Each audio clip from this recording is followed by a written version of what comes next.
Okay, alright. The serenading was specifically for Bismarcky and only Bismarcky. Only Bismarcky and the One Piece opening get serenade Oh, renditions. darn. Oh, darn.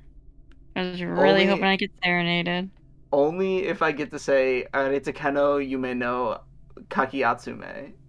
Or oh baby you, you got what I need. But you say he's just a friend. That's it. Those are the two Yes, options. those are the only two circumstances. maybe Great. maybe we'll find another one in the future. Okay, great. I'll keep my hopes not too high. Okay. Anyways, are you gonna fucking boot up Parsec or not? Oh shit, I forgot about that. I am so like I was not expecting to go to the laundromat today, and then I had to go, and I was so pissed. Not gonna wear dirty clothes for an extra day. How dare you? Not, unfortunately, You're I'm not. wasting water. I know. Alright. So So that evil. should be good. And you should be good. I Ready gotta to right record? click.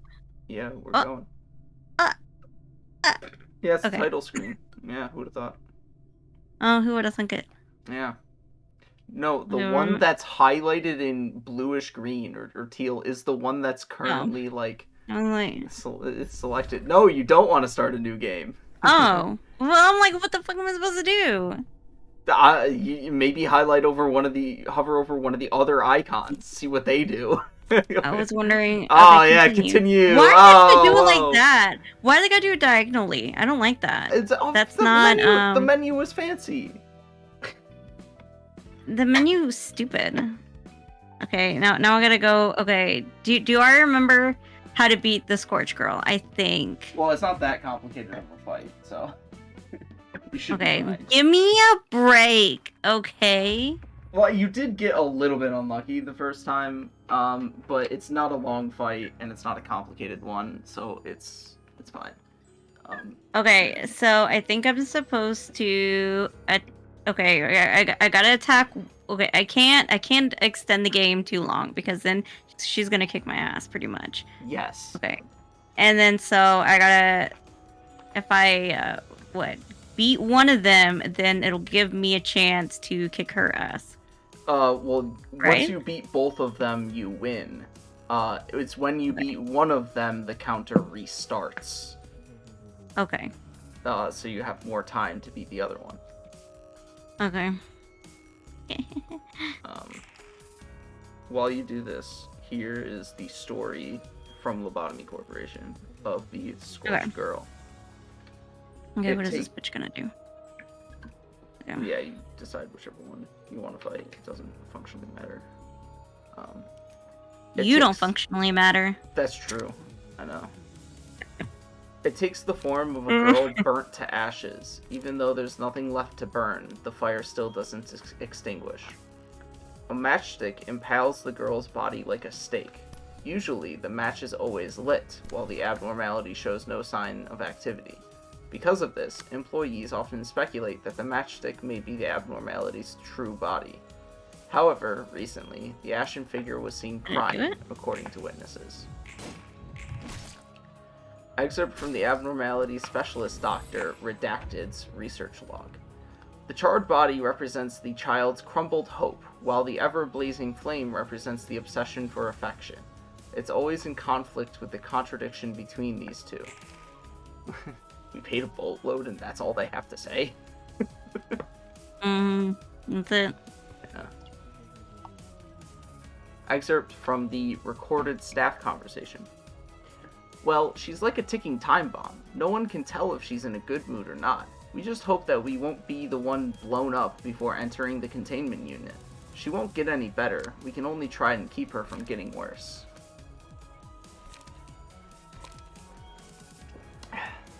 Excerpt from the counseling log. I never thought the abnormality would be able to escape. Maybe we were getting careless, but it seemed that all it could do was burn up the match stuck in its body. Yes, our response was a bit late. Omitted. Most abnormalities that try to escape would attack the employees in front of them, But this one didn't show any aggression towards the nearby employees. Ah, fuck. Okay, wait, no, I did okay. Yeah. I think I did it. Well, okay. Well. Instead, it headed to a different department, the most crowded place in the company. If we didn't suppress it at the door, half of the people here wouldn't be in one piece. Because, as you saw before, it fucking explodes. Yeah. Wait, why'd you target 2 of them? Why didn't you target... Oh, did I? Yeah, I mean, how else would both of them be damaged? You targeted a different one each turn while I was fucking reading. Did I? Oh, I didn't mean to do that! I mean, you should still be fine as long as you can kill them 2 turns. Okay, well, here we go. See? I think I was listening to you reading and just not really paying attention. I think it was what was happening. You just gotta hit So that it's your one fault. once, pretty much. Yeah.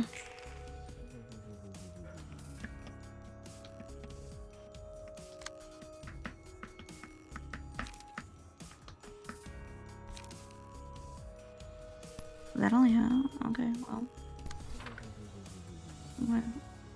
Wait, do I have to click it again? No, it's set. No? What, Okay. yeah, you're set to attack that dice, yes. I was like, I don't know what you're confused about. I don't know either. Oh, did I get her? Okay. Yes.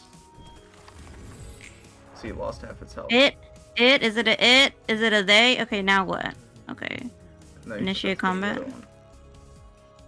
Now I gotta get the other match? Okay. Yes. She loses half her health each one of her allies die. Oh. Oh, that's what happened? Oh. Yes, that's literally what it says in her, like, abilities section. Oh. Well, look at my ass paying attention. I mean, full disclosure, it's like kind of a meme in the community for Project Moon, developer me on these games, where for a lot of like special battles or like boss battles in particular, so to speak, you kind of have to read what's going on in order to actually win the battle. And sometimes there's a lot of shit you have to read. And so there's like a meme of people like not adequately reading the battle and then getting like confused and frustrated when something weird happens and then having to ask people. It's like, oh, you just didn't read. Oh, I'm the meme.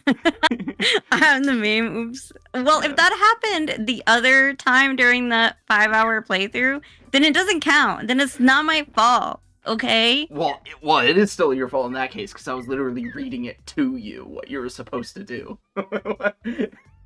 How am I supposed to? Oh, okay. So did you finish reading her description? Yes, I did. Yes. Oh, okay. I wasn't sure if there's more or not. No. Hmm. That's it.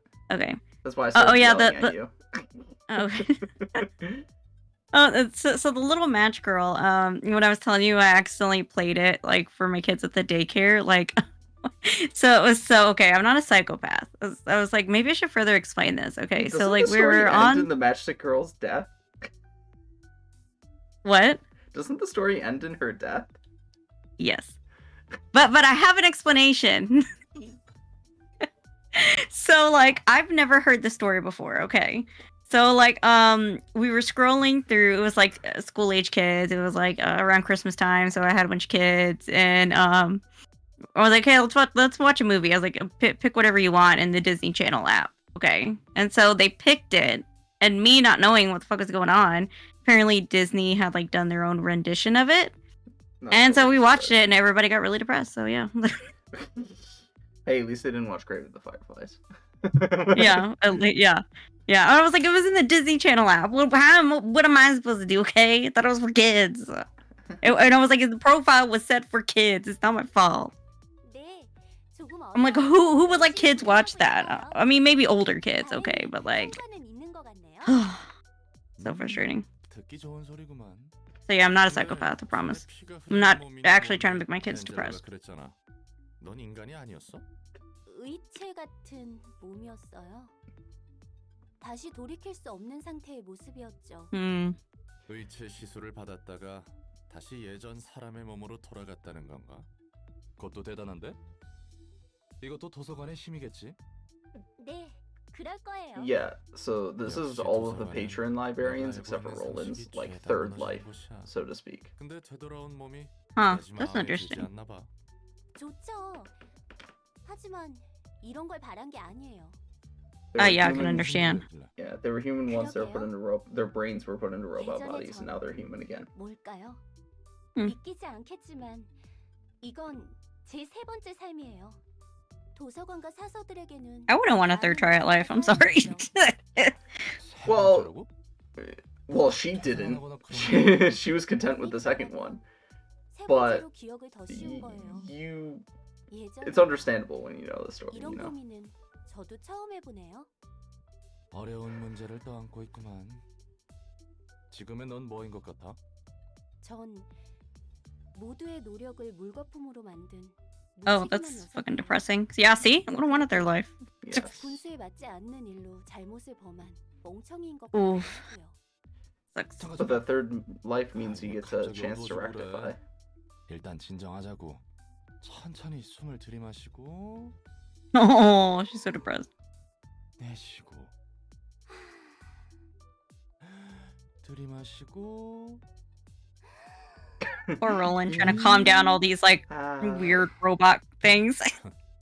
좀 어때? I mean, they've all got some fucking like 덕분에 좀 나아졌어요. Trauma. they've got issues. I mean, Trauma. Roland's got a lot of fucking issues too. Let's be honest. Trauma bonding. 보다 잘하는데 할 수 있는 일부터 힘내야겠죠. Hey, that's the lesson that she learned though in her 너도 second 열심히 할 life. 테니까 예전에 자신에 대한 문제는 천천히 생각해 보자고. I forget the precise term for it, but it'll be said later on. This librarian's book, and you now have access to new abnormality pages. What did the abnormality pages do again? As your emotion level rises, you get bonuses. Oh yeah. Okay, yeah. A new assignment has been added. Let's go. Hey, let's see. What are these? Hers have to deal with burning. One of them is you inflict more burn upon hitting and being hit. The second one is you wait. The second one is the explosion. When Mhm. you're at low HP, when you attack somebody, you go kaboom, and you deal a bunch of damage to them, but you die in the process. And then the third one is some of your combat pages get stronger, but eventually they'll start hurting you back. Okay, all these like sound terrible. They're useful. The green one especially is just like, as the game said, the green ones are just explicitly beneficial. The red ones have downsides. Yeah, but like so- these, like, I mean, I might use them once and just see what even- happens. But like, even the one on the far right is good. I don't think I ever played around on Malkuth's floor enough to really experience the drawback of it damages you eventually. But it's not bad. well, I hate like stuff that's like where you get damage in the process because it gives me anxiety, you know. Congratulations, we've leveled up from Canard to Urban Myth. They do not have the What? time to think about the terror at the end of the song before the setting of the sun. By the way, the quotes at the start of each of these like scenes or whatever, they're apparently a part of I think if I remember correctly, they're all references to different like poems. Or they're all references to the same poem. Doesn't fucking matter because like they're not, unlike pretty much everything else in the game, these literary references, they might mean something, but like they're not that profound. Yeah, they like have their, I guess they play with them, play around with them a little bit, you know. Yeah. They're not something where like you look back on what the dialogue says at the time and you're like, whoa, mind explosion. Unfortunately. 뒤틀림에 대해 하나 협회나 치바의 일과에서 내려온 보고는 더 없나? 네, 아직 상황을 주시하는 중입니다. 하지만 유효한 후보는 몇 개 있습니다. 도시 질병인 꿈의 세탁소와 어제의 약속, 그리고 도시 전설인 톱니 교단 Of course, 정도입니다. yesterday's promise in the Church of Gears. 이거 영 시원치 않구만. 아, 그리고 이번에 도시 괴담으로 지정된 도서관이란 곳도 후보에 있습니다. Oh, urban myth. 잡히는 게 없으니 Yeah. 마구잡이로 늘려대는군. Lowest classification. 책 정리하는 것도 꽤 익숙해져가네. 순순히 도와주는 이유. Nobody thinks that the library is actually a big deal. 네가 안 도와주면 날 죽여버린다면서. 게다가 혼자서는 여기서 나갈 수도 없고. 공포에 의해서 행동하는 사람이라고는 보이지 않는 걸? 난 Yeah, I 꽤 많은 mean, 사람들이 공포에 사로잡혀 바닥을 기는 yeah, 모습을 it 봐왔고 is kind of weird that Roland's not motivated by fear, is it? And it's also, you know, weird that Angela has seen so many people like crawling afraid of death before. 솔직히 말하자면 Yeah, weird, huh? Yeah, LOL. weird, huh? 무엇을? 넌 이 도시의 책을 모아감과 동시에 단 하나의 완전한 책을 얻을 것이라고 했지. Maybe she's just like suicidal, you know? 그 과정에서 재밌는 것들을 She's not 경험해볼 수 referring 있을 to 것 herself. 같았거든. 어차피 Oh. 지금 나가봤자 No, I said maybe Roland. That's why he sounds like. Oh, I mean, we'll get to Very Roland good. eventually, you know. Oh, okay. 나도 알아내고 싶은 것이 하나 있어. Basically just said that he doesn't have a life to go back to even if he leaves anyways, which is kind of true. 기대하고 있고. So he's just apathetic. 이해관계가 Well, what he Is that said word? what he said afterwards is far more important. That there is actually something he hopes to accomplish here. He's just not saying what. 어설프게 이용했다가는 정말 죽을 수 있으니까. 무슨 말을 그렇게 살벌하게 하냐? 전에 무슨 일이 있었길래 늘 날이 서 있는 거야? 캐묻지 않는 게 좋을 거야. 이번에는 팔다리를 천천히 녹여줄 수 있으니. Do She's it. so mean. 저 궁금한 게 Do 있습니다. it. 질문 받습니까? 뭔데? 가려서 묻도록 해. 경고는 했으니까. Make sure it's an 이곳의 appropriate 소설은 대체 question. 뭐야? I love when women like make you guess how they're feeling, you know? Yeah. 아닌 것 같아. 예전 이 시설에서 이용만 당해왔던 환상체라는 존재들과 직원들. 나와 다를 바 없는 존재들이야. 인간으로부터 비롯된 채 한껏 이용당할 대로 이용당하고 버려졌지. 지금도 이용당하고 있는 것 같은데. 망가져버렸어. 금방이라도 사라질 것 같이 옅어진 존재를 인간의 몸과 책으로 묶어두고 있을 뿐이지. 내가 할 수 있는 건 나와 사설을 자유롭게 할 책을 찾는 것뿐이야. I mean, you're still kind of forcing them to do 밖에 work for you, 풀어둘 though. 거라고? They, 그러지 as the 않았어요? patron librarian 나뿐만 said, 아니라 they 너무 never 당할 수 really 없을 wanted this 너의 몸을 to 복구하는 be in 데 this 있어서 situation. 같은 힘을 사용했으니까. Yeah. 이것 하나만 기억해. 손님들이 펼치는 수많은 책을 모으다 보면 결국 모든 게 담긴 단 하나의 책에 도달할 수 있다는 걸. And how does she know this? I guess she hasn't revealed that yet. She there is both concrete reason for her to know this and absolutely no reason for her to know this.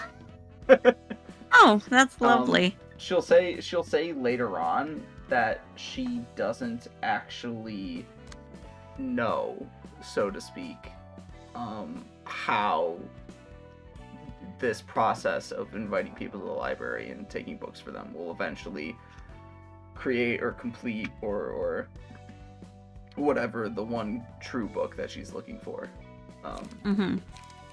But just due to like the circumstances and mechanics of how the library works, that's just like the natural conclusion, so to speak.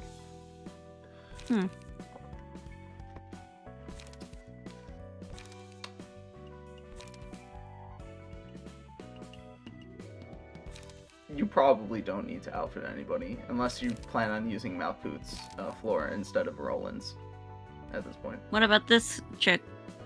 Do you plan on using Malkuth's floor instead of Roland's for the receptions? I mean, I don't know. Does it matter? I mean, it matters which floor you prefer to use. The differences are in the abnormality pages that the floors get access to. I see. So Well, I guess I could stick around on. Malkuth's floor gets the Scorched Girl abnormality pages, and Roland's floor, Keter, gets the drowned bathtub. Yeah. The bloody Whatever it's bathtub. called. Yeah, the And then this one is the science dude. Is that what his name? floor of What's- technical sciences. Yeah. It's Yasad. He doesn't have any abnormality pages yet. Yeah. You have to obtain a book for it. Okay. Well, I guess I'll stick around on his, and then we'll see what's up. Yep. So you can go Okay. ahead in the next battle then. Oh, also Now- there's general invitations. Generally, I would have to pull up a guide for how to access them. It's like if you put a combination of books down that Mhm. doesn't correspond to a main story invitation, you get a quote-unquote generic battle, one without a story, in which you can get access to more key pages and combat pages. Oh. Oh. Yeah. So like it's just like a little puzzle. It's not really a puzzle. It's, if anything, like a guess and check if you don't have a guide in front of you. Most of them are just a matter of putting together a number of books from a certain like difficulty level, like 2 books from Urban Myth or something like that. But some of them have more particular combinations, and it's just annoying. So it's just better to look at a guide. And it doesn't really matter all that much until, honestly, later in the game, when you actually have reason to want more combat pages or more like abilities to play around with. Certain setups can make some fights easier, and there's a particular sequence towards the end in which you'll want access to a lot of combat pages and key pages. But for right now, it's like, whatever, who cares? Okay, that makes sense. Especially since you probably don't feel like engaging with the gameplay mechanics all too particularly. Absolutely not. Yeah, no. You already did that one, unless you want to do it again because you didn't get enough combat. You didn't get enough books to burn. What am I missing? You don't have Tayan's key page, and you can get more copies of both McCullen and Naoki. Yeah, I might do that again then. Go for it. Well, let's do it. I guess. Guess I'll just keep all the same. Like, what do I care? I mean, it doesn't. You currently don't need to care. Yeah. I'm like thinking about it, and I feel like a solid metric of when you need to start caring is probably when the opponent's HP starts being comparable to yours. Yeah. Or that makes sense. Worse than that, higher. Yeah, that makes sense actually. Yeah, but right now they have less than half your health, and it's like. So again, what does it matter? You know. True. What doesn't matter? So, just to make conversation when I'm just, casually playing the game here, I cooked myself some meals the past few days. Oh, you did? Meal prepping? Yeah, my sister, she had some time ago accidentally gotten like an extra month or something of one of those delivery meal services where they send you a bunch of ingredients and instructions. Oh, yeah? And I had thought at some point in time she was going to wind up cooking them for herself if I just let them alone. But she didn't. I was like, well, I don't feel like heating up like breaded chicken or cooking burgers or anything like that. So I'm gonna give this a try. And cooking fucking sucks. I don't want to do it. Yeah, honestly. Yeah. It's really annoying and time consuming. Yeah, it is definitely. I really don't mind throwing some meat onto a burner and cooking the meat, but if like you're making any sort of more like complicated meal of some kind, fucking leave me out of it. I don't want to prep vegetables. I don't want to cook like a bunch of, or like mix a whole bunch of things together to get like a cool butter or something. It's just like when my my sister lived with me for like a year, and like cooking was only fun when she was here because like she was a great cook, and so like yeah, and then you had extra help in the kitchen. Yeah. You know, when you get like no help in the kitchen, like it freaking sucks, bro. Cooking by yourself sucks. Also, the amount of dishes that you have to do when you fucking cook, because you have to use like mixing bowls. So, Oh yeah. What do these do again? less damage, chance damage. of not taking damage, and the other Yeah, one is that's deal a bunch of stagger damage if you keep attacking the same opponent. Oh yeah. Okay. I'm kind of remembering, but like, okay. Picking it up. So what did you cook? What'd you end up cooking?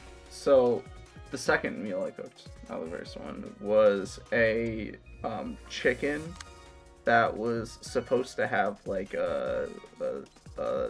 effectively a stir fry of veggies next to it. I tossed out the instructions after I cooked it, so I don't remember what it was. It had some like Cajun seasoning or something though. And the vegetable like stir fry had corn, diced pepper, and what was the other one? It was some like green leafy shit. And and I like grilled peppers. And in like retrospect, I probably would have been fine throwing it all onto the grill and cooking it all together. But instead, I was like, I don't really fucking want the corn, and I want to after having cooked the first meal, and I want to minimize like the amount of work that I do. Yeah. So I was like, fuck this. Off with the corn. Also, no sour cream. I'm not a big fan of the taste of sour cream in the first place. So I was like, fuck the sour cream. And I was supposed to dice the pepper, but I was like, nope, I'm leaving it in the long strands. And I'm grilling those up. That was like a good idea. I don't think I grilled them for long enough though. Oh yeah. Unfortunate. And I basically made everything aside from the grilled peppers like a topping to the chicken. So it was just like eating chicken with shit on it. Oh, there was also like a cheese that was supposed to be mixed into like the veggie shit too, and I was like, well, I'm just gonna melt that on top of the chicken. Yeah. And all that seasoning, like the Cajun seasoning and stuff, was also supposed to go in the veggie shit, and I was like, no, I'm putting that in the chicken. Yeah, of course. Yeah. And the chicken was a little spicy, but it did taste good. And the other thing was, so there was like a type of butter that came with it, and half of that like leafy green shit that I mentioned before was supposed to go in the veggie group, and half of it was supposed to go was supposed to be mixed in the butter. It said coarsely chopped, but when you look at like the pictures, it looked pretty finely chopped. Oh yeah. I'm not good at cutting. Yeah. I don't think Did I I had get the the right book? knives. Yeah, you got the books. Oh look, I got it. Yeah. I don't think I have, or used at least, the right knife. So I didn't like have a hefty enough knife or something. But it was not the best chopping it up. But part of the instructions said to like take the butter out and let it sit so that I could soften up and then mix in the leafy green shit. And I like, at first, after I tried to mix it in, I was like, this doesn't seem soft enough to like actually mix in addition to the fact that I probably didn't chop it fine enough. And so I was like, you know what I'll do to soften it up? I'll throw it in the microwave for a little bit. Threw it in the microwave for like 30 seconds, came out, melted it, and I was like, well, I mean, it's mixed together. So glass. that worked. Yeah, and then I ended up tossing that melted butter into the pan, not even on the chicken, but into the pan to grill the chicken on, alongside some standard butter, instead of fucking olive oil. Because I learned the previous day when it told me to use olive oil, and I actually figured this out through cooking burgers as well. Butter is a whole lot easier to cook meat with than fucking oil. And the oil is really obnoxious when you clean out the pan as well. And it's like dangerous because the oil is like popping everywhere on top of you as well. And it's really silly. I don't like using oil when cooking. I'd rather throw some butter into the pan. Oh, Works really? wonders. Yeah. I always use olive oil. No, oil fucking sucks. Use butter. So much better. Mm-mm. No, Uh, I and like olive oil better. It's like, you know, it's a healthier option and it like tastes better. Yeah, I don't care. Butter adds taste to the meat and it tastes good. The taste of fat, delicious. I mean, okay, yeah, okay. I guess I agree, but like, yeah. What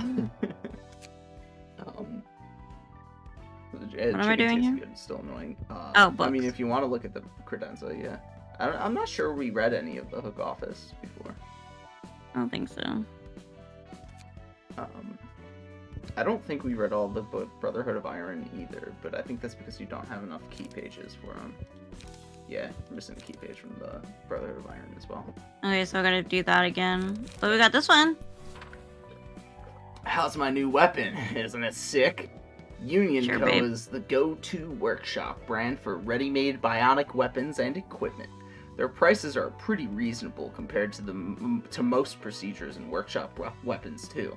On top of superb performance, you can replace or attach them easily without having to worry about allergies, so it's pretty damn handy, you see. Allergies? Yeah, I mean, when you're attaching foreign objects to you, would you not expect allergies? No? It's just, you know, it's just like something you wouldn't think of, but it would happen. You can't say like, okay, I would think maybe like, what? It would cause, like, what is it called? Like, never mind. You can go ahead and read while I think of the word. Oh, bionic equipment is pretty simple. It's like a weapon that you attach to your body. It's not at all scary or dangerous, though it could feel a bit awkward when you use it for the first time. In my case, I accidentally ripped Naoki's clothes while walking by, and cut my own cheek when I flailed it out of frustration. But now that I've gotten used to it, I feel as if I have 3 hands. If you have trouble finding the perfect procedure or weapon for you, try bionic equipment. I guarantee it's good. Mm. It's got fucking Yeah, sides like, sticking out of its back. Yeah, I can understand if it'd be like an autoimmune disorder where like your body is just like, hell no, like we're rejecting this like weird limb thing, you know? But like, I mean, that's basically what allergies are, just not dangerous. Well, that's not true. Allergies can be dangerous. yeah, dermatitis allergies. I don't know, but I can't think of the word. So yeah, I don't know. From a medical standpoint, yeah. Allergies are just that kind of response to a specific material, like protein or your chemical. like, yeah. Whereas autoimmune is very much so a generalized thing that just makes you more susceptible to external chemicals. Yeah, but like, And creatures. eh. Back when we were still part of the Killer Syndicate, we got a client asking us to hunt some crazed syndicate. They were shaking like a drenched rat as they came in. I suppose they were scared of places like this. They asked us to catch the wicked criminals kidnapping people in the parts of the streets they live in. We had one question though. It's nice that they're giving us a job, but why would I ask a syndicate like ours instead of going to the Zwei or other offices that are better suited for handling public safety issues? And they said they did try to request an office at first with the money raised by their neighbors, but then the office asked for a ridiculous sum of money, claiming that there's much preparation they need to take before they can uproot a whole syndicate. Poor fellow begged for help, but the office personnel didn't even flinch. Well, money is the only thing that gets fixers moving, so that's understandable. And I think their friend recommended us to them while they were looking for another way, if I remember it right. Introduced us as a trustworthy syndicate. So they came all the way to our hideout. Trustworthy syndicate. It's a shame, really. I can still remember the client's head staring daggers at me, hanging from the top of a power pole. The syndicate paid us more cash. What could I do about it? We don't write official contracts or anything, so the highest bidder gets our favor. No use glaring at me like that, pal. We were told by our new client to hang their head and guts out in the streets, to make an example of them. Those sick fucks even used some kind of singularity to keep them alive. Poor bastard. Should have requested an office in the first place somehow. Yeah, it's the major difference between offices and syndicates is and this is like the same dynamic that plays out in real life, right? Your services go to the lowest cost, but usually the lower the cost, the less reliable. And this is why things like public safety should not be on a payment basis. So like if it's too expensive to purchase the police to keep you safe, then you're going to hire a vigilante group, so to speak, in this case, to keep you safe. But if the people that they're hunting pay them more, like of course they're gonna turn their backs on you. It's like you don't get the guarantee. You're paying less, but you don't get the guarantee. Yeah, pretty much. So it's kind of like what do you do? You're just out of luck both ways. So Yeah. either way.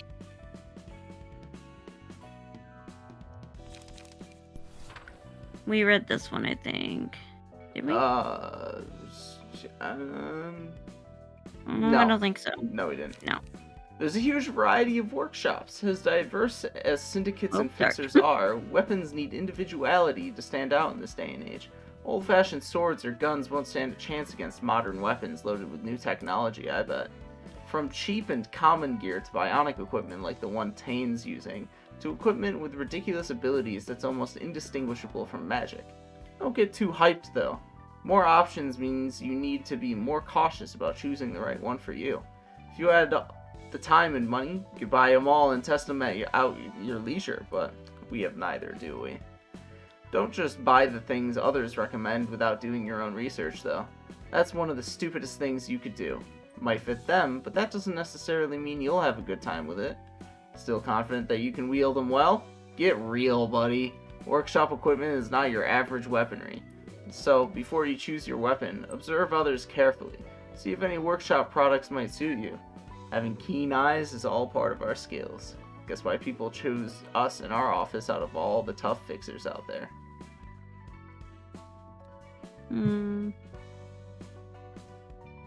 Yeah. They're just talking about tech. Talking about weapons. It's not entirely impossible for a syndicate member to engage in fixer work or vice versa. It's a pretty common occurrence, actually. If you have the skills to back yourself up, multiple organizations will make sweet offers to recruit you. What matters the most here is the relationships you've built. Your fate depends on the things you've done. Karma, in other words. We didn't start out as fixers in the beginning. No, we were in fact part of a homicidal syndicate. Just see how intimidating we look. We used to be Murder for Hire in District 23. It was a small syndicate ran by an Aoki, I, and a few others. But our influence started to expand bit by bit since the young and talented Tane joined us. Our current boss was originally the representative of an office we raided. They visited us once they heard that we shredded their fixers brutally and hung their ragged corpses on the streets like scarecrows. Said they'll need people like us.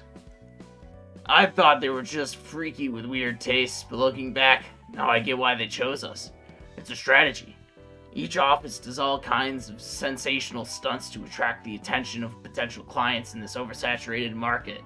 They hold radical events such as pay for one request, get one for free. Oh my god. Wild. Yeah, pay, buy one, get one free. or group weapons into different grades and offer a free exchange for one of their most expensive ones.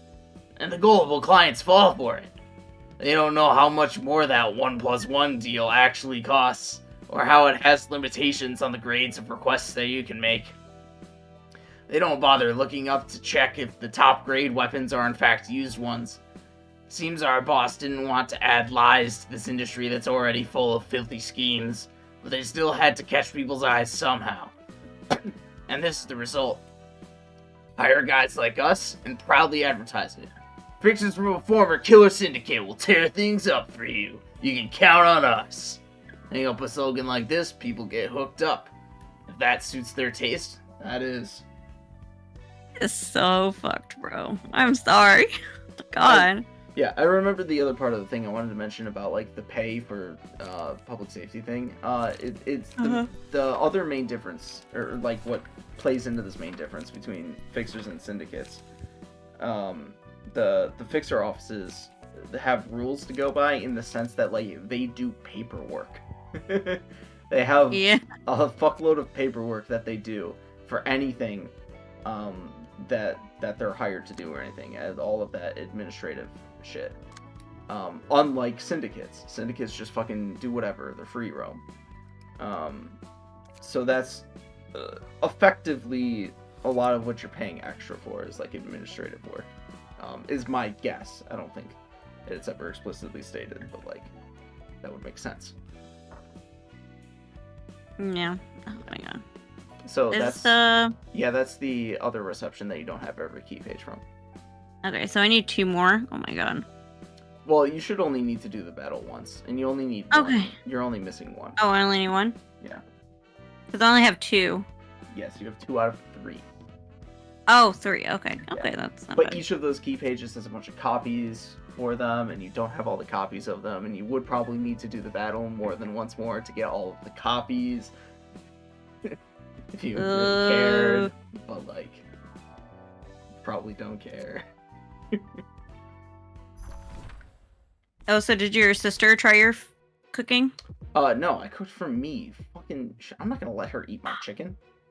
Also, she wasn't You home. don't share? Man, that's rude, bro. Actually, I don't think it was actually a 1 serving meal, but I only eat like 1.5 meals per day. So. Dang. Stole her meal, and then you didn't even share with her. Well, I didn't steal it. She told me that I could cook it. Wow. You kind of, like, you can even say, I saved a little bit for you. I don't know if I mentioned it before, though. All of those fucking recipes, they ask you to put lime on them at various points. They ask you to split the lime in half, then juice 1 half, and cut the other half into wedges, and then later use the wedges to sprinkle lime juice on, like, your finished meal. And I figured out after the first meal, that's totally fucking unnecessary and a waste of my time.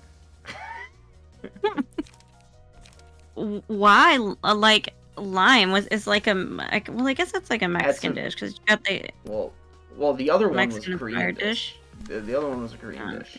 So no, they just ask you to put lime on every single one of their dishes, and it's like extra zest, add that little extra bit of flavor, and it's like, man, like, so why? It doesn't really add anything. I'm not cooking for a fancy restaurant, and it's not worth it. Like, I sat there the first meal I made, just hand juicing half a lime in a bowl. And I'm like, why am I doing this? What is life? I don't put lime. Not to mention, I don't put lime or lemon on anything. Not to mention, I pretty sure I cut the lime wrong anyways, because of when I went to cut it into wedges, I was like, this doesn't seem like how they actually cut these things into wedges. Like, I cut it in half horizontally rather than vertically. I think I needed to do it vertically. Oh, I see. I'm not sure, though. I'm not a fucking chef. And that's why I don't want to cook.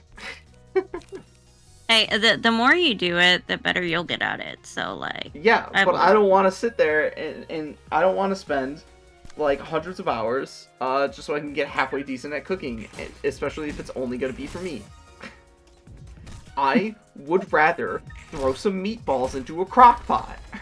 And just call it a day. Yeah, throw some meatballs in a crock pot, call it a day. Or I really don't mind throwing some burger patties onto a burner, and flipping them over a couple of times and seasoning them, putting some cheese on it, calling it a day. That's so much easier, and I don't have to think about it too hard. It doesn't use a lot of ingredients. More importantly, I don't have to wash any dishes from doing it, aside from the fucking pan. Oh yeah, I hate washing dishes at the end of cooking too.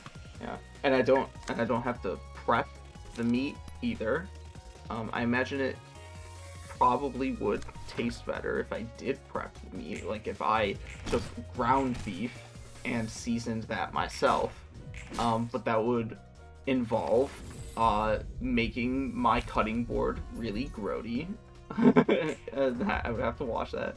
In addition You don't to, season your meat, or? Oh, yes, I do. Prep it. Okay. Yeah, like from the ground beef stage. As Okay. opposed to the ground beef was already formed into a patty, and then all I have to do is cook the patty and season the patty. Like, it's certainly better if you season the meat rather than the patty, but it's easier to season the patty than the meat. You don't have to go through the stage of, like, beating the meat and working it and learning, like, how to actually, like, what constitutes a good amount of seasoning and how to, like, season well. You know, that kind of thing. By the way, it's pretty funny. I'm pretty sure Arnaud is the one that you need the key page from, and you killed him first, so you're not going to get many books of him. I hate my life. Why are you telling me that now? It's like the game said, the higher the emotion levels, the more books you can resolve. So if you want to collect books from a particular opponent, or whatever, the other thing that you have to do in addition to win the fight is you have to pace the fight so that their emotion levels can rise. Okay. Well, we fucked that up, so... Well, you just also got bodied in a really unfortunate manner. Oops. Yeah. I know, I cannot... I don't know what's happening. I'm just picking the wrong cards, I guess. I don't know what I'm doing. Oh, no, it's fine. You don't even need to worry about it. You could, like, pick random cards, and you would still probably win. That's the point of the game. But I killed the wrong bitch, pretty much. Yes, so, you killed the wrong bitch, though, yeah.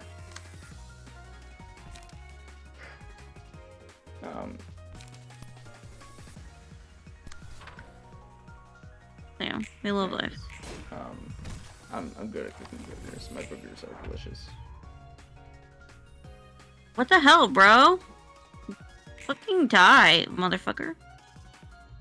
So, the first meal that I cooked was, like, some, Korean, beef teriyaki tacos.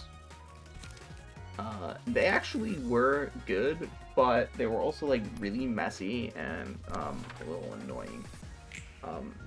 Because it basically consisted of, like, 3 components. The actual beef itself, which was fine to cook, tasted delicious. You put in while it was cooking, you put in, like, the teriyaki sauce and some whatever seasoning they provided. It was great. Mm-hmm. Well, I guess I could wait to burn stuff until I want to move on, so, like, I don't want to... Well, you might as well burn those. I was gonna wait until I played again to burn everything, but, like, okay. Oh, if you're gonna do the fight a second time, then I guess it makes sense. Yeah. Too. Yeah. That's what I was gonna do. Hello, I know what I'm doing. Sorry, you made it sound like you were gonna move on to the next fight in the story, and I was like, what? I was going through a thought process. You, like, hello. I was thinking. I was talking to myself basically. I wasn't talking to you. I know you're like here, but like, God. So the other two components were cucumbers and coleslaw. And I either don't have or wouldn't know where to find a skinner, I guess would it be called? I'm not A sure. what? It's basically a razor, but for vegetables. So you can just go down the side of the vegetable and strip off the skin. Oh. I don't have that, so I tried to do it with a knife, very unsuccessfully. Yeah, that's hard. And I think you could also use. They have like vegetable choppers. That have those, so you can use it to chop vegetables and skin vegetables. yeah, They're very handy. the only issue is every fucking vegetable gets chopped differently, so it's not like every vegetable.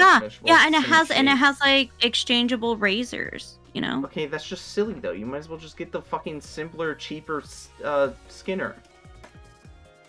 As I called it. 90% sure it's not called that, but...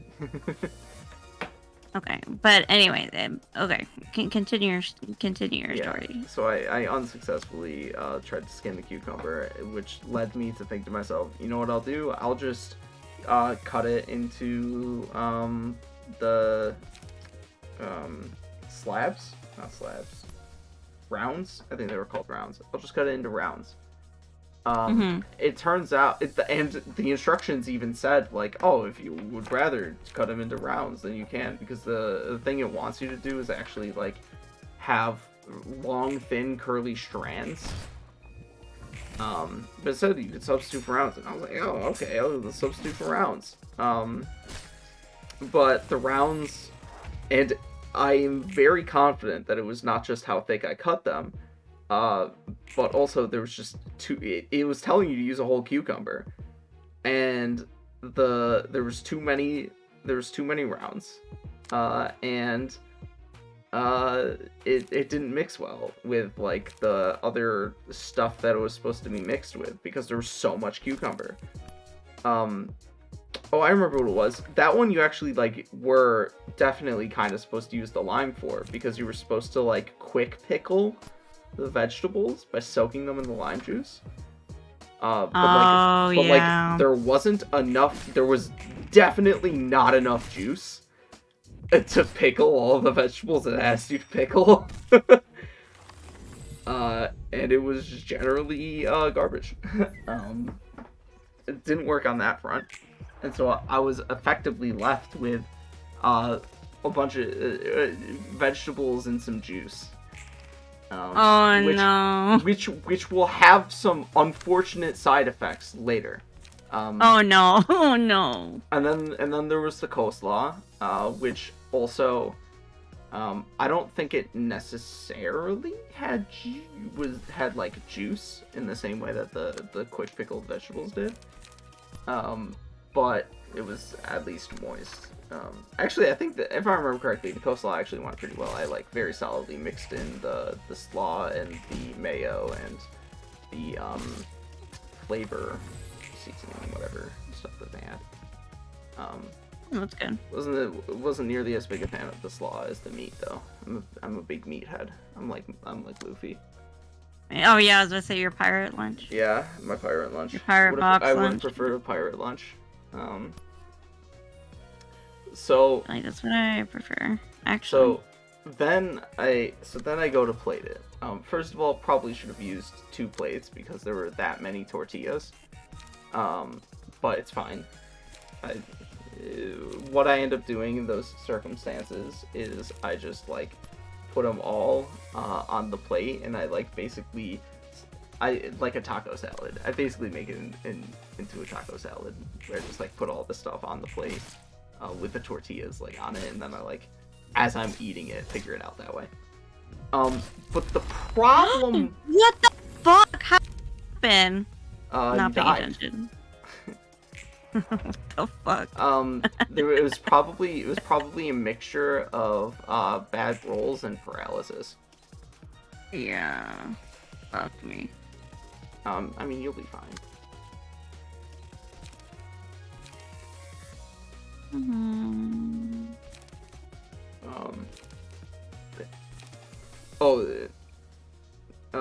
So I go to plate it all. I put it all on the plate, and really unfortunate happens.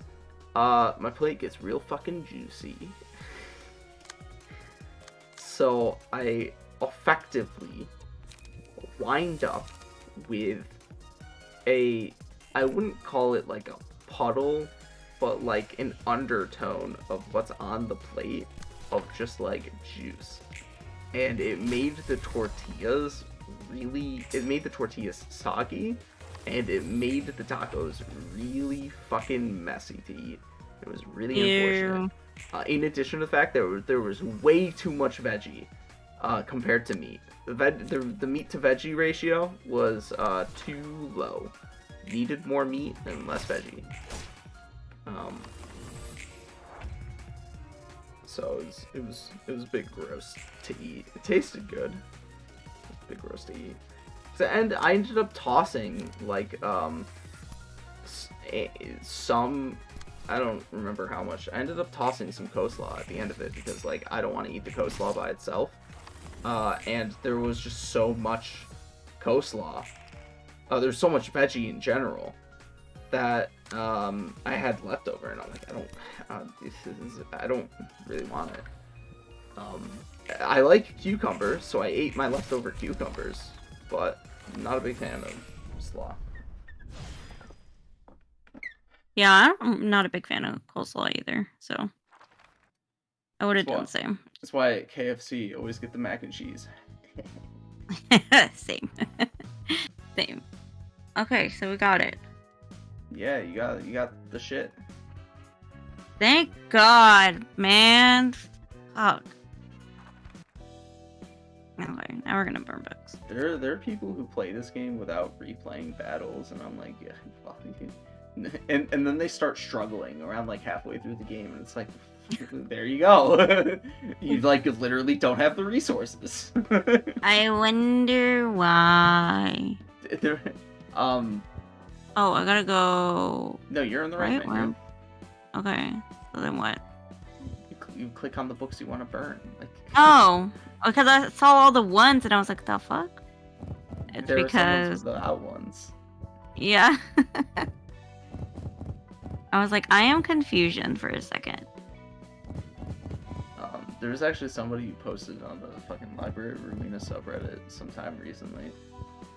He was in, I think it was Urban Legend. He might have been in the beginning of Urban Plague, which is two sort of story sections after where you're at. It goes Urban Myth. It goes Urban Myth, then Urban Legend, then Urban Plague. And I think he might have been in an early Urban Plague. And he was still using on one of his characters, one of the books of the rats. Oh, really? Yeah. Wow. And it's like, and this guy's like, why is this game so fucking hard? I'm struggling so much. Why is everybody so much better than me? And people on subreddit were like, you're literally using one of the rats. What the fuck is wrong with you? Yeah. That would be me. Like, what is happening? I don't understand. Oh yeah, we gotta go here. Okay. Yes. And then where are we? With the Brotherhood of the Iron, and then we can stupid Arnold's page.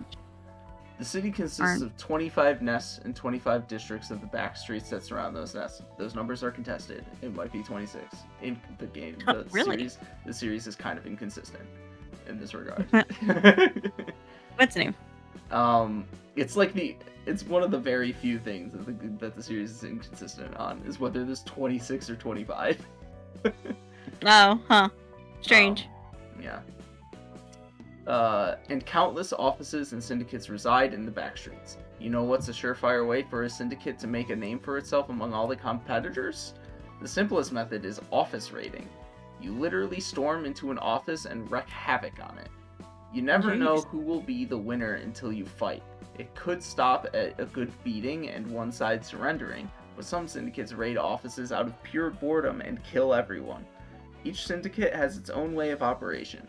It goes without saying that the syndicate has more fame to gain out of raiding high-grade office filled with seasoned fixers. So the offices have to stay sharp at all times, but you'll also have to watch it. If you misjudge your opponents, you'll end up dead before you try anything. So again, here. Scroll. Did you take the mouse? Yes, I did temporarily. Rats, humans, the others. I was just bringing up what I said about the cutscene for Urban. What I wrote with the cutscene for Urban Myth. So there's exposition about how the rankings work. Okay. It's basically a measurement. Well, it's a measurement of two things. First of all, how dangerous it is, but more importantly, how expensive it will be to resolve the thing that's classified as such. And you learn that from one of the books that you get from a later opponent.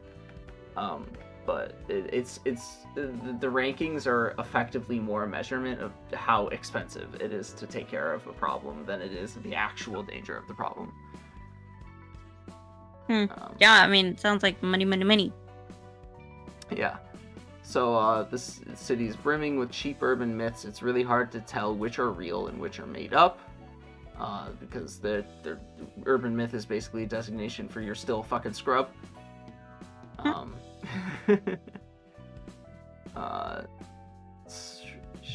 For having this, fear and terror. In her hubris, so she questions Roland on why he's helping her despite his life being and that despite his life being in danger, he's not motivated by fear, and that she would know. After all, she witnessed many lifetimes of people stricken with fear and terror. In her hubris, though, she fails to interrogate his cagey answer of having one thing I've been meaning to figure out more than anything else. She does refuse to go into detail about her own past too, though, despite frequently alluding to her exploitation, so it is something of a fair exchange, wherein those with coinciding goals need not reveal their motivations. She also says, quote, entities called abnormalities and employees, both of which were thoroughly exploited by the facility that once stood upon where we are. They're just like me in that sense, originated from humans, taken advantage of, and abandoned once grown out of use. But there is a contradiction within that remark. She is exploiting them as well, using them to receive guests, collect the light, and grow the library, with no option to do otherwise since they are confined to the library. She may intend to free them, but who is the one who put them in that circumstance to begin with? It was her. This refers to the end of the previous game, Lobotomy Corporation, where originally they were all willing to accept their own deaths in the aftermath of that game. But Angela's interference in what was happening essentially has given them this third life, one which they did not ask for and did not really want.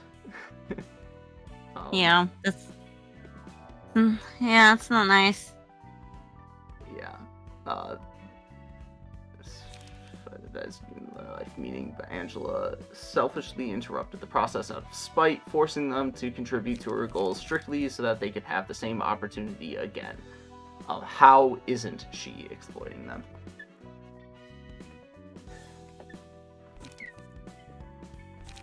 She's using them for personal gain.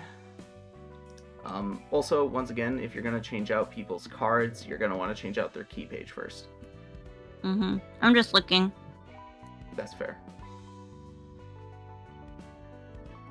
Commandeering is probably better than gut harvesting. I don't remember the rolls in gut harvesting. 3 to 6, 3 to 5, 1 to 4. Actually, it's about the same.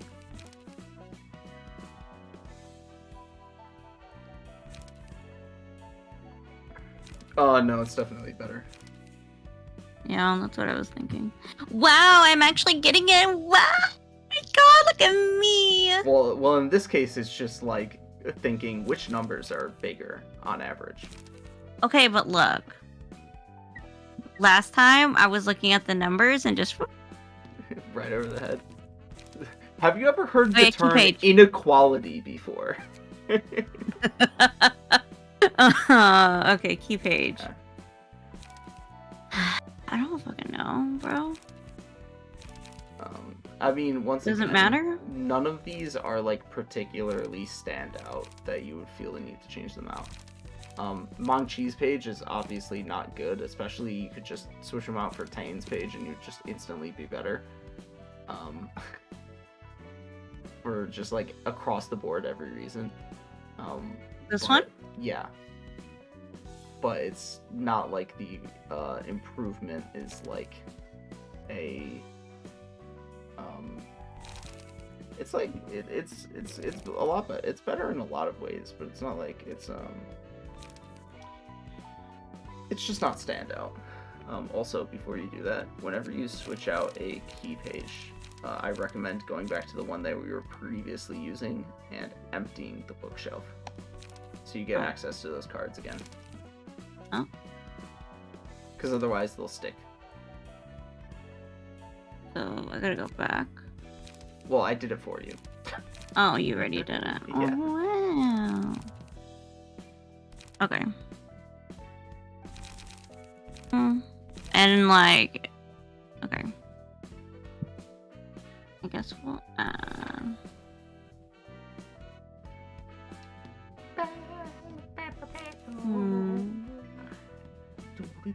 I might want to give this one to Victor, maybe, so else. Let me see. Yeah, in order to get more copies, you'd have to fight Yoon again. Union? Union? Union?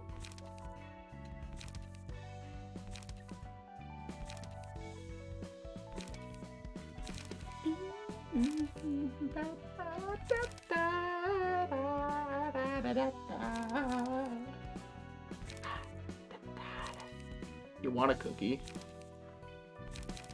I want a cookie? Yeah, do you want a cookie? What is that supposed to mean? Do I want a cookie? I got some chocolate chip cookies. You want one? Sure. Why not? Okay, here you go. Oh, thank you. Yum. Oh jeez, now I've got like fucking bread on my microphone. Have you That was seen, a fucking terrible idea. I was gonna say, have you seen those girls on TikTok that are like, they do like the NPC thing? Yes. They're so funny. I love them. I'm like, oh my god, we stan.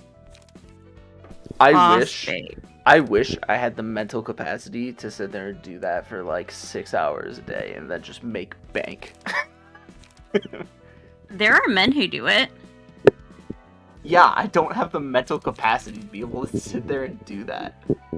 Like, you have to have a level of mental fortitude that is, like, absolutely insane. Yeah, no, I definitely don't. I'm like, this is the way I talk all the time.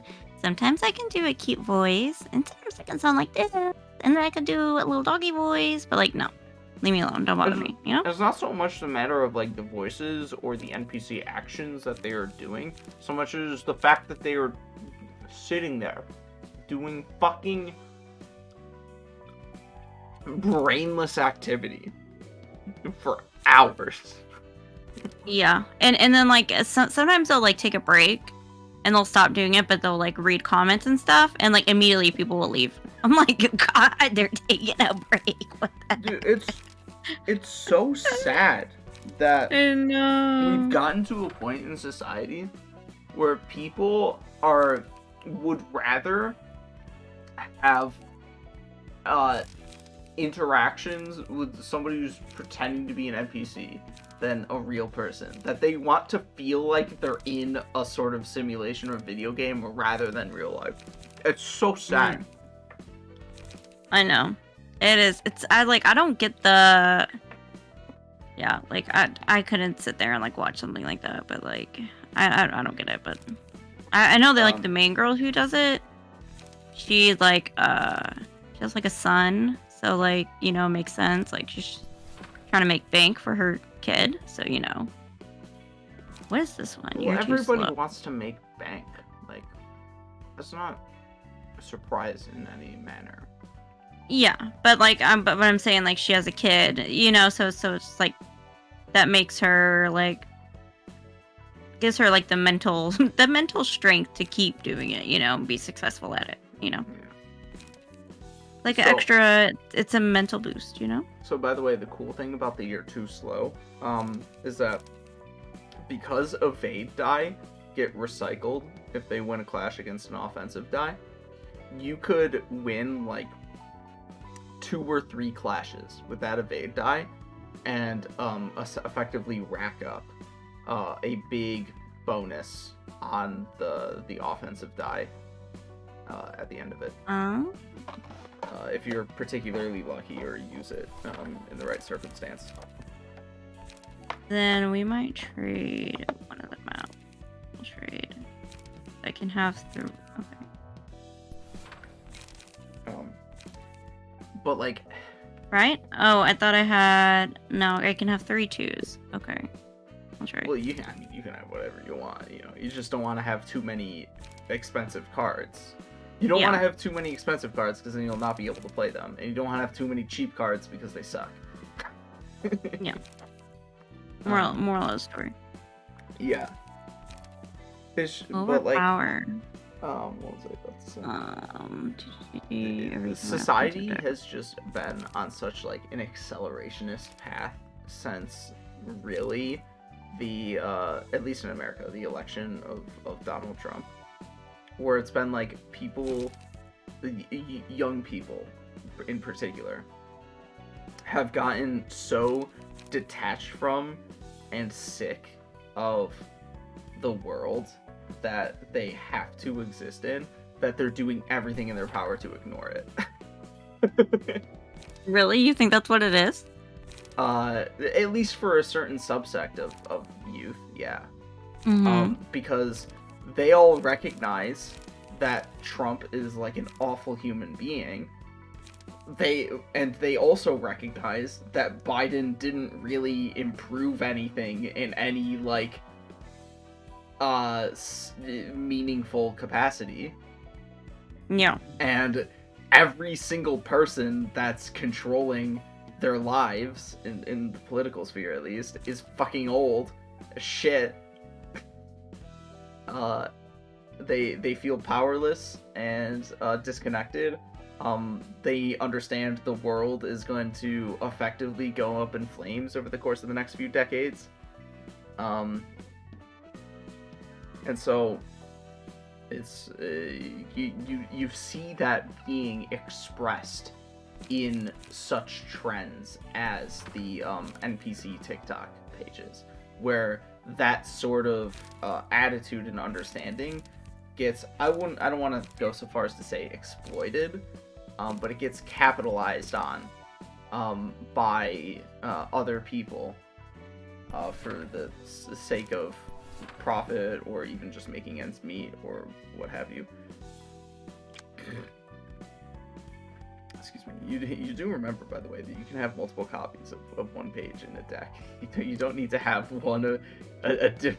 Oh, I did that. Yeah, but Yeah. I want to see what each one does. I mean, yeah. I mean, it's your prerogative. But like, am I gonna remember what they do? Kind of not. I thought I had.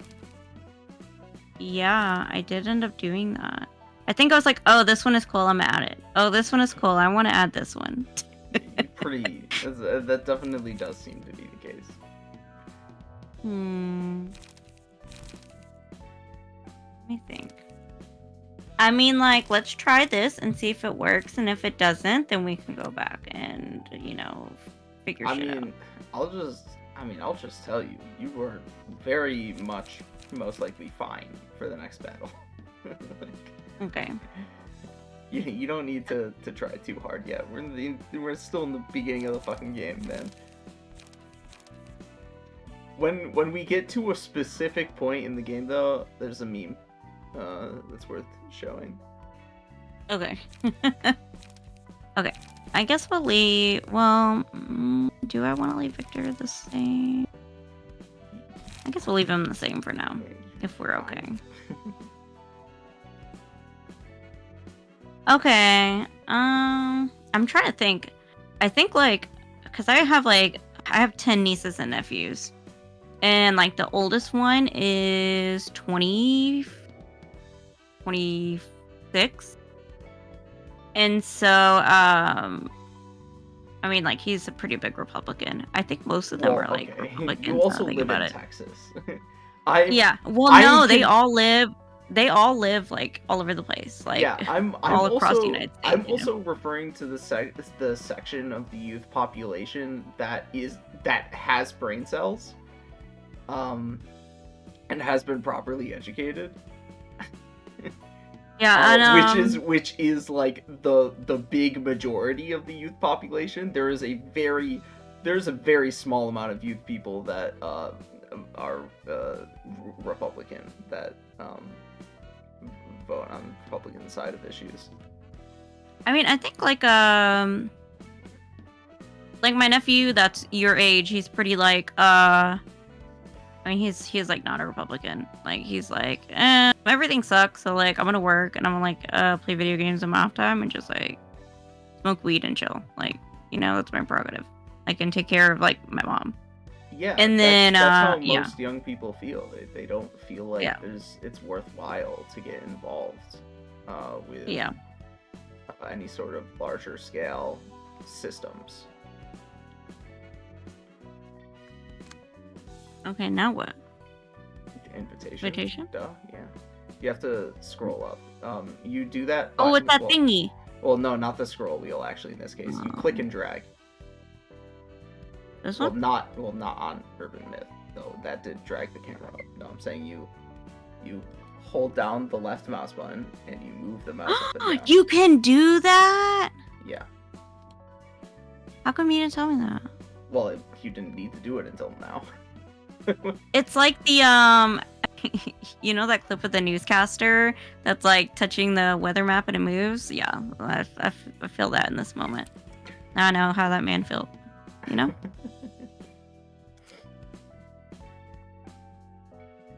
Okay, I guess we'll do that. Right? Right. Yes. Well, you need Right. to actually set it in. Oh, I gotta click it. Yeah. Yeah. Oh. Ah. Game. It works. I mean, here's where things start getting particularly uncomfortable. Why is it a pie? Is it a meat pie? Yeah, it is a meat pie. How did you know? Is this like Todd Sweeney? Is that the one? Oh, well, except without the subterfuge. 아이, 게르. 이번에는 싱싱한 녀석들로 가져와 봤어. In this case, it's about 상처가 artistry, 좀 right? 심하긴 해도 아직 살아있긴 Okay, 해. my bad. 뭐야? 신메뉴 개발이 한차인가 보네. 어서 오지. 요즘에는 메뉴도 메뉴인데 재료가 부족해. 그래도 잭 덕분에 당장은 걱정 없겠지만 말이야. 어쩐 일이야? 브레멘 음악대에서 더 이상 재료를 안 팔아주겠대. They're no longer selling ingredients. Yeah. 꿀꿀이네선 뭐래? I mean, they didn't 거기도 provide good 마찬가지야. quality ingredients anyways. 결국 Little 예전처럼 Piggies did a 너랑 better 내가 job, 직접 apparently. 구해야겠어. 아쉽지만 늘 구하러 가던 곳은 막혔잖아. 그 뭐냐? 츠바이 협회가 치안 담당을 맡아버려서. 새로운 유통 경로를 뚫어봐야지. But why aren't they selling ingredients anymore? Is it too risky? Like, what the... Yeah. 지금까지는 너무 말랑한 녀석들만 써왔으니까. I've been using only young ones. Yes. 피에르가 해주던 찰떡 손파이 맛있었는데.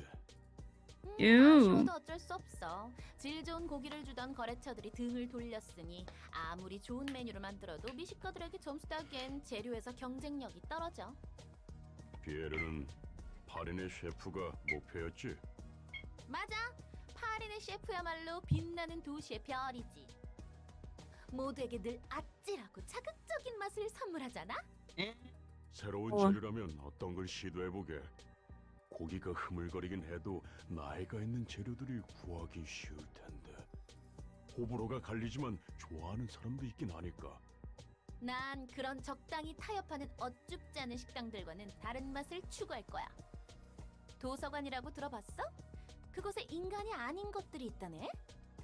아직은 도시 괴담일 뿐이지만 외곽이 아니고서야 괴물고긴 Monster meat? Yeah, monster meat. Ew. Like abnormalities. 그건 좀 Well, also 기대되는데. technically Angela. 그렇지? 안 그래도 도서관에 초대장이란 것을 받아둔 게 있거든? 미식가 녀석들에게 파리네 셰프 못지않은 자극적이고 신선한 맛을 선사해주겠어. 그러니까 쟤, 너는 We're 나만 cooking. 믿고 따라오면 된다고. Ew, and then you were talking. Are you sure you weren't making a meat pie? You know? 그 녀석들은 미리 잼으로 Yes. 만들어두자.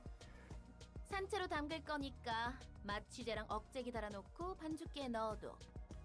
고기잼 좋지. 네가 좋아할 줄 알았다니까. 아, 전에도 말했지만 머리부터 넣지 말고 Legs 다리부터 first. 넣어. 마취제나 억제기를 달아둔 이유가 The pain 없으니까. adds to the flavor. 바로 죽어버리면 맛이 안 난다고. Ew. 골목에서는 인간을 먹나 봐. 그런 악취미를 가진 미친 변태들이 꽤 있지. 근데 That is so 아무리 nasty. 조금 People are 사람이라도 gross, bro. 인육을 먹는다고 당당하게 말하지 않아. 오히려 돈 좀 있는 녀석들이 사람 고기를 찾지. Ew, of course. 20분 Yeah, 골목에선 rich people. 일반적이지만 It's rich people thing. 그곳은 수단과 방법을 가리지 않고 궁극의 만만을 추구하는 곳이니까. District 23 is 뒷골목마다 particularly 다른 rough 점이 place, 있네. man. 관할 둥지와 날개가 정한 방침에 따른다고 보면 돼. 그래봤자 대부분의 뒷골목은 방치되고 있지. 인간 고기는 특별히 더 맛있는 거야? 몰라. 먹어본 적도 없고 먹고 싶지도 않아. 저기서 구해온 She's like, let me take a limb and find out. Angela I'll just fix you up, you know? It won't matter. be like, how much does it add to the flavor? 인간에게 먹히는 이 냄새는 새로운 냄새. They didn't even bother to change either. 너 좋아하는 Nasty 냄새는 freaks. 아닌데. I mean, 오히려 이런 That's their 낯선 cooking 곳에서 outfits. 새로운 맛이 태어나는 거라고. Probably carrying all kind of diseases on them clothes. 사랑합니다, 으. 전 이곳 They're 도서관의 carrying 안전자 AIDS with them. 사서인 엔젤라입니다. Literally. 와우!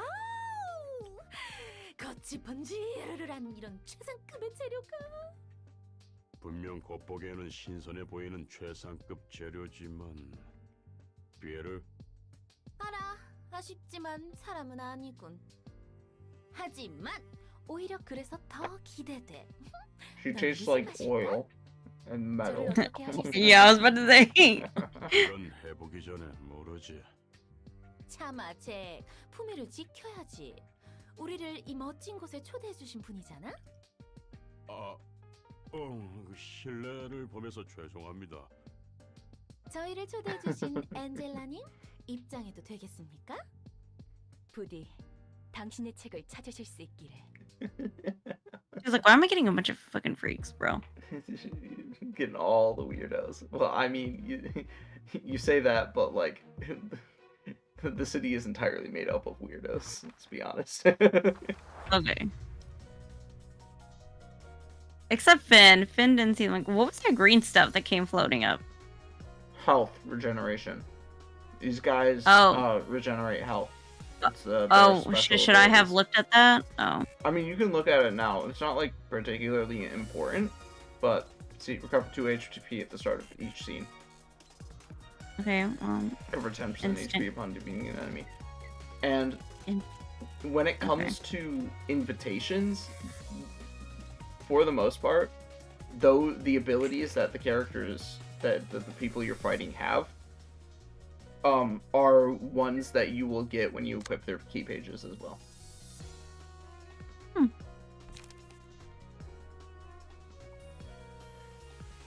Okay, let's see what this one does.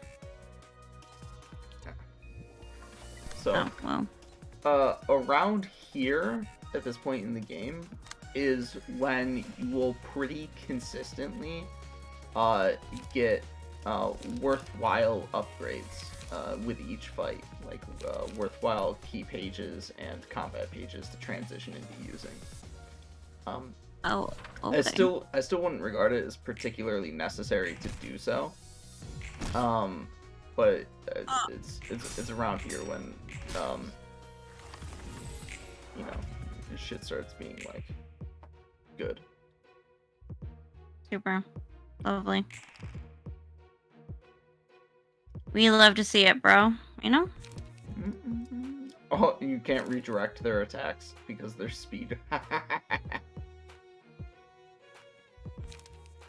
Needless to say, Victor's probably gonna get bodied this turn. Yeah.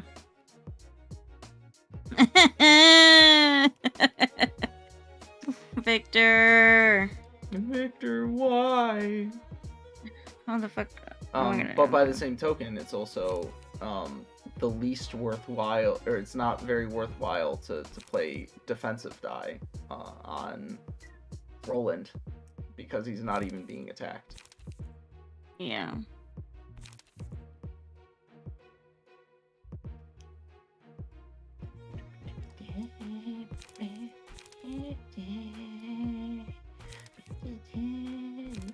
You know, that is actually, now that I think about it, one benefit to switching between what floors you're using. Each floor has a different soundtrack. Oh. So if you ever get sick of the Keter song, you can switch over to Malkuth or Nisad's songs. Yeah, because I haven't. Well, I don't. Have I heard their music? Well, you I have remember. because you did But- a realization battle with Malkuth. You Oh, just haven't but do done I remember? No. No. Yeah. We don't remember much around here, you know. Right. We have the memory of like a goldfish. Okay. Yeah. Actually, maybe the abnormality battles have like their own soundtrack separate from the floor soundtrack, the invitation soundtrack. I don't remember. Oh, Victor made it Yeah, it's impressive. a little bit. Yeah. Go, Victor! It's the power of friendship. Okay. Yeah. From what I've seen This too. bitch is irritating me. Okay. From what I've seen too, people are generally like pretty big fans of Malkuth's song for her floor.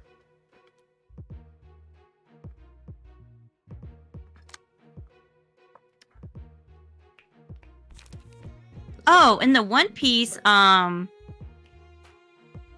action, I don't remember any of the music. So I don't know if that's a good thing or a bad thing. Well, it's a bad thing. Yeah, I always find that to like actually criticize the music within a movie, you generally have to like actually be paying attention to it existing in the first place. Because unless it's like a musical, it's usually very background, unless it's like tonally dissonant from the movie and distracting, which is a bad thing. Yeah. From what I've heard, I wouldn't call the One Piece live action score like particularly good. They have some very neat like orchestral versions of the normal One Piece soundtrack for the anime. Like they had a rendition of We Are using an orchestra and some sort of piratey sounding instruments.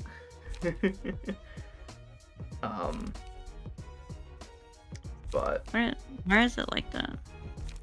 you can right click on like the empty space. You can right click on like empty space to cancel that being on screen. Yeah. Oh. I was like, what, huh? What's happening? Yeah. Oh, she staggered. Bitch.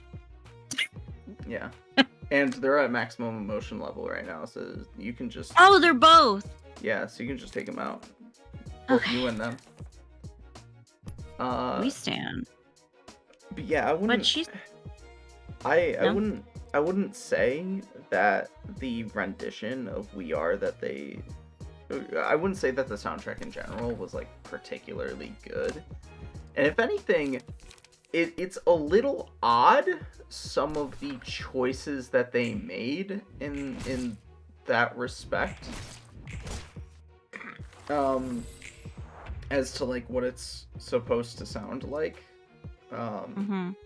Like, one of the songs in my video review, and when I first watched it in a watch party with people, I referred to it as pirate trap music. And it's like, why would you put that style of music into your One Piece soundtrack? It's a very bizarre choice to put, like, trap sounding music into the One Piece score.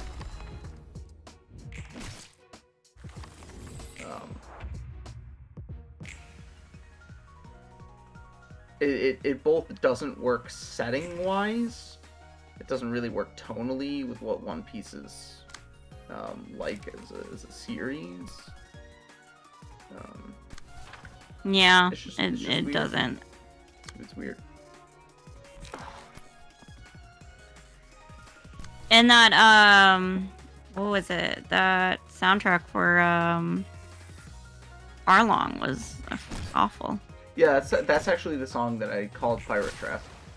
Was Arlong's theme that they had playing when they fought Arlong. Motherfucker, this bitch.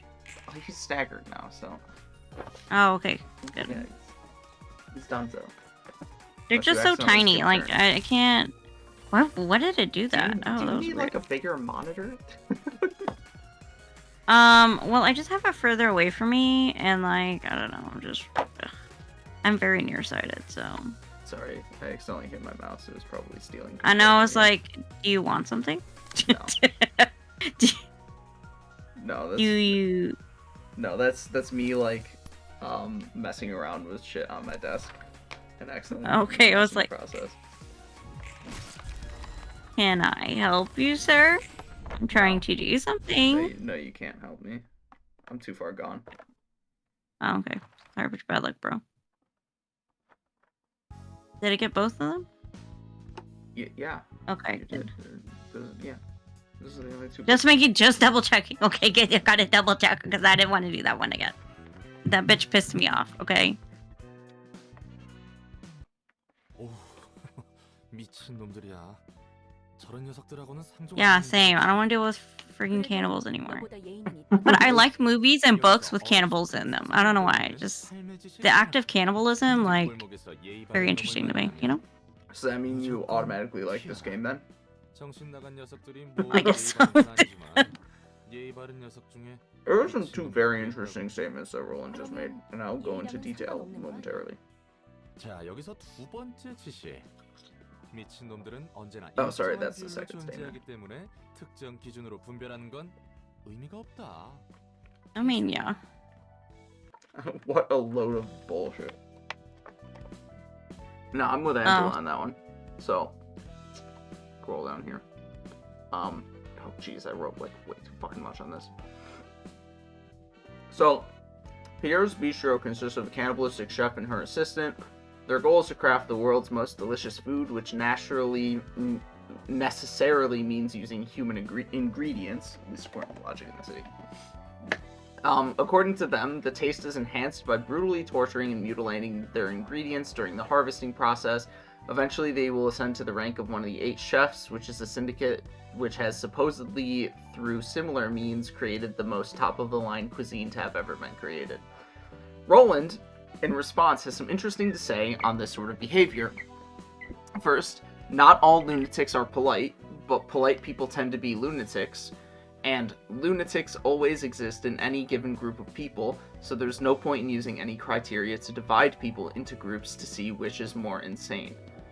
There are some revealing things about making these statements. Within the city, it's accurate to say that barbarity and lunacy are common features, and when one who would otherwise be sane has to deal with that day in and day out, it is draining on their mental state.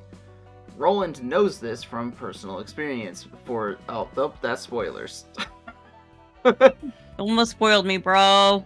Spoilers. Spoilers.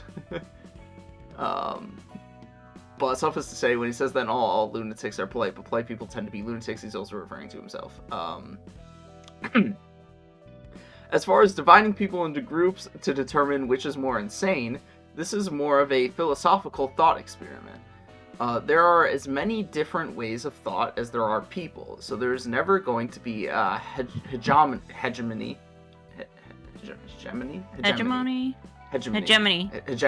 yes. There's never going to be a hegemony of thought within any group. Some part of the way of thinking of one or more within the group is inevitably going to be seen as crazy by the others, and such thinking is a two-way street, as the ones thought of as crazy will also think of the rest as crazy.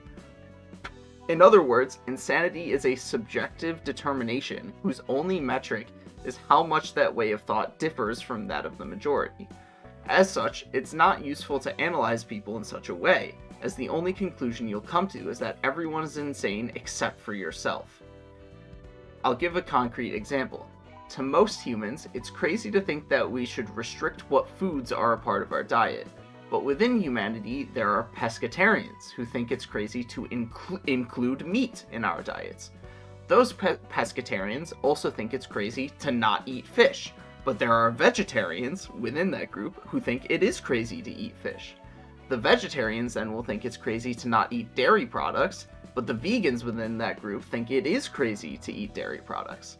Regardless of personal reasoning or philosophy, whether scientifically supported or not, these subdivisions of people don't agree with the way of thought of one another, and you could keep dividing people along such boundaries until everyone is individualized, at which point everyone else is crazy, and the point of making these divisions has lost its purpose.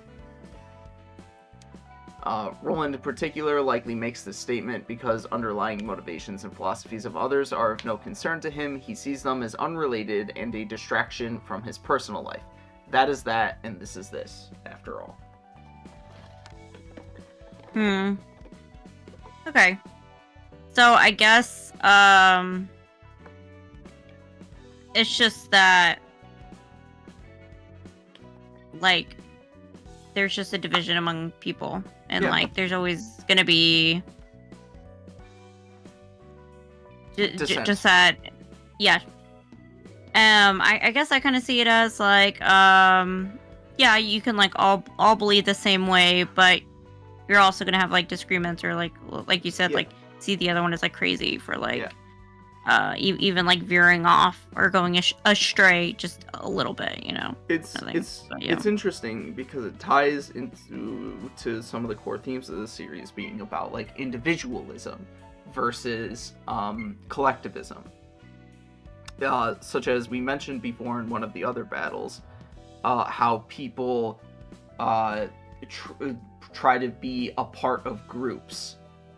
First of all, as a survival mechanism, but also because it gives them meaning to identify as part of a group.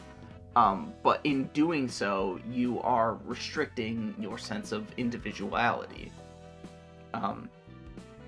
Meanwhile, in saying that if you were to divide people on the lines of like who is insane, as Roland puts it, what you end up with at the end of the day is actually thinking of people as individuals as opposed to as part of a group.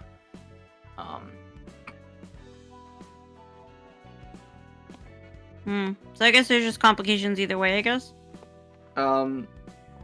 Sure, but this game is a lot about embracing individualism.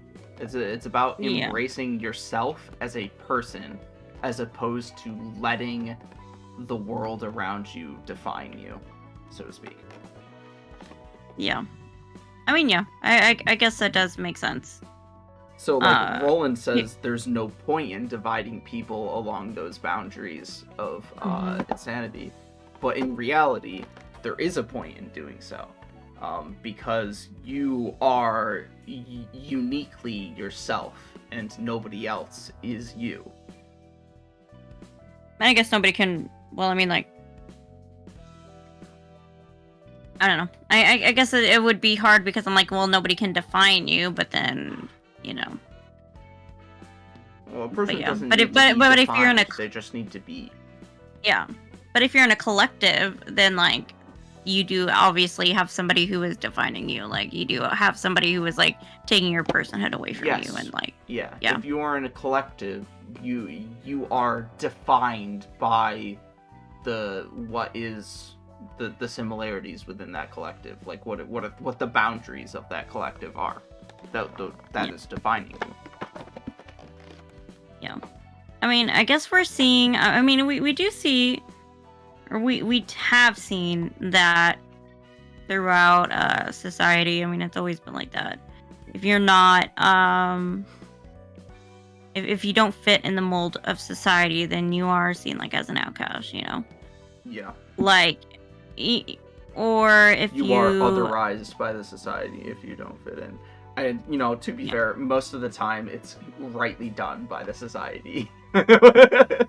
Yeah. But I guess more I'm thinking about like let's not kid ourselves here. Pedos should be otherized.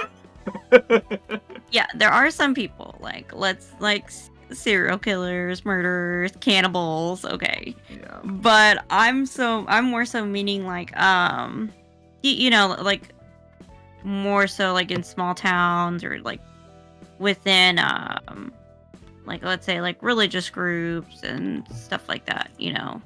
Like when you're like, I don't really want to be part of this anymore. Like I'm gonna go do my own thing. Well then like you're completely shunned, you know, and it's hard to find your own personhood, you know. Yeah. Yeah. I mean, let's use the example that I provided. There's no point in otherizing vegans. They're still like Yeah. people, you know.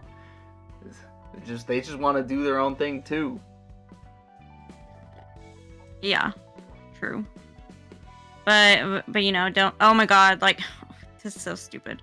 But like it reminds me like I get like people with disabilities get so much shit from vegans. Oh my god, it's so stupid. Vegans are the most obnoxious community of people who don't deserve to be otherized. They're just like so obnoxious about their veganism. They're constantly preaching about like the morality of eating meat and or rather how it's immoral to eat meat and it is moral to not eat meat, and also how like they're the righteous people and like but they're also simultaneously like the most prejudiced people in society.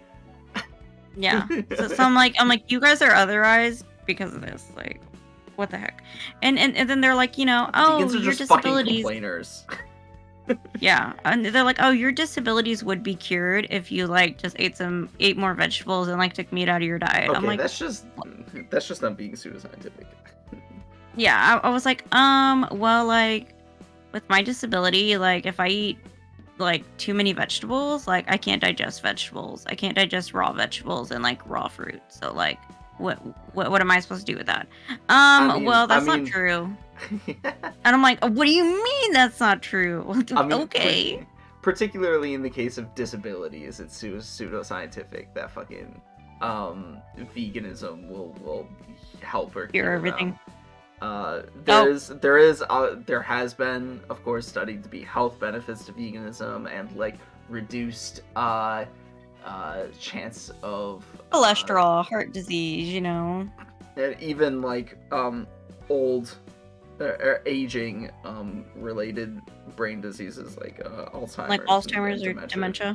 Yeah. Yeah. But like those aren't classified as disabilities. You know, those are classified as diseases or conditions. Yeah. And so yeah, veganism can help with fucking diseases or conditions. It cannot help with disabilities. Disabilities are inherent to your biology, the way your body functions. Like, yeah, but like I'm like you just don't understand. I'm like I'm gonna send you the Wikipedia article because like you just don't get it. I'm sorry. I'm sorry you're so stupid. But anyways, Like, I'm sorry, you're just the dumbest bitch in the world, you know? Fucking vegans. Oh. This is so fucking stupid. No, they really are. What is this? Is this a... That's a realization for Yasad. You would want to equip him with a deck before you do it. And you can do it now, but you can also do some regular invitations to get some better cards first if you want. Oh, that's a good idea. Yeah. A little bit of choice.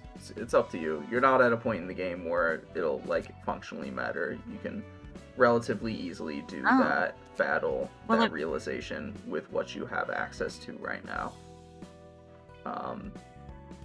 Speaking of, I think I ate too much broccoli today and now my stomach hurts. So yeah. Damn. You got broccoli. But it was baked. It was like not baked. It was like steamed.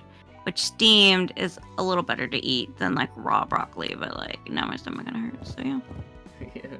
What you're basically saying is that the water from the steaming is helpful, but the broccoli itself is not. At which point it's like, well, just drink water then. Yeah, pretty much. Yeah, it's like, what are you gonna do? Well, I mean, I don't even. Okay, let's just see what we get, I guess. I remember the card "I can cook anything" being good. Don't really remember why though. I might also be thinking because Pierre is the sequel to this game is a gacha game, and part of the function of the gacha game is that like the main characters take on the personas or the identities of other either characters or types of people in the city. So one of those identities is Pierre. One of the characters can take on the identity of Pierre and use her like skills and be her whatever in battle. And her best attack is "I can cook anything." So I might just be thinking of that. You also didn't even get her page. What the? This game is rigged. Apparently, I was just thinking that. I was like, I think I'm gonna have to play. I was like, I think I'm gonna have to do it again. It's literally just thinking that. This game is fucking rigged. You know what? It's fine. It's fine. It's okay. I'm okay. Everything's fine. I'm okay. My eye's not twitching at all. Have we gotten very far these past 2 hours? No. I think we have. Our usual source of cooking ingredients are syndicates specializing in butchery. These kinds of meat they treat and how they process it differs for each syndicate, so you should pick your caterer carefully. Our meat pie bistro used to frequently trade with the musicians of Bremen and Little Piggies. The musicians of Bremen provided large quantities of meat, though it wasn't exactly the freshest. Shattered chips of bones were often in the meat, and the mixture of different types would create an odd flavor. Still, was a reliable supplier of ingredients all in all. Outside of special occasions, we'd use them for making experimental dishes or sausages. Oh, speaking of, sausages are made from a mix of several different kinds of meat. You could even find a rat inside at times.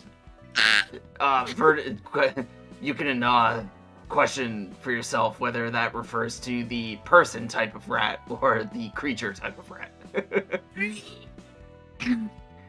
Anyway, we rarely sold the dishes made out of their meat other than the sausages. They'd never treat their meat nicely before handing it to us. The meat you're supposed to pray over your victims, before you slaughter them. Obviously, duh. The meat from Little Piggies is pricey and comes in small quantities, but its quality is good. We even got the highest grade meat sometimes if we were lucky.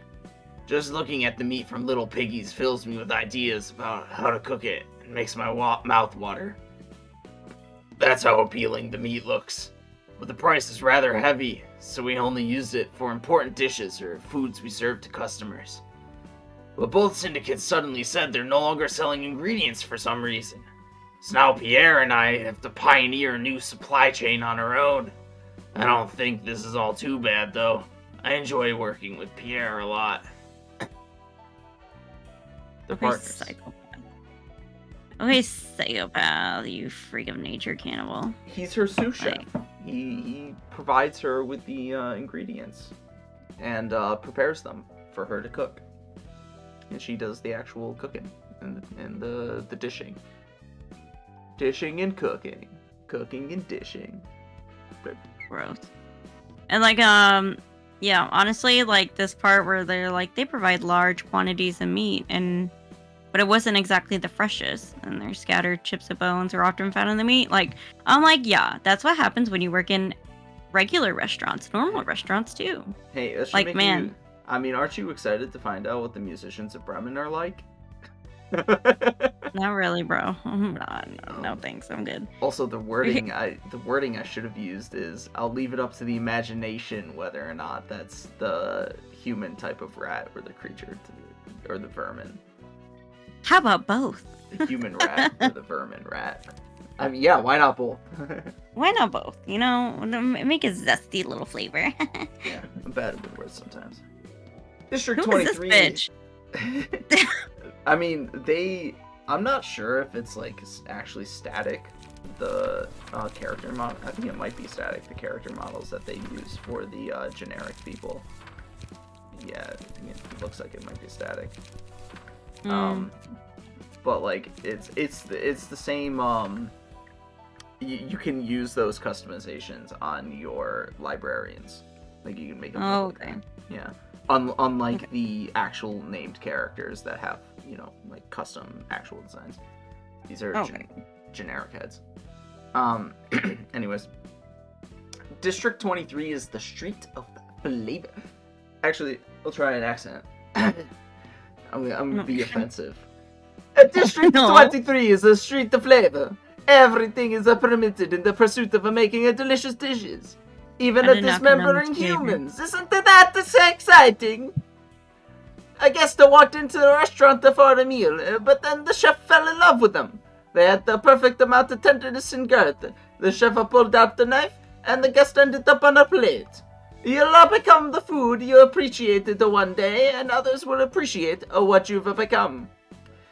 It's a really common story, often told in these streets. Well, if you really become the main character of one of those hotels, be honored. That means the chef saw you as excellent meat. This is one of the best compliments you can hear in District 23. The more you know. Ew. That's exciting. We love to hear that, you know? Oh, butchering a human is a lot simpler than butchering a... My French and Italian are like the same. Yeah, I was about to say, are you going for like a lower Italian octave? Like, what's going on? It's a lower Italian, but with the French. Butchering a human.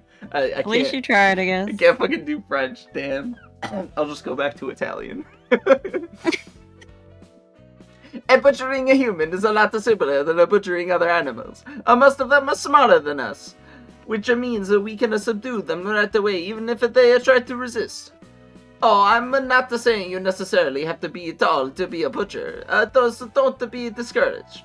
Anyway, humans can be a bit noisy, but they're very handy to deal with overall, since there's very little to worry about compared to other meats. Besides, the 8 chefs, for them, human meat is the one and only ingredient that matches their pursuit. Some buzz about how the process of cooking should be a part of the flavor. You can't do that with any other meat, so you'd better watch it. If you dare wander to this part of town, your destination might end up being a dining table.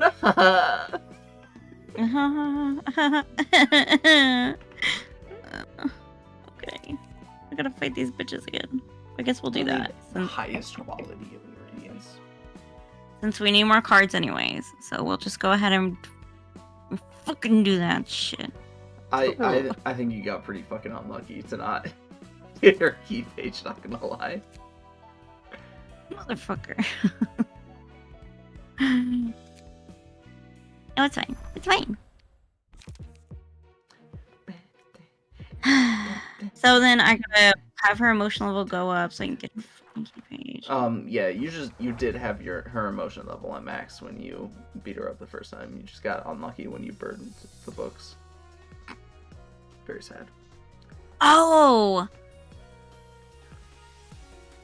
Fucking great. So it's not a guarantee. This bitch. No. Yeah, each book you burn randomly gives you 8 things from the pool. Oh, 8. Okay. I was just like, oh, yay. I thought you automatically got it if you got her book. No. In fact, in some cases, it can be, like, really fucking frustrating because, there will be... So, the highest rarity of card is called Objet d'Art. And they have golden borders rather than green, blue, or purple. They're golden. And the best key pages, and the only ones that, generally speaking, are worthwhile to equip after you get enough of them, are Objet d'Art key pages. But you only get 1 copy of them. And it can be frustrating because a lot of the hardest battles are the ones that give you the Objet d'Art key pages.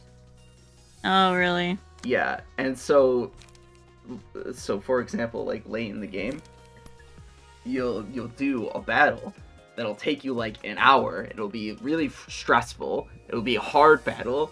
You may have lost a few times already trying to do the battle. And then you like finally win and you get all the books that you were supposed to resolve, and then you go to burn the books and you're left and you don't get the key page, and you're like, that's like the main thing that you were looking to get from burning the books is the key page every time, and you don't get it. It's like, fuck, I have to do the battle again. God damn it. That sucks. I would be so mad. So I can't hit them? Yes you can. What do you mean? It like literally won't let me. I don't know what you're talking about. I literally pressed on it unless I'm just a fucking dumbass, which could be the case. It's because you're clicking on the character. You have to click on the die. Where's the die? Well, they're staggered. Yes, you have to click on the die still. You attack speed die.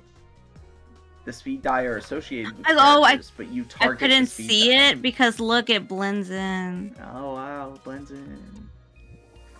It literally blends in. Can you fucking see that? Yeah, I can. I hate you. Get out of my face. Go die in a ditch. Actually. But I fed you a cookie earlier. Fine, I guess you can stay for a little bit. I don't even know what card I pressed. I'm so pissed off. I was like, what is happening? I don't understand. It was like literally blended in so well. I don't know how to play games. Wah.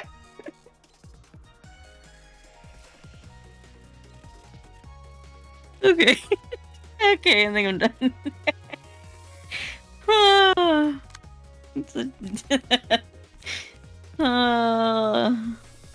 Almost snorted for a second. Oh. Oh, that's funny.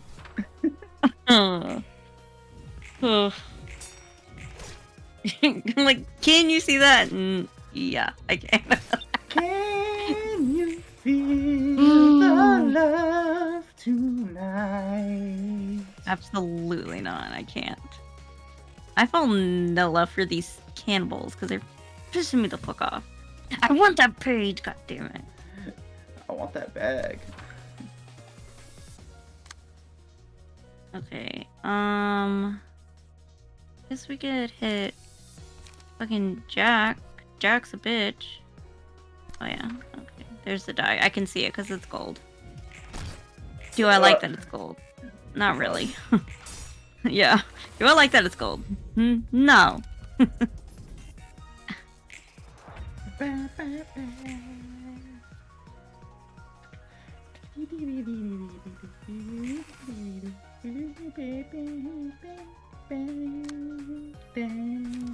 Oh, but I had Chinese food today, so that's what I ate for dinner. Yeah, we're having the. So this is the food edition of this playthrough. Yep. Alright, so- while I'm Talking beating about up cannibals. yeah, talking about my cooking adventures. Talking about I already forgot the type of food you said that you ate. Chinese. and- yeah, talking about you having Chinese food, and also talking about fucking cannibals. Let's go. Let's fucking go, cannibals! Cannibalism! Woo! But yeah, it was pretty good. Look, we love human meat here. Yeah. I will have you know. Human meat is the best type of meat. I mean, I wouldn't say that, but like, you know. Okay, do I remember this card? No, I don't. Oh, I froze for a second. Okay. I'm like, what do you mean remember? What do you want about? Keep in mind that Victor is not going to suffer an attack this turn, because he can neither redirect any speed die, nor is he being targeted by anything. So any defensive die that you play will go to waste. Mm-hmm.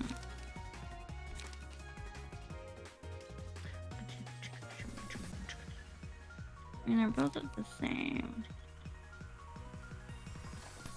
I mean, is it the same to roll a 1 to 4 versus a 1 to 8?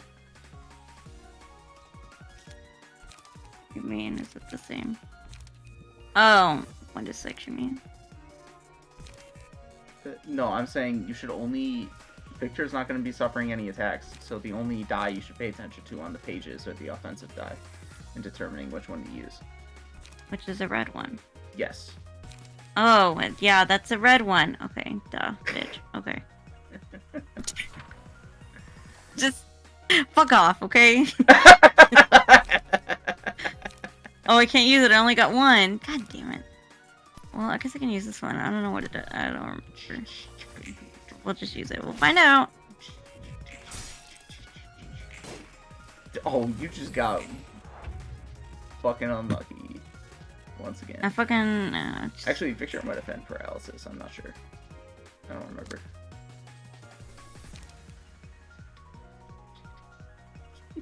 Hmm.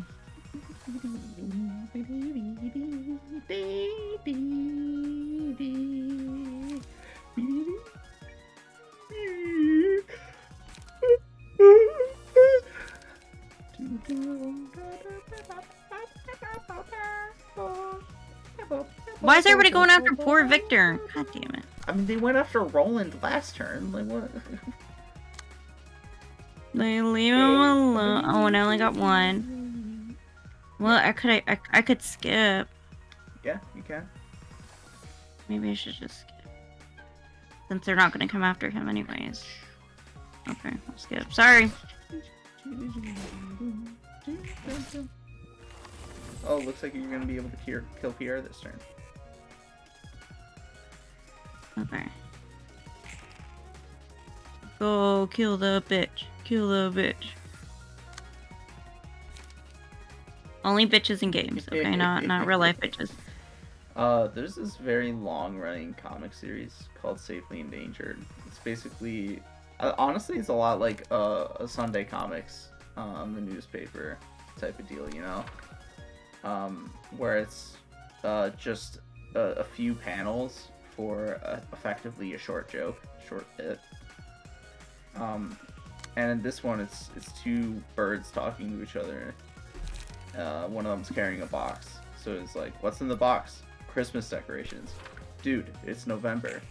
I forgot to take them down sooner. I don't get it. Repeat it? What? What's in the box? Christmas decorations. Dude, it's November.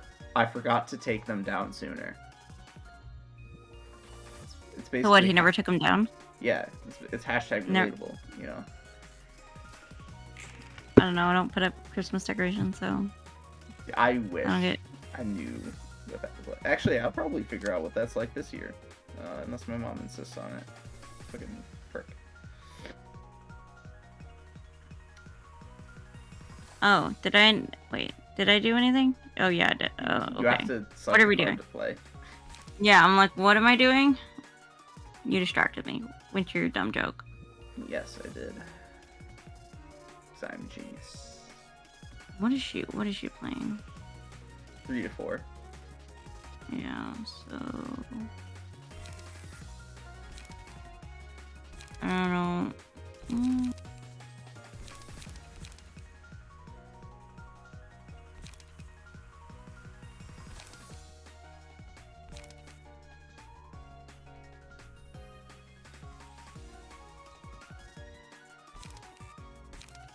I don't know.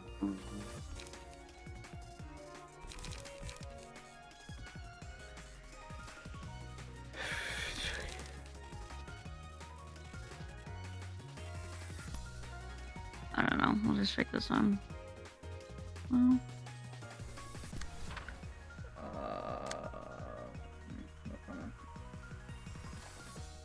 It's probably fine. Probably. He's staggered. Can't do anything. oh, he is. Oops. Fuck. I didn't realize he was staggered. Oops. Sorry, my dude. Wasn't paying enough attention to you. What the fuck are you doing?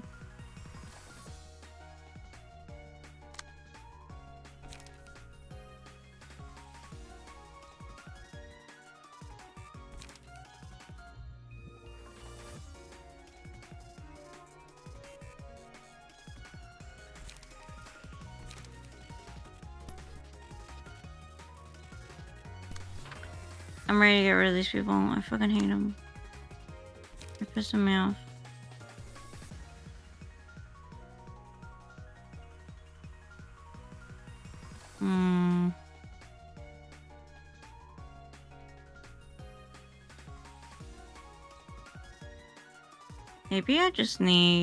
Maybe I need to change cards for Roland. I mean, you'll have some good ones this time. You literally just changed out his cards. This was... He was the one you changed out. You did not change out Victor. I know, but maybe I need to redo it. I mean, you did choose one of each card. Yeah, that's why I said that. I'm like, oh, I did that maybe. I do one of each. You also have a tendency to, like, avoid clashes, I've noticed. Or, like, not plan around them. Yeah, no, I don't. I don't know what I'm doing, okay? Because I don't have any, right? Clashes are just when the die hit each other. When the die go up against each other. Yeah, and I'm looking, but, like, the last time I had, like, I didn't have any that were gonna go against this one. Like, it just wasn't... Like, none of Roland's were any good because he didn't have... I don't know. Like, her card was weird. Unless I just wasn't looking or just didn't get it or whatever. And you're likely very poorly explaining your thoughts. You also Yeah, only have one light. You can only play a card that costs one. Yeah, I know. It's not even worth Maybe looking at that... the I reasons. probably should just skip maybe Roland. I mean, he'll get staggered if you skip his turn. Yeah. Let's see what Victor has. Victor? What are you fucking doing over here, Victor?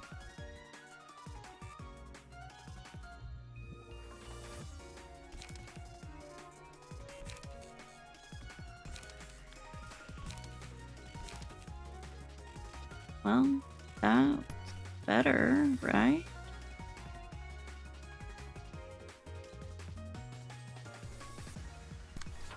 Yeah.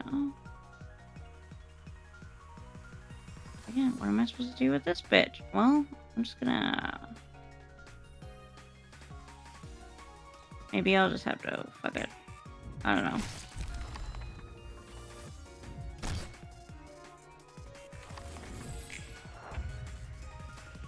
Okay, we'll just have to be staggered. It's fine.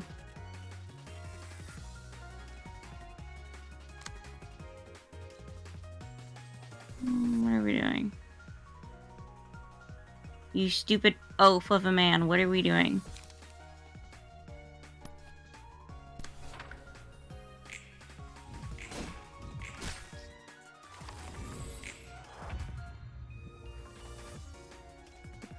Oh my god, this is never gonna fucking end. I swear to god.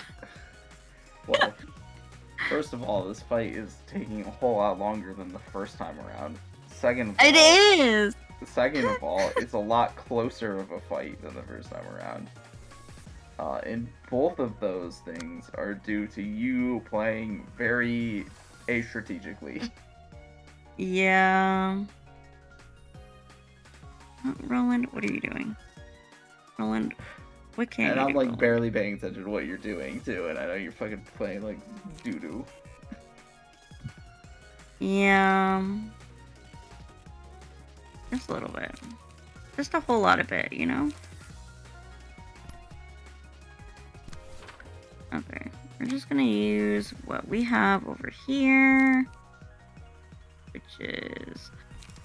the fucking 3 to 4. What are we supposed to do with one light? What are we supposed to do with the one light?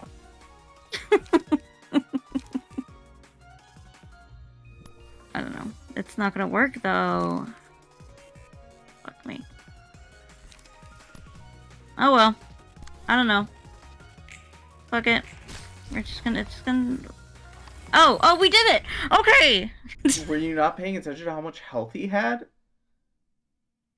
No, I know he had 3, but I just thought. I don't know. The number wasn't big enough. It was like my number was lower than his. Victor's was. But who went first? Did Roland go first? I wasn't paying attention. Did Roland go first that turn?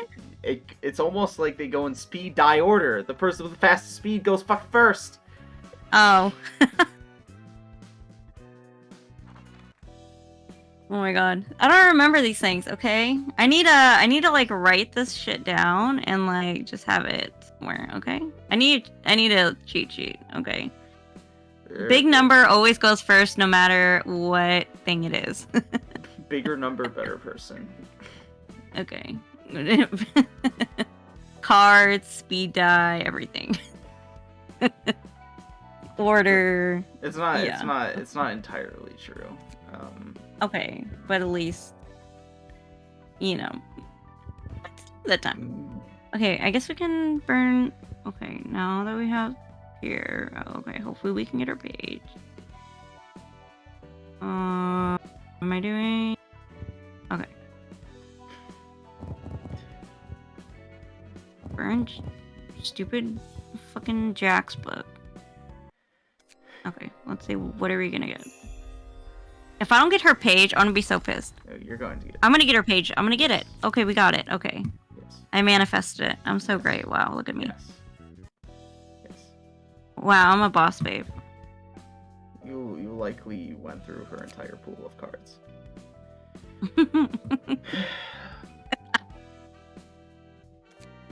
No, really? Most cooks who live here have the same dream, becoming one of the 8 chefs. They're the people who pursue the ultimate delicacy. Their way of cooking will give you a thrill just hearing about it. You don't feel it? No, I'm sure you can feel it inside. I sound crazy? Nah. Listen up, you stubborn square. This is why I can't talk with people whose brains are too old. They taste bad, too. There's a limit to the flavors people can draw forth. The height of the taste the human tongue can feel isn't as impressive as you might think, really. The most delicious food doesn't come close to sending chills down your spine. At most, it's just good enough to make your eyes spin. And the food you guys casually eat going, tasty, or way below that. So, many chefs gathered around one time, pondering what to do to pursue a taste beyond this limit. And then inspiration struck all of them at the same time like lightning. What if they sublimated the experience into taste, something beyond what the tongue can feel? You know, they say the presentation of food adds to its taste, right? What if the whole process of cooking could be tasted? They performed several experiments in an attempt to make that dream come true. So? What do you mean, so? I wouldn't be trying so hard if there was an end to delicacy. All the chefs are continuing their research to this day, seeking more stimulating flavors. And I just want to be as good as the stain on their apron at least. Okay, bitch. So, like, you gonna do that with, like, animals? No. Just curious. No. No? No. Okay. I'm just wondering, like, what drives a person to, like, eat another human, you know? Because it tastes good. I guess. Because normally people only eat people out of survival situations, you know? But, like... They are searching for the height of cuisine. Sure. And it's also a cultural, it's also cultural? Yeah, it's also culturally normal in the back streets of District 23.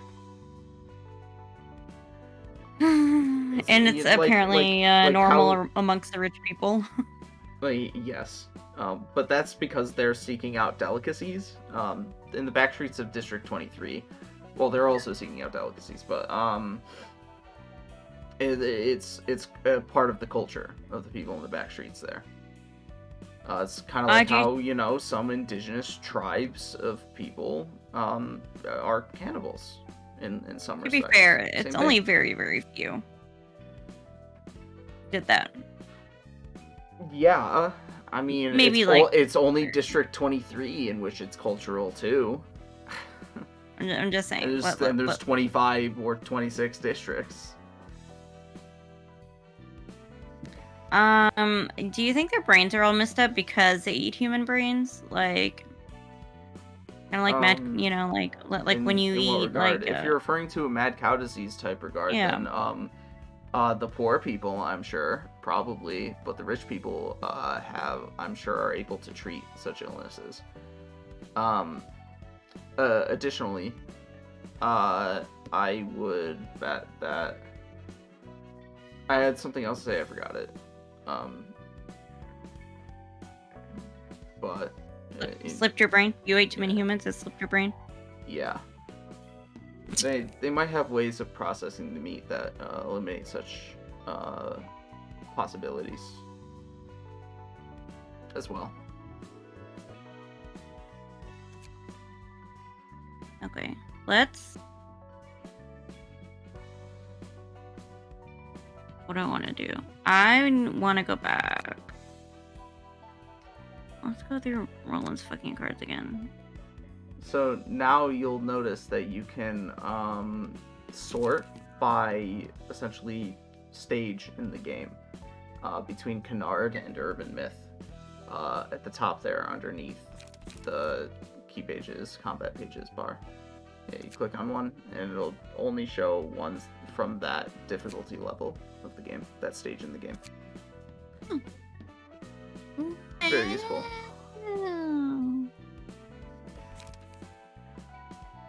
Oh, okay. And okay. I mean, I guess I could play it again to get more, but like, do I fucking want to? Not right now, at least. I mean, you have enough copies. Yeah, 12, 9. Okay, yeah. Okay, let's... Okay, I guess... What about Victor? Look, their combat pages are particularly useful because they're cheap.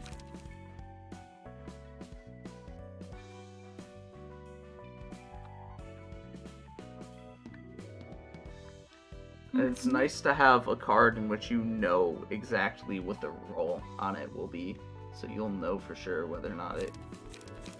Oh, you'll have a much stronger idea of whether or not it will, like, say, win a clash, or what have you. What is this thing you do again? That's speed, right? That's... The 3 to 4? No, that's slash. That's an offensive... Yeah, that... Why did I say speed? Yeah. Then what's the blue thing? Evade. Evade. Yeah, okay, that's the word. Yes. Okay. Yeah. Speed, evade. It's the same thing. It's practically the same thing, okay? No, it isn't. It's slash. Yeah. Slash That's a slash die and an evade die. No, they're the same. It's fine. Okay. Glad we had this conversation. I guess I could replace. Why does it have 2 though? This one. It's got its uses. That doesn't help me, but okay. In case if the first one fails a clash, you have the second one to fall back on, or even if the first one wins all of its clashes against offensive die, assuming they were only offensive die that they clashed against, the second one will be retained for if you suffer a one-sided attack, and it will be used against that. Oh. Got it. Oh, well, this one's a little bit stronger. 3 to 1, the defensive is higher. It's pretty solid. Hmm. You Why were don't we like, try? you have to be severely overthinking this. Yeah. I overthink everything, okay? Like, give me a break. This is my problem in life. Okay, let me tell you my life story. My life story is I overthink everything. I am a chronic overthinker. So, yeah. Story of my life.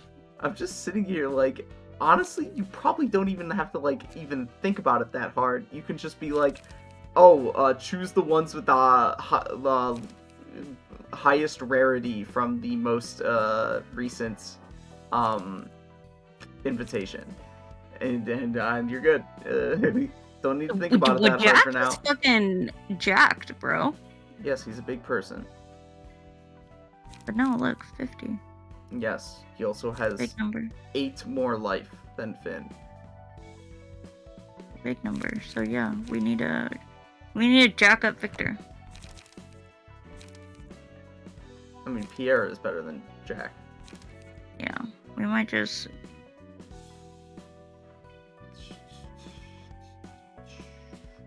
Wait, what's Roland's thing? Tane.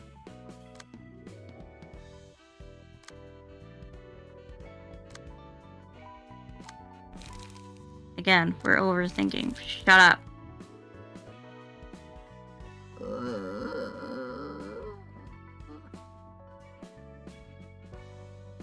Like, I say that because there's like barely anything to compare between them. Yeah. In addition to the fact that Pierre is just better. It just is better across nearly every metric.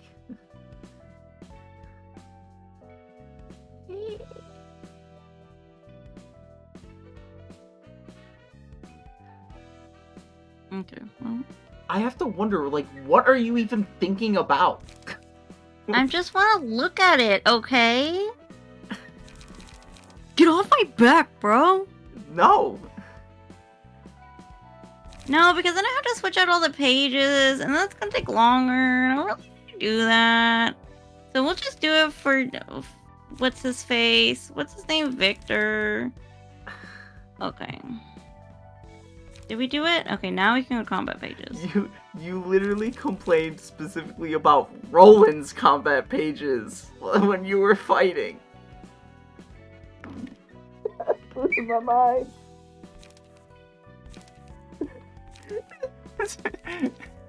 You're making me feel like I should just like do the setup for you. No. Get out of my life, okay? Let me do it. I can like whip it up in like 30 seconds. I don't care. Get out of my life. Let me do it. I tried to warn you. I think I tried to warn you, okay? Like, I tried to tell you. This is why I don't like playing video games. But this is fun. This is fun and this is interesting. But I like to take my time. I like to think. I like to go through my options. Yeah, I like to read every card. I often play games rather slowly because I think too hard about things too. But at least I recognize when my thinking is warranted. Like after a certain point in my thinking, Who are you to decide I'm like, that my why am I thinking even is still not thinking? warranted? Because you're sitting there staring Wow. at like no information and like you're stun locked on it. You're like stun locked on like nothing. Wow. Telling a woman how she should think. Okay, I see Yes, what I it is. am. Misogyn- I am mansplaining how to play this game. Okay. This was your idea, so I don't want to hear no shit from you. Okay, suck it up. Yeah, and the entire time I was thinking to myself, eventually I am inevitably going to have to offer to like do the gameplay component for you because it will get like rather difficult later on. I didn't expect it to be. I would even offer to do the combat pages setup for you, even especially now that I've seen you do it in the early part of the game, so I can just fucking whip it up. No, get out of my face. But it's like, I didn't expect at this point in the game, it's just this. You're not the boss of my life, bro, okay? I should take even longer now, honestly. Cooking prep, what is that? Where the scene taking... Solid card.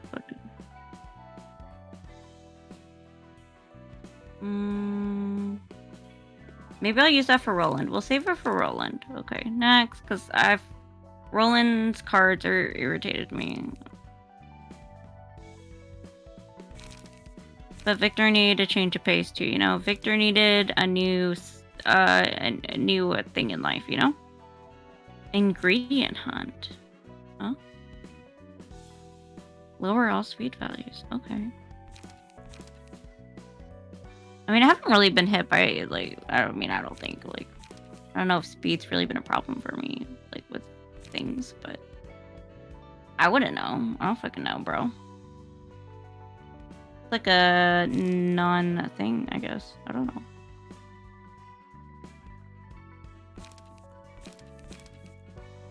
I don't know. I'm just going through life, you know?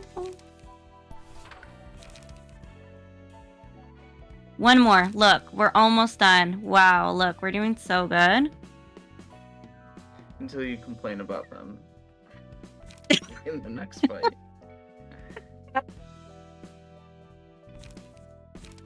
Look, I wouldn't have even wanted to change them if you didn't say something. So technically, this is your fault. Take responsibility, okay? Are you gonna take responsibility? No. Okay then. I would take Like what? responsibility by doing it myself, but you don't Oh want wait, me we to. don't want to save. Okay, we don't want to save. It's already done. Right. Yes. Right. Yes. Right. Got it. Roland, motherfucker. I hate you. Okay, next. Okay. Actually, as a side note, before you outfit Roland. Oh yeah. Where's Ben? That's this one. Empty bookshelf. Okay. But maybe we should do Pierre. Yeah, we were gonna do Pierre, right? Right.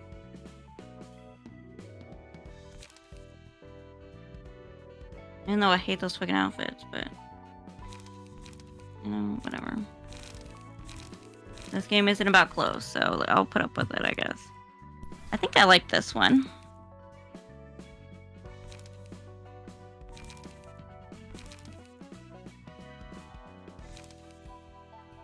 Where's the other one that I saw that I wanted to try? Oh, this one. Look, I made it easy. Look, we got 3 cards and we're almost done. Wow. Look at that.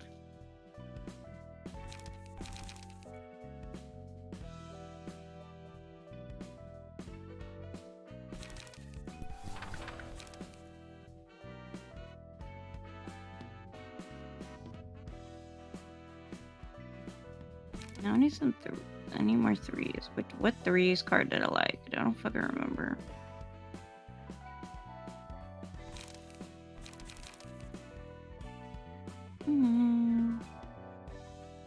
Oh yeah. There's that. Forgot about that.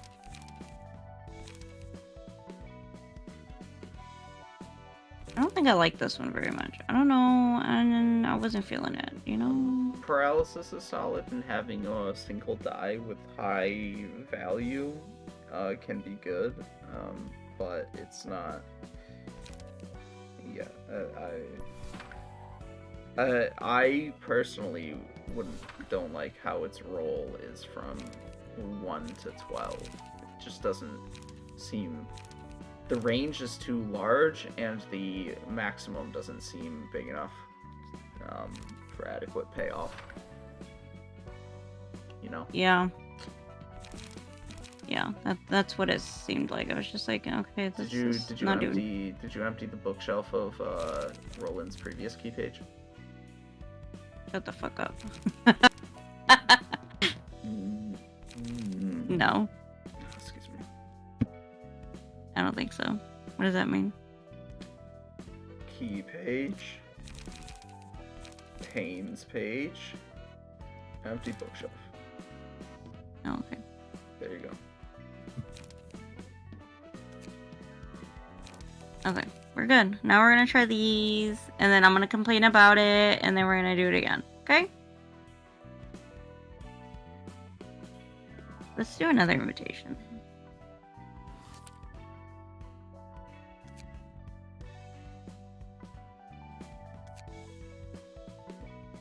Oh, What are you doing? what am I supposed to click on? Wait, right? You have to add the book to Didn't the I do it? invitation. Like that. Why don't I have a book of Jack? You do have a book of Jack. Where the fuck is it? There. Oh. Why is it like that? Why is it like you go from here to here, here to here? Why isn't it here to here, here to here? Because of the way general invitations work. Is the That's way that I would hate. phrase that. I don't like that. But also the other reason it's structured like that is if you don't have any copies of the books that you need. So you click on the name of the book that you need, but if you have no copies, then it won't show up. And then it'll be like, oh, I need to go get that book in order to move on. Oh, because I don't have a sour in my ear telling me I don't have a copy. It's for people like that. Okay. Yeah, it's for people who don't have somebody who played this game for 500 hours. Just ring in their ear. Oh, I forgot. People don't have another person whispering in their ear. Got it. 게다가 가로등 사무소가 의뢰받은 치안 구역은 계약 기간 동안 범죄율 무려 0%. 우리가 The 만든 contract. 치안 구역이라 해봤자 Yes. 두 블록 정도가 고작이잖아. 그리고 이 일은 기다리다 보면 들어오겠지. 그래. 그렇게 평생 기다리기만 해. 난 여차하면 다른 사무소로 가버릴 거야. 다른 사무소로 That's a cute jacket. 할 만한 실력을 가지고 있는진 몰랐는데. 낙하산인 너와 다르게 일하면서 닿은 연줄이 꽤 많거든. 너네 어머니가 전설적인 해결사인지 뭔지는 몰라도 난 바로 달려올 친구들이 있다고. 네, 정말 대단하십니다. 네네, 전 정말 대단하죠. Yeah, you should always have multiple connections. 얘들아, 일 받아왔어. 또 싸우고 있구나. 이 새끼가 냉장고에 있던 케이크를 그냥 먹었어요. 유통기한이 어제까지여서 내가 미리 처리한 것뿐이라니까. 유통기한이 지나서 버린다는 Don't eat other people's food, man. 선배, 일이라면? Man. I hate when somebody eats your food and then they lie about it. They don't fess up to eating it. At least he admitted it, you know? 그치만 그건 기간 한정인데. 사실 나도 미심쩍은 일이지만 협회에 있는 친구로부터 이걸 받아서 말이야. 선배 친구라면 츠바이 협회의 직속 해결사분? 맞아. 아직 한화협회에서는 공식적인 안건으로 처리하고 있지 않은 의뢰야. The Hana Association? 도서관이라는 곳에 대해 Yes. 들어본 적 있어? Sorry, did they mention the Hana? I 이야기는 wasn't paying 지나가다 attention. 들어본 적 있어요. 쥐들이 그 주제에 no. Associate fixer. Yes, it's her. The Hana Association is requested subject needs features officially. Yeah, they don't outright say it. Yeah, but the Hana Association is effectively the people who govern fixers as a whole. Mm-hmm. They're like they're like the oversight people, I suppose. Oh, okay. Yeah. And so they don't think it's like worth their attention because again, we're still urban myth. Mm-hmm. Okay. 도서관에서 얻을 수 있는 책이 값어치가 굉장하다나 뭐라나. 바로 그 도서관의 초대장이란 것을 친구에게 받아왔어. 그런데 공식적인 일이 아니라면 의뢰비도 불확실하겠네요. 공식 경력에도 기록 안 될 거고. 뭐 협회도 협회 나름대로 신중히 해야 하다 보니까. 그리고 정확한 정보도 없는 곳에 제 발로 들어간다고요? 녀석 말로는 이번 일을 잘 처리해주면 도시전설급 의뢰에 해당하는 보수를 지급할 수 있도록 힘써준다나 봐. Give Oh, them so a I'm assuming that's a bonus. lot? Well, Oh, it's the next stage. 역시 okay. So, 그만두는 게 좋으려나? Yeah, just 하죠. it's incentive. Incentive to take the request at 요즘에는 일도 뜸하고. that 다들 고마워. has no information 해오던 것처럼 about it. 한번 해보자. 츠바이? 하나? Oh, they are about to 해결사 explain 협회를 the 말하는 Hana. 거야. 사무소를 차린다고 만사 해결은 아니거든. 도시에는 12개의 해결사 협회가 존재하는데 각각 다른 업무를 맡고 있어. 각 분야에 맞는 의뢰와 사건들이 협회로 우르르 몰려들지. 사무소의 일은 협회에서 관리한다는 거네? 맞아. 협회가 여러 사무소에 공문을 돌리거나 협회 직속 해결사들이 처리하기도 해. 그리고 그 중에서 하나 협회가 해결사 총괄 협회야. 해결사의 등급을 매기고 사무소 허가도 해줘. 그럼 사무소도 등급이 있어? 그렇지. 협회에서 주는 의뢰에도 등급이 있고. 정말 등급 매기는 걸 좋아하네. They love to grade 알기 things. 쉽잖아. 어떤 것을? 내가 어떤 가치의 사람인지 말이야. 누가 도시에서 나라는 사람의 가치가 이 정도다 라고 당당하게 말할 수 있겠어? Nobody 제일 should, 힘들고 바쁜 honestly. 세상에서 가치에 대해 느긋하게 이야기하는 Sour 사람도 shouldn't. 있고, Leave my fucking cards alone, bro. 서로 알게 된 I'll 순간 I'll talk about it in a moment. 내가 저 사람보다 위인지 아래인지 너무나도 쉽게 알 수 있잖아. 알아가는 것도 생각하는 것도 그만둔 것 Yep. 같아. 네가 밖에 나가서 도시 생활 좀 해보면 그런 말 못할걸? 얼마나 많은 사람들이랑 부대끼면서 살아야 하는데 그저 사람들은 도시 속에서 살아가기 적합한 방법들을 찾아낸 것뿐이야. 우리가 이런 일까지 맡을 정도로 궁하긴 하구나. 최근에는 이런 일조차 들어오지 않았어. 궁시렁대지 마. 나도 알아. 꼭 그렇게 지적질해야 직성이 풀리지. 자자, 그렇게들 열내지 마라.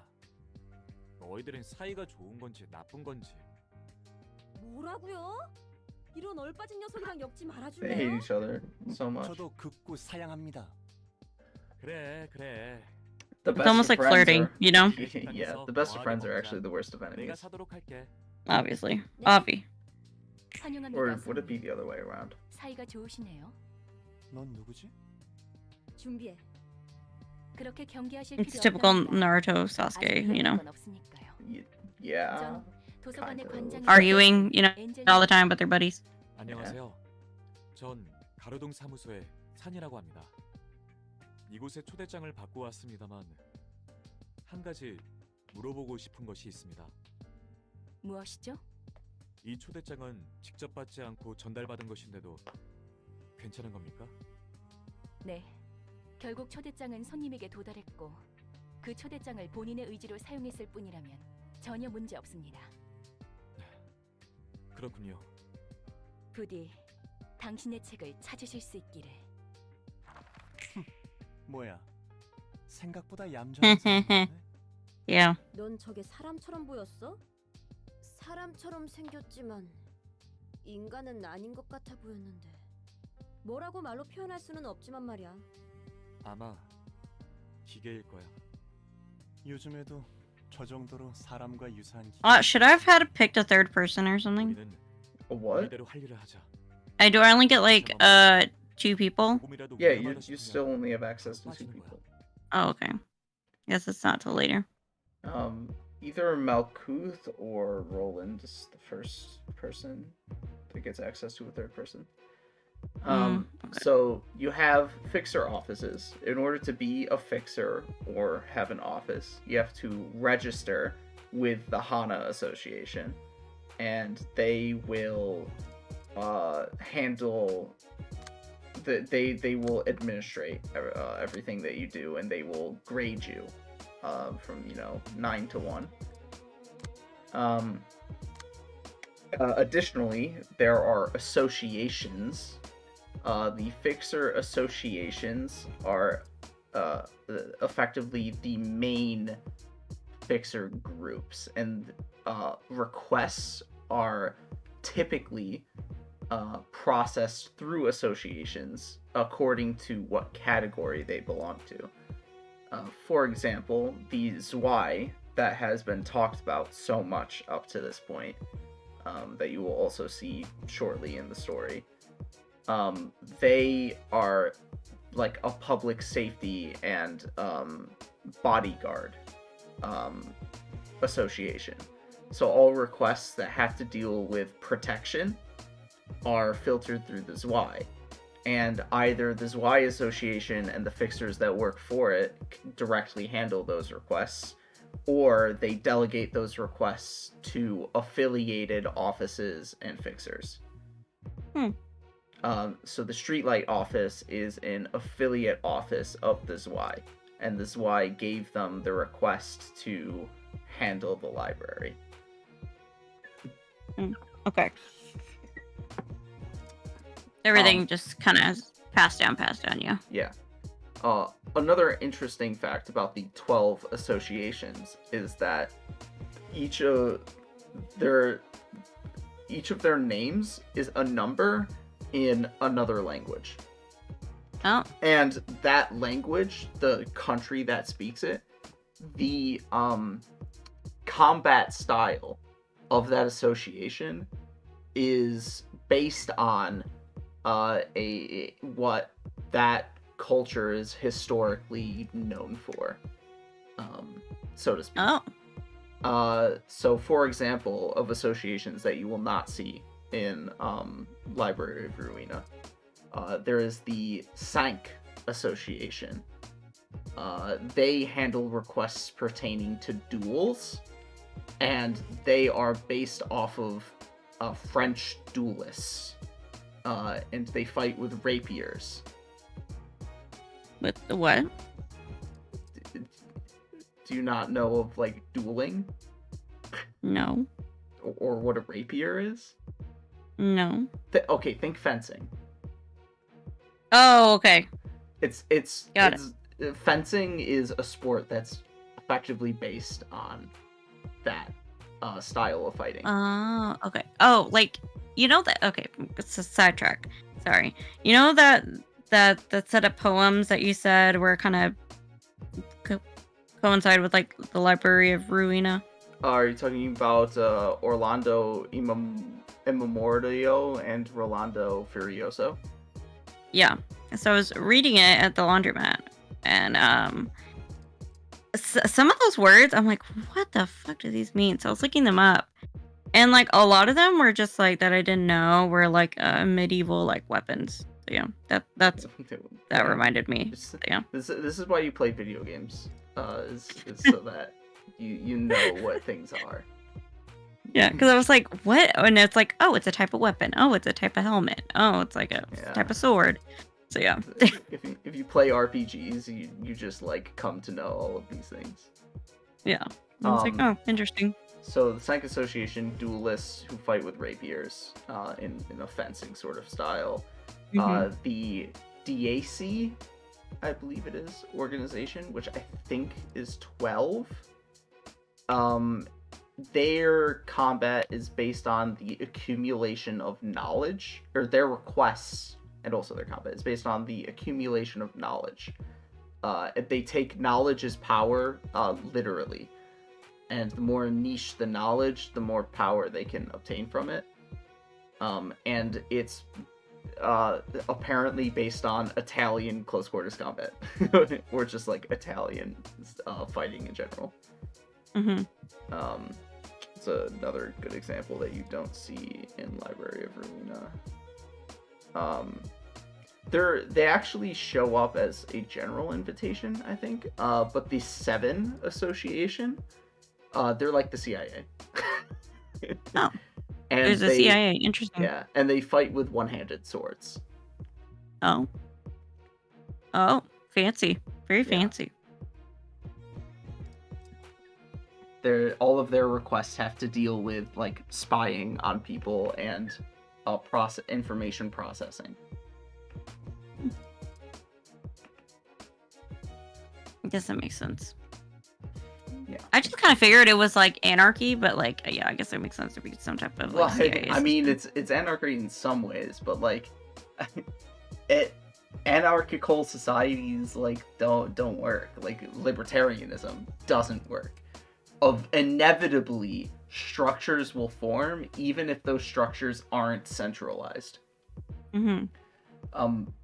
Fixers just happen to be, well, actually not just happen to be, as a consequence of having a largely anarchical society, fixers have become centralized. Yeah. I didn't necessity.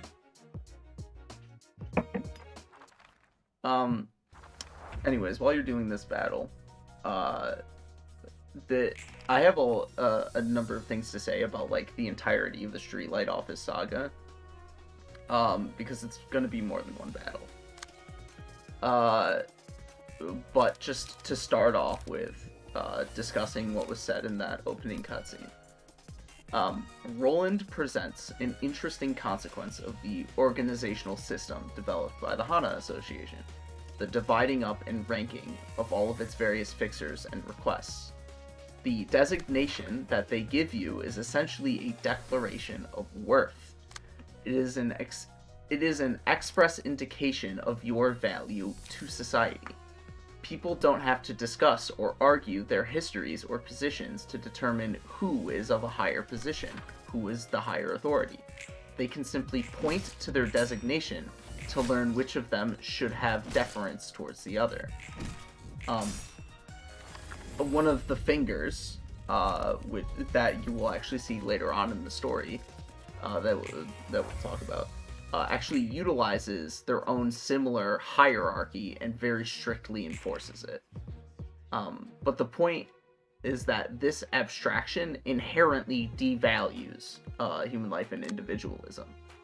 When there is a class pyramid which values increasingly small groups increasingly more, saying that those lives are of higher value than the ones below them, the lower tiers will come to be known as less than human. It's a caste system. I've been describing a caste system. Yes. Whether it be meritocratically assigned, as with the Fixers, or entirely manufactured and circumstantial, as with the Wings, the people of the city live under a caste system. An organizational tool for efficiency when applied outside that organization, or if that organization is synonymous with society, is just a caste system under a different name.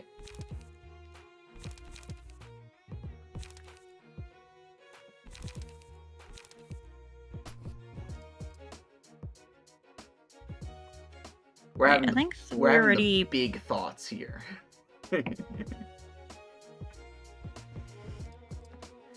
Yeah, you might have to...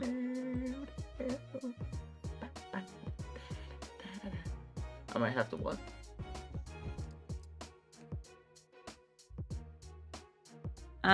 Repeat some of that again, because, like... I mean, you don't necessarily have to pay attention. This is for all of 0 people who will watch this. Hey, you never know. Somebody might.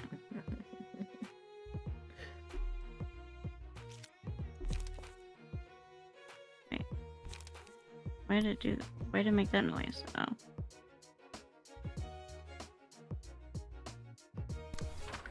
So you're just gonna let Lulu hit you one-sided?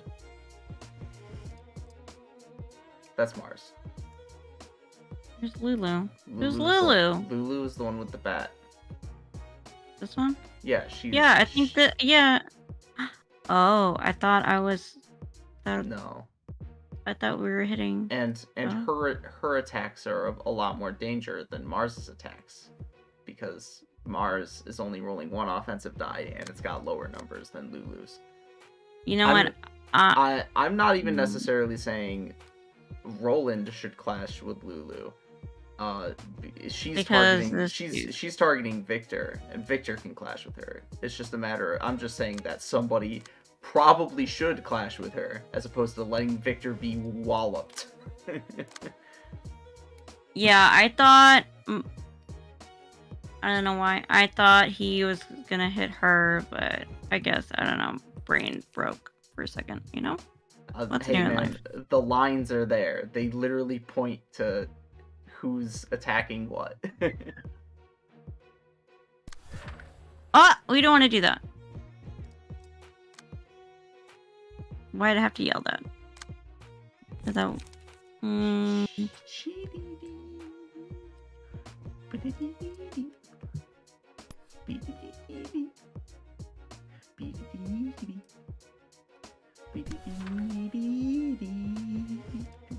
then I guess we could go against that bro. I also find it very interesting that you have fucking Pierre and Jack key pages equipped. Why? I just think it's interesting that you would do that. Like, you literally just, like, assumed their identities after you beat them. Oh, I was like, well, they have big numbers. I don't know. On top of the fact that 2 Pierres is probably better than a Pierre and a Jack anyways. Wait, Pierre is better than a Pierre and a Jack? What? You have more than one copy of Pierre's key page. You could have equipped it to both of them. You can do that? Yes. If you have more than one key page, you can equip it to the other person. Yes, you can. Yeah. Yes. I'm shooketh. You can. Bitch, I did not know you could do that. How come you didn't tell me that? Well, I should have thought it was obvious that what. You're talking to somebody who never plays video games. Well, nothing is obvious. I am sorry. Okay. Just think about it for a second, okay? Why else would you be able to receive multiple copies of a key page? Why else would they all show up separately? You know, like... I don't fucking know. It's not a matter of you not having played video games before. It's also a matter of just, like, paying attention to what the game is trying to, like, tell you. No. You're able to. We did not do that. You're able to equip more than one copy of any given combat page. Why wouldn't you be able to equip more than one copy of a key page? Well, I'm just thinking of one person, like one key page. Like, why would you? Well, that's I don't know. Well, that's the thing. You have separate copies of the same key of a given key page, which means each person can equip the different copy of it. You know what? I was thinking. You know what's funny? I was like, because I was like, okay, okay, you get a lot of combat cards. Okay. And I was like, so, and then I was thinking, well, we have a lot of these other cards. But I don't think I was processing that they were key pages. I was like, so what do we do with all of these? They're literally under the key page menu. So I was like, so what do we do with all these? Do you get something? Like, I don't know. I don't understand. Okay, whatever. I would have, see, if this was something that I was doing on my own, I would have just Googled it, you know? I would just Google, wait, who, okay, so. There are guides to that more thoroughly explain like the combat system than the tutorial does, as well as provide you with loadouts that you can equip your people for effectively each battle. And the wiki does exist, but I am basically telling you what the wiki would tell you, in addition to the fact that some of the shit that I'm telling you is, like, so base level and simple that the wiki probably wouldn't even bother telling you, or any of the guides. Oh, well.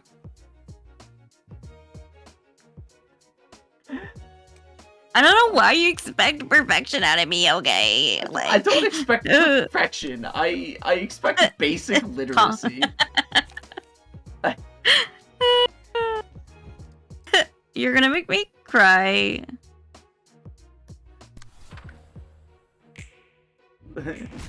No, my Like, eyes are have too you dry read to a cry. single book? Have you ever read a single book? Type B. I read over 100 books last year. Okay. Yeah. So here's an Okay. interesting thing you may have not noticed that just happened. But Lulu, rather than die and turn into a book, she actually ran away. Why? Because some characters in the reception will actually run away rather than die and get turned into a book. What a bitch! Motherfucker, you're supposed to stay and get turned into a book so I can get your key page. Hey, look at what she said. They were tougher than they look. Things aren't looking too good, so I'm backing off for now. I mean, that is within character, I guess, you know? Nah, motherfucker. So I'm gonna have to do this battle again. I mean, I guess it's not so bad. They're not Well, that bad. No, that's scripted. If they run away, you couldn't have done anything to change the fact that they ran away. Oh, I thought it was like a Pokemon. Like, oh, they ran away, you know? What? No. That's... Like, You know? I can understand the first question, but that second part is like, why would you think that? What? Why that comparison? What? What? Sheesh. Don't you just love my logic?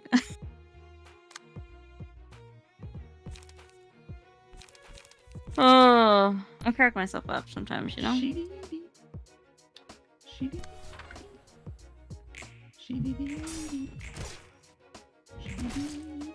Ah! Oops. Fucked But up you see, somewhere about Mars him. actually did die. Thank God. See, now you know what it's. Now you're talking like a city resident. You're excited to kill people. No! Except Finn was the only one I felt bad for, honestly. I mean, I actually like that. after witnessing like the dynamic between the members of the Streetlight office, you don't feel bad for killing one of them. Have I never hit Sam? Forgot about him. No, you haven't. In part because that last turn, he bodied you. he got some good rolls, and you did not. But now you can just attack him one-sidedly. So, like, he doesn't stand a chance now that it's 2 against 1.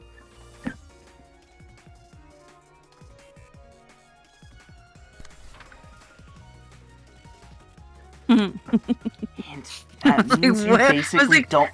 That means you basically don't have to think about anything that you're doing from this point onward. As long Okay, as you but if slot a I combat think page about on it, both then of them. I'm gonna remember, like, okay, this is what you're supposed to do, so then next time it'll become second nature, okay? You know? Yeah, I guess. So shut the fuck up.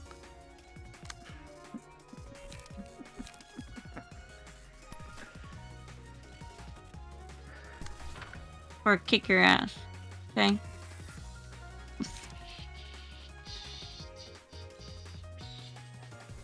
Oh, okay, we only got 2. What I'm does this gonna- one do? I don't think I've used this one. So before you hit the go button, I'm gonna use this opportunity to point something out to you. Alright? So both of your speed die are higher than his.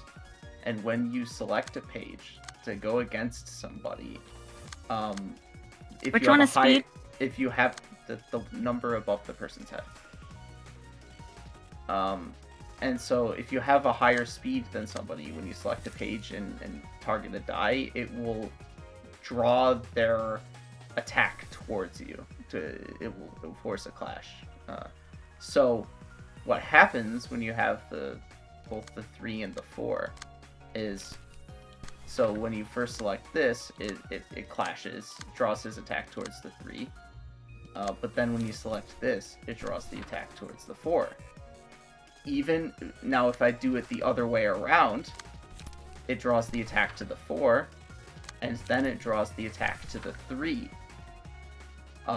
So even though the 4 is at higher speed, it will clash with the 3 because I selected it second. Oh. Okay. It clashes with the most recent speed die that is faster than it. Okay. Okay, so if... Okay, so since the 4 is bigger than the 3, you start with the 4.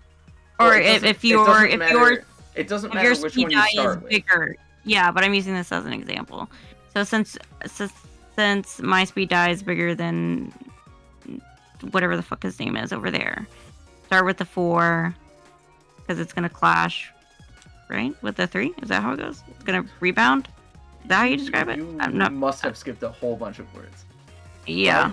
When you select a page on a speed die that is higher than the one that you target, then it will clash against that die that you targeted. And it will clash against the most recent die that targeted it that is faster than it. Oh. Oh, okay. That's weird. But okay. I mean, it's not that weird, but it leads you to be able to manipulate things in a particular way sometimes. That's very useful. Like, in some cases, you might be able to make it so that their clashes happen so late in the scene that you're able to stagger them before they even get any attacks off. Type of deal. Okay. That makes sense then. Okay. Hopefully I remember that for next time, but we'll see, you know.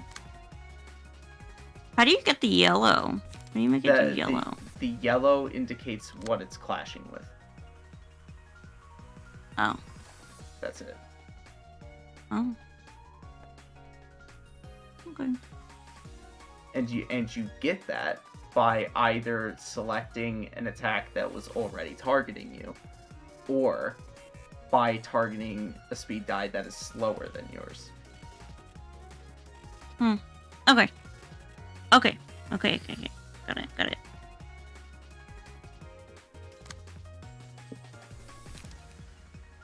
Well, I guess we can... Okay, we got 2. So... Well, I just selected the attacks you originally selected, anyways. Oh, you did? When I did that explanation. So if you want, you can just hit the next scene. Oh, okay.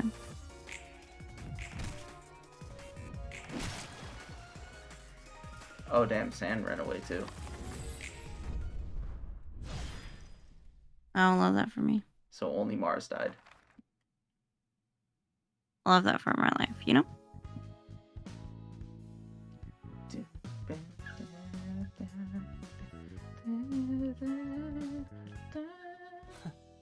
저 녀석들도 아직 Fucking 좁구만. rookies. 해결사인데 서로 저렇게 끈적한 유대를 갖고 있다니. 그래도 이걸로 한 단계 더 성장하겠지만 말이야.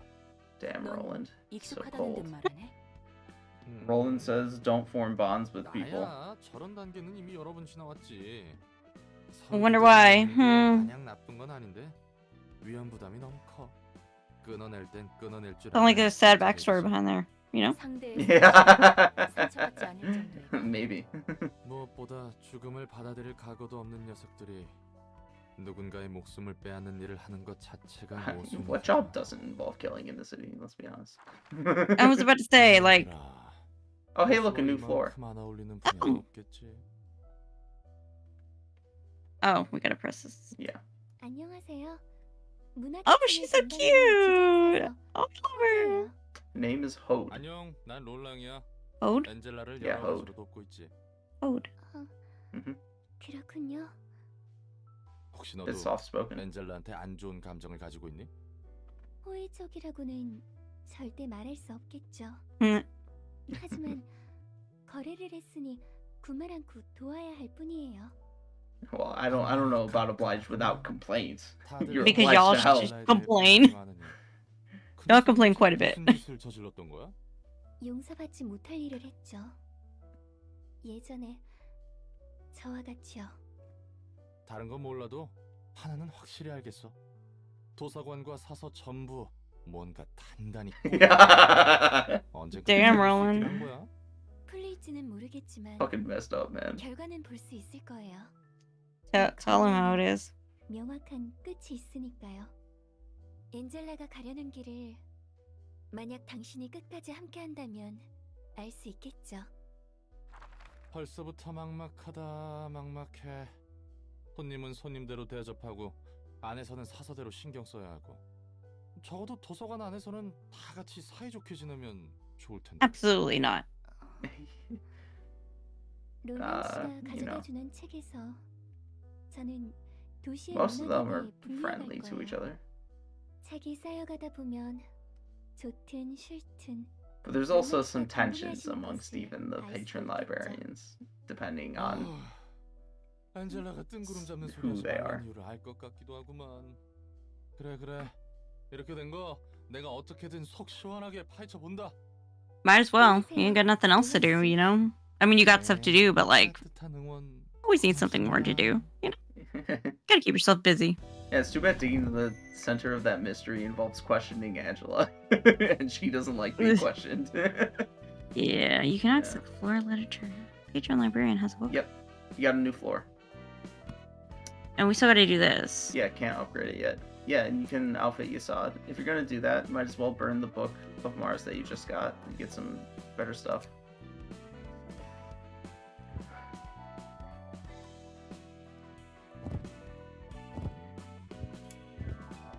Boom.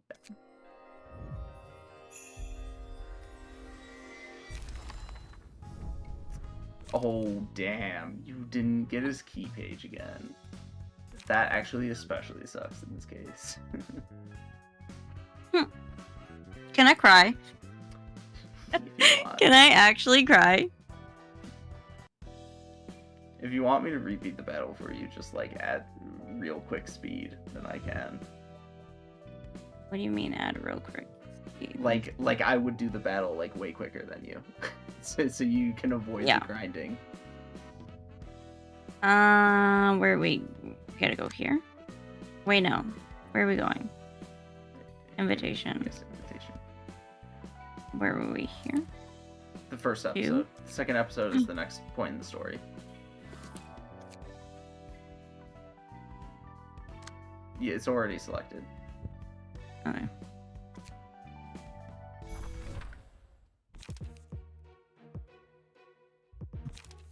Okay. No. You can do it. I want to actually select the floor that will actually like do the combat. You want me to do it? Oh. You said. Yeah. All right. You do it.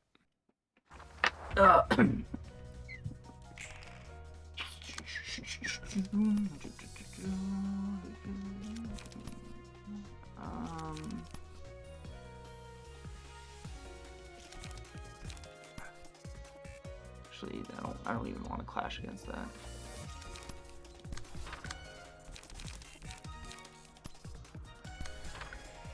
Is that good? No. I'll do this one.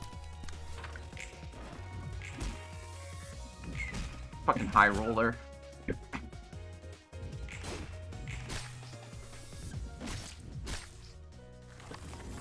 So weird playing the game with shitty cards. Yeah. Been a long time. I still don't want to. Oh, I can use this now. This turn now.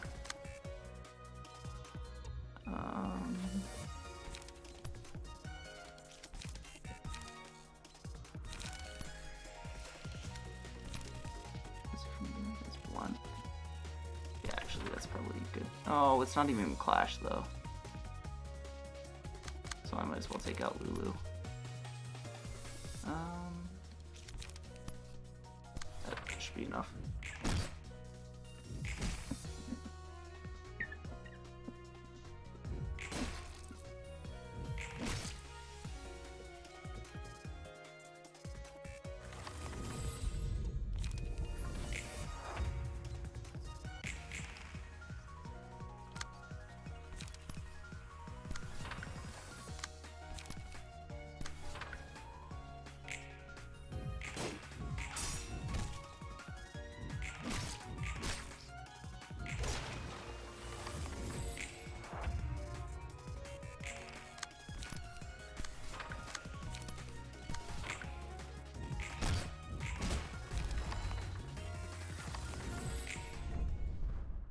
Wow, that took like 5 seconds. Wow. Hooray.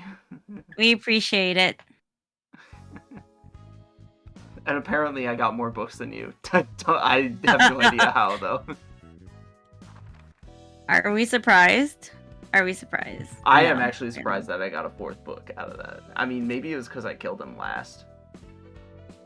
Who is But it, you'll Lauren? definitely be able to get his key page now. Thank God, because I'm tired of having to repeat battles. You know what? You gotta do what you gotta Won't do. be the last you know? time. Yeah, I was gonna say. You'll notice, though, Mars's page is a different color than all the key pages you've got so far. That's because his is the highest rarity. It's an objet d'art. What does that mean? It's the highest rarity.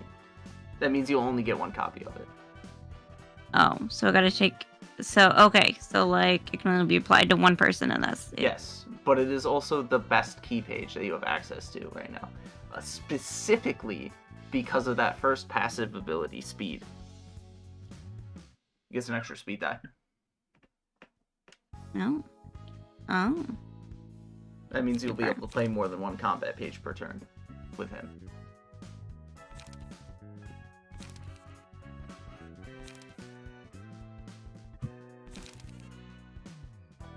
Where's this prepared mind? Oh, okay, defensive. I mean, okay, well. Okay. We stand, I guess. Dee-dee-dee. We gotta go urban myth. Okay. Street light office? Okay. My mother was a fixer with a high grade that every one of my peers would dream of reaching. She was the envy of all, a radiant individual who received endless supplies of various expensive equipment and garnered constant recruit offers from other offices. Does that mean I had a safe, comfortable childhood under the care and wealth of such a wonderful person? Had that been the case, I would have earned a position in one of the wings already. Being the son of a high-rank fixer, I was often targeted by syndicates opposing her, and my mother's acquaintances held high expectations for me. At first, I was okay with their expectations. I was already dreaming to follow the path of my mother. In fact, I was hoping to live up to it and hear compliments such as, "I knew you could make it," from others. Yes, I'm going to become a great fixer just like my mother. Then she'll be proud of me one day, right? She'll proudly say, "That's my boy," in front of others. I started hard day after day, taking no breaks in between. Countless times I held my sword with a strong resolve, and many days I spent weeping alone. Even if I faced setbacks and failures, I believed I could overcome them and stand strong like the protagonist of a movie, as if I could actually be someone great. But in the end, I grew into an ordinary aspiring fixer, and I learned that I was only an average person with no talent to show off. When I entered an ordinary office with my ordinary capabilities, my mother seemed very glad to hear the news. She said an associate office of the Zwei is a good start, and that I'll certainly be able to become successful if I work my way up slowly. However, I was greatly disappointed in myself, and I couldn't look my mother in the eyes until I said my final goodbyes and left the house. I feel really bad. That's so sad. His mother is never depicted in the game. It is unknown who his fixer, who his mother may or may not be. She's dead. I would say probably not. It can be pretty hard to put down high grade fixers, you know. Then again, they also take on high danger requests, so. Yeah. I mean, she was probably like happy that he was gonna be ordinary because, like, you know, it would put him in less danger. You know, I would say. It's hard to speculate on how his mother thinks when you don't even know who his mother is. Yeah, but like, I think most parents just like. I mean, I would say most parents don't want their kids to take on too dangerous jobs. Well, I mean, you do have some parents who are like, yeah, sending their kids off to the military and then wondering why their kids are sent back in a casket. But, you know, that's a different story. But anyways, it was kind of dark, but, you know. I'm just saying, in this case, it is difficult to tell whether the mother is of the opinion of my son should be able to reach the same level of success as I or greater, or if she's simply content with him making a living, so to speak, and living up to his own capabilities. It is difficult to say what the mother's perspective is, but it is evident that his perspective is that he is greatly already be there by now. Yeah. Disappointed in himself that he is unable to live up to his mother's legacy. Yeah, I mean, it's hard when you're in your parents' shadows, you know, or like in your sibling shadows, you know, kind of sucks. So, yeah, I mean, I feel bad for killing him. Now he's a book, and I feel bad, you know? In any case, now you can use this key page to realize you saw its floor. Alright, let's go. Let's do it. Yeah, let's fucking go! Let's fucking go! Woo, woo, woo, woo, woo, woo. Don't feel that bad. Okay, so how do I do that? There we go. I just received a message from good friend of mine, feeling things is fun. Reborn Pyro. Oh yeah, what did he say? He said he saw something that said transhumanism is liberal eugenics. But he has no idea what it means because he doesn't see how wanting a cyborg arm makes someone a liberal or into eugenics. Well, I don't know about the liberal component of it, but transhumanism being eugenics is, in some sense, kind of true, because the point is you're augmenting your body to be to be greater than that of a standard human's. Although it's not, it's like spiritually true in the fact that you are like shunning out the lower quality, so to speak, of biology. Yeah. But it is not literally true because eugenics is it has to do with genes. It has to do with like actual gene editing and or before the scientific capacity to gene edit, controlling miscegenation. Yeah, true. Yeah, because like, yeah, it can get pretty dicey. Definitely, like it's still very like, I don't think we should go there yet because like we already treat like disabled people like shit, and like even like disabled people like can't even afford like prosthetics and like accessible care and like accessible aids, like walking aids. So like, eugenics should be treated like standard medical care in that if you can prevent a developing life from having a genetic disease, then you should. But that is not to say that you should interfere with their life outside of that. And that is like the point of medicine. Medicine is to help people, not to discriminate. And so like there is effectively two kinds of genetics. The gene editing type genetics that exists. I guess it technically could be racist. Like it potentially you could like edit out people being like black. Or I technically you could probably edit that out of their genome. But its function and its main capability is in preventing genetic diseases. But the other form of eugenics is, as mentioned before, controlling who is allowed to reproduce. And that absolutely is a political process, or in the sense that it would be like racist or ableist or whatever, depending on how it's used. And it would probably be used against disabled people primarily. It was. I mean, it still is. Like there are still laws within. There's still many states who use it, who still use it and use it against disabled people. There's a lot of disabled women whose like families don't want them to reproduce, and so they'll like take them to court and It's very force them to bizarre. take birth control and Let fucking people do what they want. pretty much. It's so like I didn't even know this till recently, and I mean, unlike a lot of Hispanic women, up until the 80s, were forced to like get their tubes tied and stuff too. Well, like yeah, that's sterilization. that's Wild. racism, not ableism. Yeah. It's, But like that's a it's little wild. different. I mean, it technically is a form of eugenics, you know. Like, but, I'm sure there were plenty of slaves who were sterilized. No, I'm talking about even in the 80s. The 80s. Yes. You know? I am Like, also wild. not like I understand that. We are not terribly that far removed from racist policies.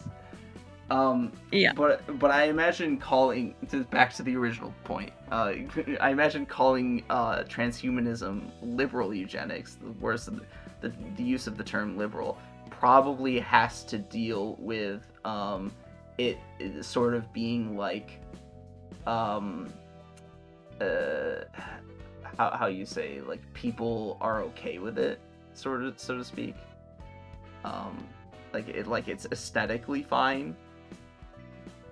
Maybe. If you know what I mean by that, like, liberals often give the appearance of caring about, like, minorities, so to speak, even though all of their, like, economic policies and stuff in general do nothing to actually help those groups of people. So, like, liberalism is often thought to be about, like, aesthetics, and it being about the aesthetics of change, and appearing in such a manner that people will appreciate and like you. And so that's what I imagine is meant by the use of liberal in that term, is that it's like making in that person's mind the eugenics of transhumanism is like, from a normie's perspective, like, okay, even though it's actually eugenics. Like, it seems fine. It's got the aesthetic of being okay, even though in actuality it's eugenics to them. Yeah, which is, I mean, like, I don't know. Again, it's like, I mean, like, aesthetically, like, okay, but, like, again, I'm more worried about disabled people getting prosthetics, you know? Yes. By the way, if you want to do the fight on Yasad's floor, the realization on Yasad's floor, I recommend equipping Mars's page to him, as opposed to Roland. Oh, goddamn, forgot about that shit. So you can equip Pierre's page back to Roland. What was it? Because there's that like one. a million. Okay, it was this one. Yes. Because there's like a million of them. Yes, there's 3 of them. You also have not equipped that page to Yasad. Very well. It's fine. I will admit the UI for, like, equipping people is a little bit unintuitive because it's not its own, like, menu on the sidebar. Yeah. You're supposed to click on the person on the right side. And I've noticed that some people don't, like, understand or forget that that's how the game wants you to go into the equipment menu. And it's like, it's a problem, evidently.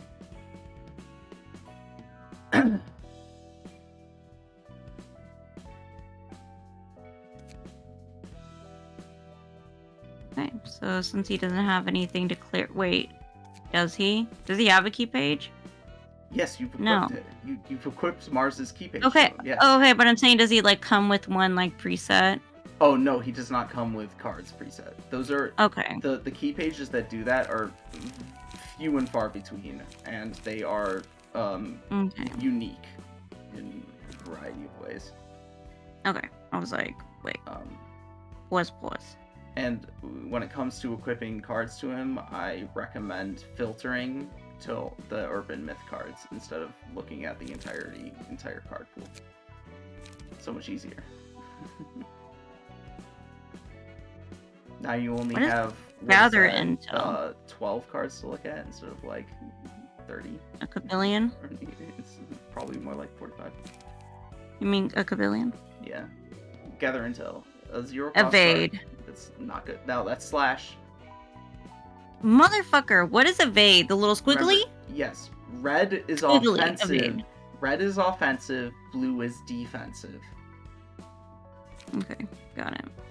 I'll remember it one day. Okay, you just wait. I mean, you're not colorblind, right? No. Just symbol. Like, Then it shouldn't be that I bad. just forget what symbols mean. So, yeah.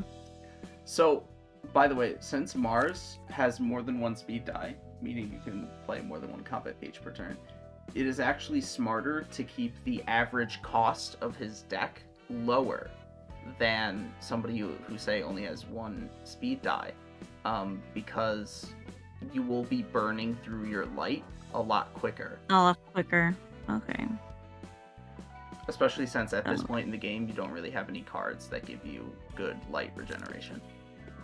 Yeah, and I mean these are like, there's not that many that have 3 anyway, so like, Yes. so I guess we'll do. Well, I don't.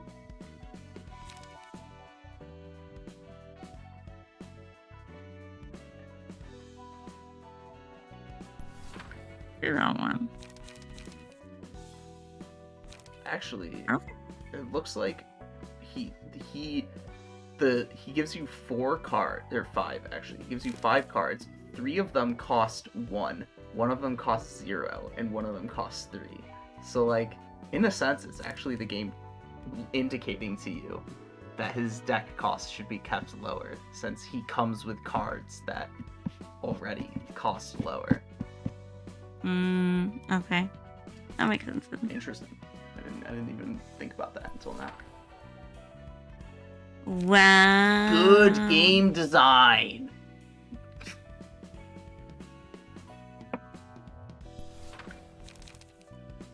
His cards are also probably better than the ones you got from Pierre and Jack. Just throwing that out there. Shut up.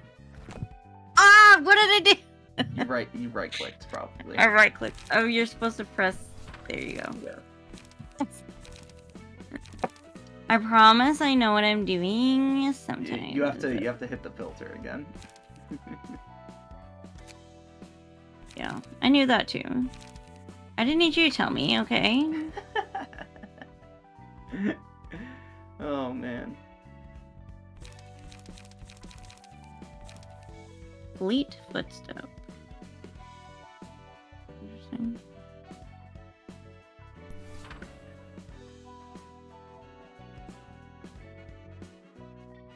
What about these 0 ones? So like, I'll just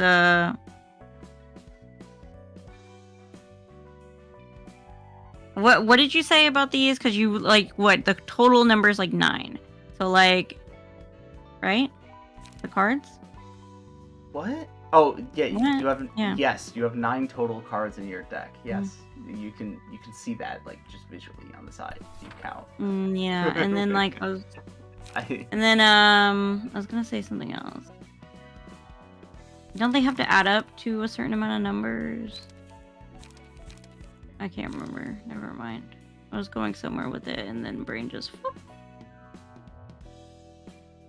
You know? No, you don't know, because you don't. Never mind. Fucking forget it. I'll remember maybe tomorrow. Okay. I'll put it together tomorrow. I'll wake up and I'll remember how I wanted to put it.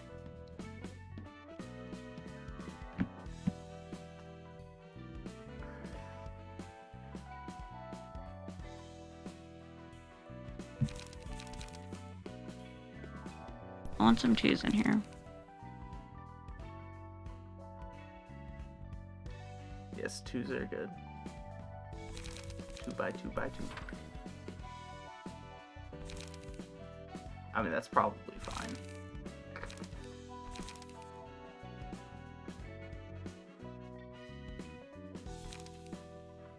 Okay. Would I God bless. technically do something that's different? Probably. But, like, I don't think it matters. Well, God bless America, okay? Alright, let me pull up the wiki for this Forsaken Murderer. And let me listen to it before I start playing because it's not going to pay attention. Okay. Well, then you're gonna have to read how this fight works, even though it's probably not that complicated. Again, because first of all, you only have one character to play with, and second of all, beginning of the game. So the Forsaken Murderer, you see, is like a guy in a straitjacket with a big old metallic thing on his head. Deal double. Okay. An abnormality whose brain is imbued with rage, screams, and malicious cries. There is a wound on his forehead that never seems to heal. He hates everyone and everything. He wears a straitjacket, but is as free as any man. No amount of chains and restraints is enough to prevent him from committing violence. He always had to wear a straitjacket. Some say he was a death row inmate from a federal prison. The researchers were always cautious around him. They felt that the straitjacket couldn't contain him. The researchers wanted to study a murderer's brain to prove that innate evil existed. It was difficult to determine who was worse, a man who murdered the innocent with no remorse, or the researchers who wanted to open up his brain to satiate their curiosity. A wide range of medicine and chemicals were injected into him. Some were used for the sake of humanity's future, while others were for new medical techniques. They all had the potential of changing the world. The researchers were getting more and more excited. Although they didn't openly express so, it was almost palpable. They said they found a cure, but they never said what was cured. The prisoner spoke less and less. His aggressiveness was suppressed, but at the same time he lost himself. After an extensive review, he was permitted to have the straitjacket removed. It feels like my head is turning into metal. I sometimes hear metallic creaks in my head. As the days passed by, he began inflicting self-harm. He would continuously hit his head on the wall or hard surfaces. He insisted on checking if his head was really turning into metal. One day, they eventually decided to leave him with the hope that he would stop once he was wounded. However, even with blood pouring down his face, he wouldn't stop until his wound was so deep the whites of his skull were peeking through. Gross. He had to wear the straitjacket again, but he was no longer feared or monitored like before. A researcher died. It would have been difficult to identify him without his ID card, as his head was violently crushed. Lax security meant that the door was often left unlocked or unattended. The prisoner that everyone believed to be confined was moving around on his knees. My head, turning into metal, folds in my brain, being flattened. He kept repeating strange words, and the final procedure was quickly put in place. Treatment was halted, and he was dissected so his brain could be used for research. How do I know? I sedated him myself. He kept muttering nonsense until the end. Ends, begins, ends, begins, end. Basically a death row prisoner who was subjected to medical experimentation. I mean... that was clearly very unethical. I mean, yeah, I think it's unethical to experiment on death row inmates, so, yeah. I think at the end of the day, yeah. And, like, I think they're both innately evil, to be honest. Like, yeah, he's a murderer who murders without remorse, but you also... I'm not sure you actually need to comment on the ethics of this. Yeah, but both parties are terrible people at the end of the day. So, yeah. Sucks to suck, I guess, so don't murder people. don't fucking do it, man. Gross. Oh, by the way, did you read the guy's effects? Wrath. How do you just click? Oh. Yeah. Deal double stagger damage on successful attacks. Okay, that's great. Okay. Fear. All dice lose 4 power when the character has status effects. What does that mean? Shit like bleed, paralysis, burn, fragile. There's other ones as well. But basically any of the icons that appear like below their character model at the start of any given turn. So they just... Oh, okay. Super. Okay, well, we'll see. We'll probably lose this one, but, you know, we have faith. This one should actually be easier than Scorched Girl. Probably. Probably. He says, probably. Especially We don't if have you much... have... Especially if you have any cards in your deck that inflict status ailments. Although, just looking at what you have in your hand right now, I'm not super confident that that's the case. Okay. I mean, what the fuck do we have? Oh, you do have something that inflicts a status ailment. There you go. Inflict paralysis. Okay, Yeah. there we go. Yeah. Yeah, congratulations. See, I knew what the fuck I was doing. Okay. Okay, well, I didn't know that that this was his combat gimmick going Okay, into I it. knew though. Okay, my subconscious it's knew. fucking Okay, psychic, yeah. I'm Got it. psychic. Duh. I see. Yeah.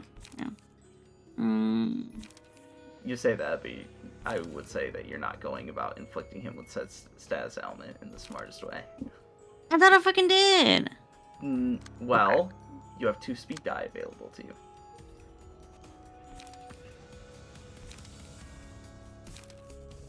Should I explain further?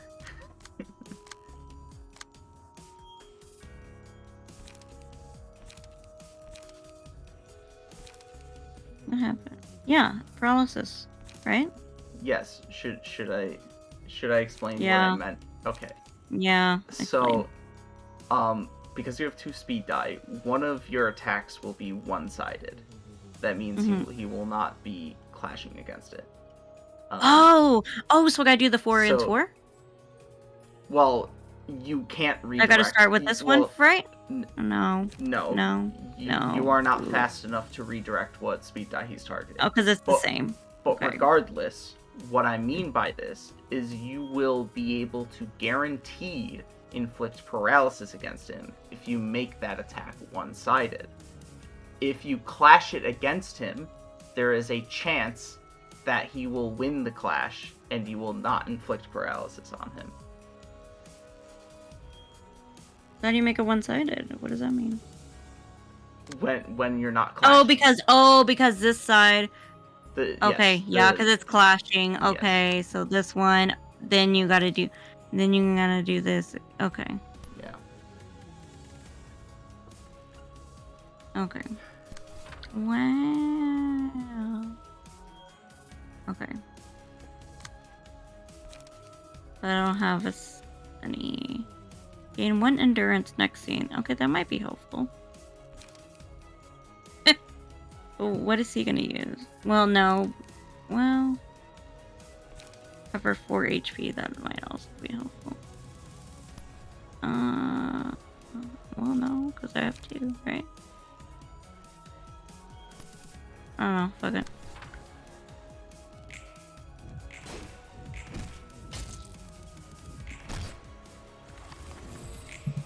And now, whatever fucking card he plays this turn, you'll probably be able to just beat it in a clash with any card because its power is decreased significantly. Okay, so we're clashing against this one. Yeah. I don't know if I ever mentioned this, but power effectively refers to the numbers that the die have are able to roll. So if your power is increased by 3, that means that Oh my god, that panting scared the crap out of me. yeah. Yeah. So if it says the power is increased by 3, that means that both the minimum and maximum rolls for the die are increased by 3. Like the overall value that the die rolls will just be increased by 3 after it rolls the value. Okay. Okay. Same thing, obviously, if it decreases the power. Just power equals number, basically. It's a flat adjustment to the number that you roll. Okay.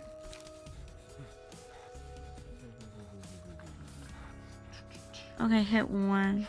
Okay.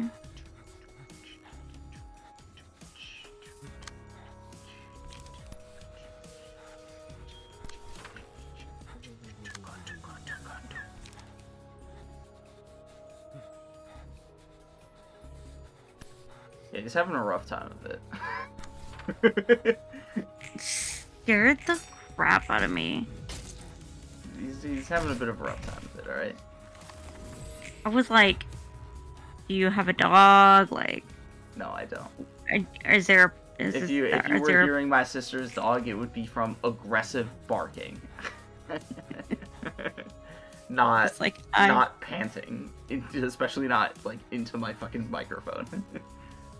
I was just so confused. No, it's just this guy's having a rough time with it, alright? Because you paralyzed him, he's having a real rough time with it. Fucking good. Damn, you also don't have any fucking cards that let you draw more cards. I'm realizing. That's the thing. Yeah, because, like, you see now that you're playing more than one card per turn, your hand is dwindling because you only draw one card per turn. So, there are also cards with an effect that you draw more cards. So, for example, I probably wouldn't even recommend playing the 2 cards this turn, and that is for a particular reason, because you are liable to stagger him this turn. And when he's staggered, you're going to want to hit him. You're going to want to hit him as much as you can. Which means you're going to want, like, you know, more than one card to play against him being staggered, so you deal more damage. Okay, so then... Yeah. Oh, well, I guess you're not staggering him this turn. That's fine. It is what it is. Bummer. Bummer, bro. Yeah, it's bummer, man. It's not even paralyzed anymore. Big bummer.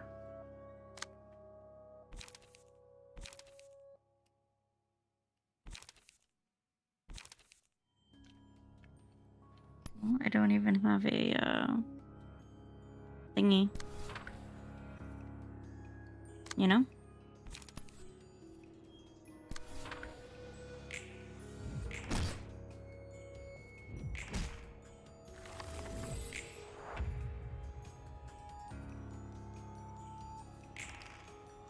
Beat him up, beat him up, Oh. beat him up, beat him up. Oh, he staggered. Yeah, you can cook anything, man. I can cook him. Yeah, but again, you Oh, only I have don't. one card in your hand, yeah. Yeah, it's too bad you rolled a fucking 1 on your first die there. That's really unfortunate.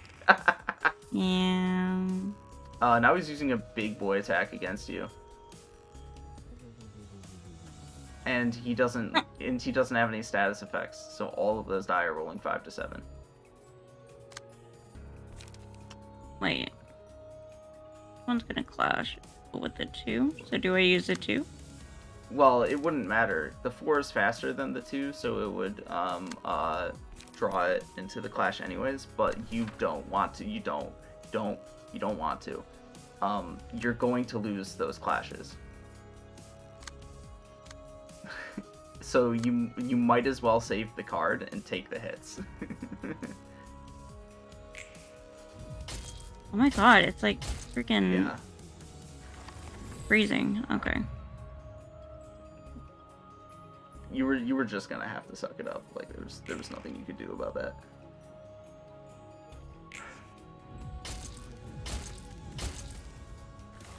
Thanks, bud. Appreciate it. Well, now you're back to this situation, and now you should have 3. Yeah, now you have 3 cards in your hand, so you're in a lot better position. Even though you have, like, not a whole lot of life left.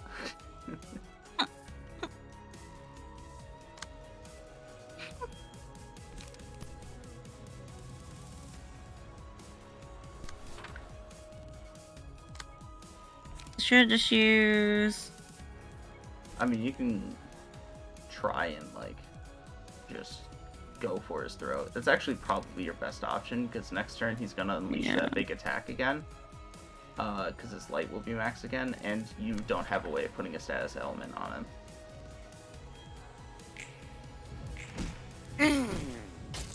Wait. Oh. Are we gonna? Oh. You just barely won this fight.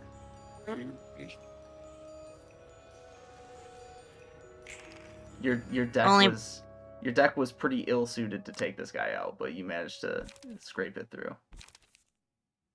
Only by the hair of our chinny chin chin. Yep, by the hair of your chinny chin chin.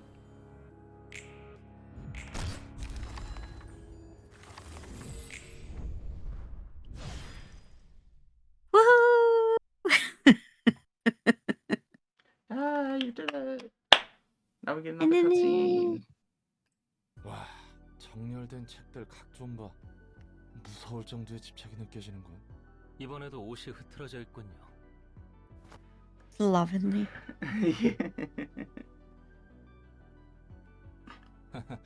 고맙긴 한데 좀 부담스러운 걸.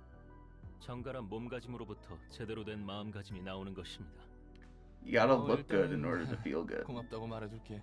Or Yeah, rather, that's right. if you look good, it will make you 책도 feel good. 전달해주고 겸사겸사 물어보고 싶은 게 있어서 말이야.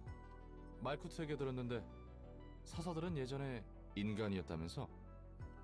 그렇습니다. 전부 한가닥 싸움 좀 했던 거야? 조직의 행동대장 같은 거였나? 근데 또 해결사 바닥에서 No. 굴러본 내 눈에는 그렇게 안 보인단 말이지. Definitely not. 맞습니다. 당신 말처럼 저희는 전투와 연이 없는 삶을 Yeah. 살았죠. We were all pacifist. Okay. 대다수가 그렇습니다. 그치? 그런데 어떻게 손님들과 그렇게 능숙하게 전투할 수 있는 거야? 책의 힘입니다. 책을 통해 손님들의 힘을 얻으니까요. 아하. 그래서 책이 쌓여갈수록 뭔가 더 강해지는 거였구만. 도서관이라는 공간에서 책은 힘을 부여합니다. 감정도 그렇습니다. 더불어 누군가의 책을 통해서 그들의 육체에 새겨진 감각과 힘을 더 씌웁니다. 그리고 이곳 도서관은 감정을 증폭시키는 공간이죠. 이 책이란 건 Emotion is 생각보다 power. 훨씬 대단하네. 책이라는 게 공방의 시술이나 도구보다도 좋은데? 정보도 정보지만 기능력은 정말 돈이 되겠어. 세속적으로 생각하는군요. 돈에 쪼들려 살아온 사람의 눈물겨운 생존 정신이라 불러줄래? 아무튼 궁금한 점은 해결됐어. 친절한 답변 고맙습니다. Roland, all about 착각하지 the 마시기 money. 바랍니다. Same. 전 당신에게 좋은 감정은 없습니다. 엔젤라의 Okay. 개니까 That's why we got 3 jobs around here. Okay. We like money. 계란이 But we need money. 알잖아, 나도 어쩔 수 없다는 거. 어쩔 수 없다는 것이 면제부가 될까요? 볼일 다 보셨으면 이만 돌아가 주시기 바랍니다. Yeah, get the fuck out of my library. All right. Okay. Oh, did I just see you unlock the next floor? Inflict 1 bind and paralysis next scene. Okay. Yeah. Okay. So, because you're not, particularly experienced with the game, you might not immediately notice this, but the pages for Yasad's floor, at least for me, stick out as immediately just generally better than the other floors, especially that you have access to right now. Mm-hmm. Like violence, for example, the one on the right, it introduces more variance in the die that you are rolling technically, but is generally just like an overall increase in the values that you can roll. And if you outfit a librarian with purely with cards that purely do blunt die attacks, you get a lot of buffs. To that character, you can get a lot of buffs to that character, like more status elements, or more power. Interesting. Okay. Okay. So if I outfit a librarian with more blunt attacks, that card will help out. Get more buffs. If you give the abnormality page to a librarian equipped with blunt attacks, obviously it will be good because they get buffs to their blunt attacks. Okay, so we stand. We stand. Yeah. It's why Yassad's floor is generally a floor that I use quite frequently, especially at this stage in the game and in the immediate future.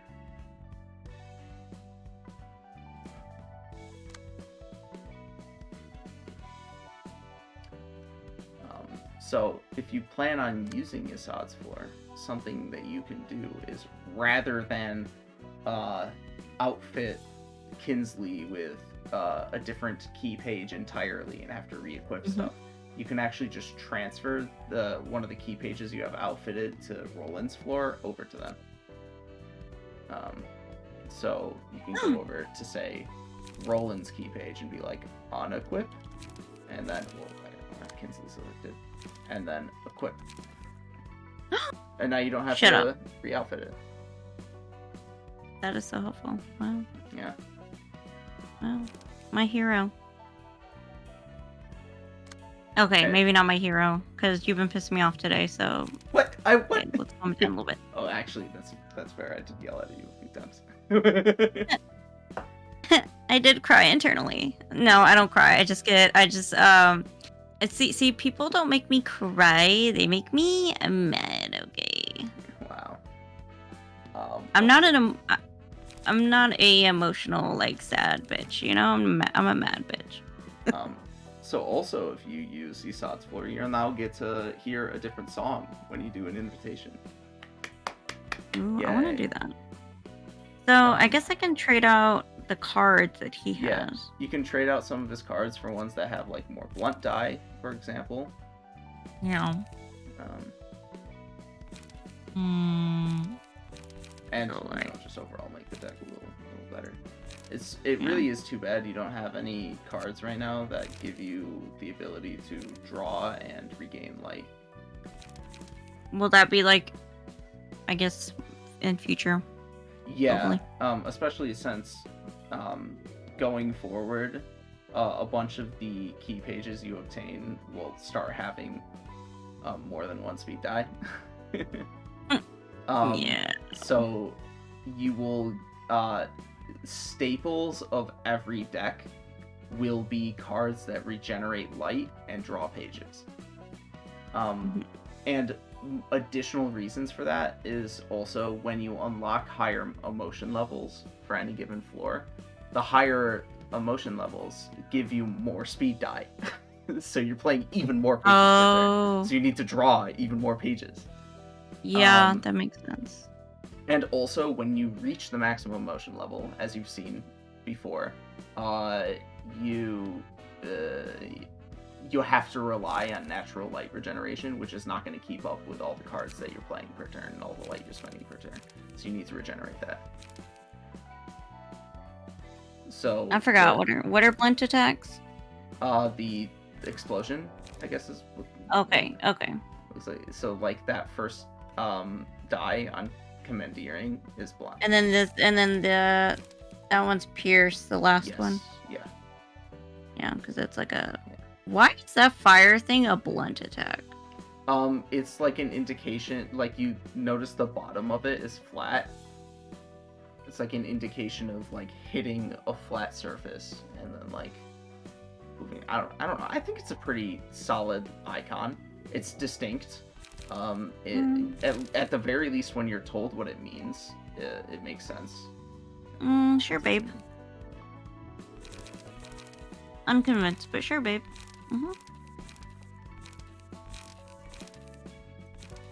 I say that to everybody, so don't get freaked out, okay? Okay. That'll be this conversation. I'm like, am I violating your consent? Oops. In regards to the transhumanism is liberal eugenics thing, I told him if you had asked me live in the Twitch chat, you would have heard a very thoughtful answer. Now you're gonna have to wait 2 or 3 hours for us to end. And he responded with, "I will now ask in Twitch chat." And when he asks in Twitch chat, I'm gonna tell him I don't want to repeat myself. Yeah. I'll be like, I don't want. I'm gonna have to say I forgot. Sorry. No, I forgot what he said. Sorry. I'll repeat myself for him. I will not. Sorry. No. I was just gonna be an asshole about it. Be like, no, sorry. Okay. Do we have blunt attacks on this one? Yeah. Ingredient hunt. In this section, I mean, we do. Yes. Yeah. I'm looking. Yeah. There's. But in this one, we do not. So let's take out some that do not. Okay, we can take out some of these. We have too many. Okay. I can cook anything is good for generating health, but actually the clash values on it are not particularly high. Like cooking prep has, I'm pretty sure, higher. Yeah, cooking prep has overall higher clash value than I can cook anything. But you don't heal from it. And healing is generally not terribly common, especially from combat pages. Should I keep just one, maybe? It has its uses. I don't know. I've found that it's hard to say. Honestly, it's hard to say. I'm not sure that I can cook anything is like particularly worthwhile. But and it's not a blunt attack, so let's just put in some blunt attacks, I guess. And this one has 2 speed die. Yeah, or 2 die. Yes. So we made da. Okay, da.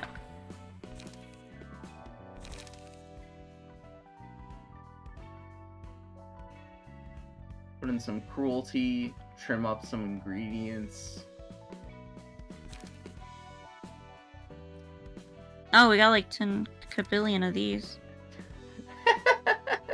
He's actually never even typed in this in chat before with his normal Twitch account. That's actually so funny. Because he's actually the owner of this Twitch account. Ordinarily he's actually logged into Twitch using this account, so he's just never.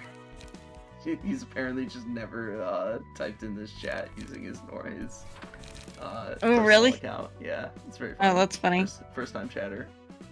Yeah. It's actually because apparently he had to make a new account actually. He's changed his username before. It used to be Reborn Rain, now it's Reborn Pyro. It's because he forgot his password. Usually there's a function within any of these sites to like reset your password. You didn't have to create a new account. Just throwing that out there. Yeah. Or some people like they used to have their old phone numbers linked to their accounts. Like sometimes it's like, oh, do you reset your password like in text message or some shit? Or an email. Yes. So maybe he changed his email. You know what? I guess. I'm trying to help him out, okay? Yeah, I'm just not sure how if people change their emails that often, or even. Like, I haven't changed. I've had the same email since middle school. I wish I had a good excuse. I'm just lazy and kind of dumb. Oh. Not exactly. You could have disagreed with me. Honestly, you could have disagreed with me. Okay. I mean, considering our conversation on whether or not art is inherently fun, it's not exactly surprising that you're kind of dumb. You are so mean to people. Listen, I know. think we need to have a serious conversation on how you talk to people, okay? Okay. Okay. That was obviously a joke, though. All right. Like it's especially when you hear my actual voice and you can tell like the actual intonation behind it. It's pretty obvious when I'm fucking shitposting. Nah, you're a bit dry, you know? Well, okay. I could be a bit dry, but like, could you not hear the fact that I was like laughing while I was saying that? Like, come on. Did you set this? Did I do this? I don't remember doing this. Did you do this? I did not do that. No. Did I do this? Yeah. Was I? Yes. Was yeah, I you definitely dead? did this one. This is Pierre. Remember, this is not Mars. No. Oh, I was like, what the fuck? Yeah, you didn't. I mean, if you accidentally clicked on Kinsley while you were outfitting Yasad, then you know you could click back on Yasad and you could. Okay. Yeah. I'm so fucking confused. Okay, I think I'm pretty yes, good. I at least personally think there's a pretty distinct difference between the kind of language I use when I am deliberately being vitriolic towards someone, as the numerous times in recent days that I've insulted Ood, versus when I'm jovially, like, half-heartedly insulting someone. Okay, I guess. Because Ood's gotten on to me with my language with people, so I was like... Well, he's also a I don't know. dumbass, and he doesn't know how to talk to people, so, like, he's not exactly the best resource in that matter. I was like, he's like, I don't know how you want people to perceive you. I was like, I don't know. I mean, I wouldn't say I'm necessarily the best source in that matter either. Yeah. I have a particular way of talking that can rub people the wrong way. Oh yeah. And I definitely do too. Yeah. and I can be tone deaf at times, especially in text format. But there are times where I feel like it's pretty fucking obvious what my intention is with the words that I'm saying. You know what? We're just gonna leave this shit as is now. I talk very fast and have a higher pitched voice when I'm being vitriolic. No, that's when I'm like frustrated and upset. Vitriolic is a bit different. Vitriolic is being deliberately mean, and you can be like calm and collected when you're being deliberately mean. But when I'm like upset and high tension and oh yeah, he was frustrated with me earlier, and yeah, his voice did get a little higher pitched, and he was talking a little faster. Yes. Yeah, yes. My voice does raise in pitch, and I just start fucking spitting words. I was like, I'm gonna make the girl cry. Yeah. I mean, it's typical for most people to have higher pitch when they're like higher emotional state anyways. So yeah. Like that's not reasonable. The talking faster bit though might be for me. Yeah. I don't know. I just talk fast in general, I feel like, so. Also, Reborn, you wouldn't know this, but I have been rather hateful recently, without being, like, high in a heightened emotional state. 일이 이렇게 된 건 다 내 잘못이야. 우리 사무소는 Yeah, it should have been your ass that got killed, honestly. 애초에 이건 우리가 손댈 일이 아니었던 것이겠지. I mean, all three of them should have died. Then you could harvest their key pages. For real, though. 걔 죽음인 거잖아요. 미안. 말 마음껏 원망해도 좋아. Yeah, I definitely rub people the wrong way most of the time, but like sometimes that's intentional, you know. 치안 사무소였지. This is a sad moment, man. 탐사나 전투에 특화된 사무소는 아니었어. Oh well. 냉장고에 있는 케이크는 선배가 사다 둔 거예요? 케이크? 아니, 아직 케이크는 안 샀는데. He ate her cake, but he actually replaced it before he died. Oh. 답지 않게 케이크는 또 언제 사다 둔 거야? 어머니가 대단한 해결사라며 매일 자랑하던 그 무식하게 큰 검도 어머니가 선물로 주신 거라며. 언젠가 어머니처럼 될 거라고 그렇게 으스댔으면서.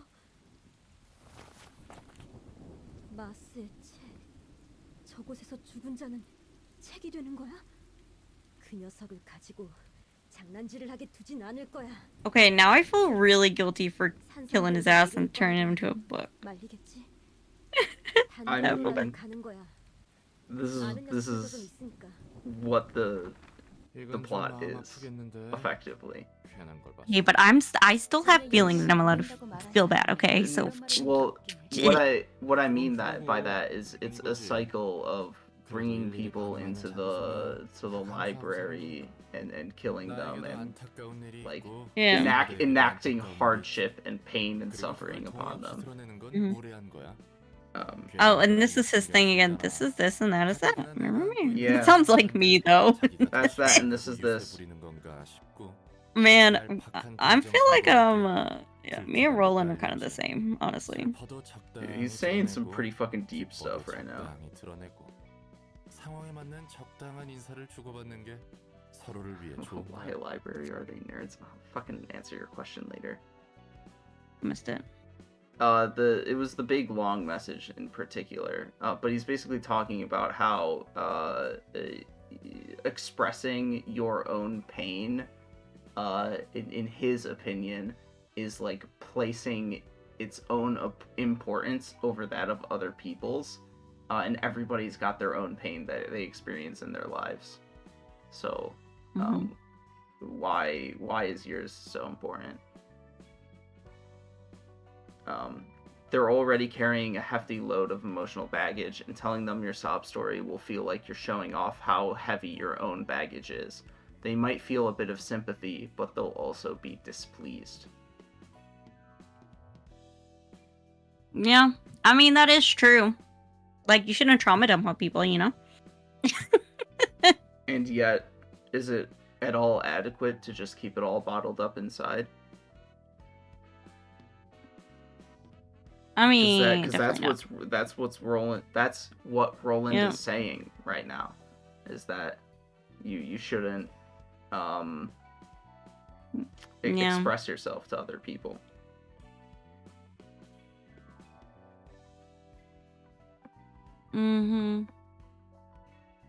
Yeah, because lives get lost, and that's just part of life, and nobody wants to hear about your crap because everybody's done with their own shit. So, suck it up. 너 피곤해 보이는데. 무엇보다 내가 감정에 휘둘려서 도서관 일을 못하면 안 되는 거잖아. You know it, Roland. Stay on task. 맞아. 필요가 없어지는 순간 그대로 폐기해 버릴 거야. Exactly. 그럼 I can get his ass. 상상대로 저도 살아남기 위해 제 할 일을 할 뿐이죠. My cat loves me. 닥쳐. 가증스러운 기계의 인사 따위 필요 Damn, 없으니까. imagine attacking Angela as soon as you enter. 난 이곳에 있는 마스의 책을 얻고 That's how you lose a limb. 모든 괴물을 다 죽인다는 Oh, it's not time for her to lose a limb yet, actually. 끝까지 날려버릴 That's 거야. later. 마지막에 말씀하신 그건 힘드실 텐데요, 손님. 닥치라고 했지. 부디 당신의 책을 찾으실 수 있기를. So as it pertains to why a library, it's because Angela, that lady there, wants to collect knowledge. And through her collection of knowledge, she will obtain a book that allows her to become human.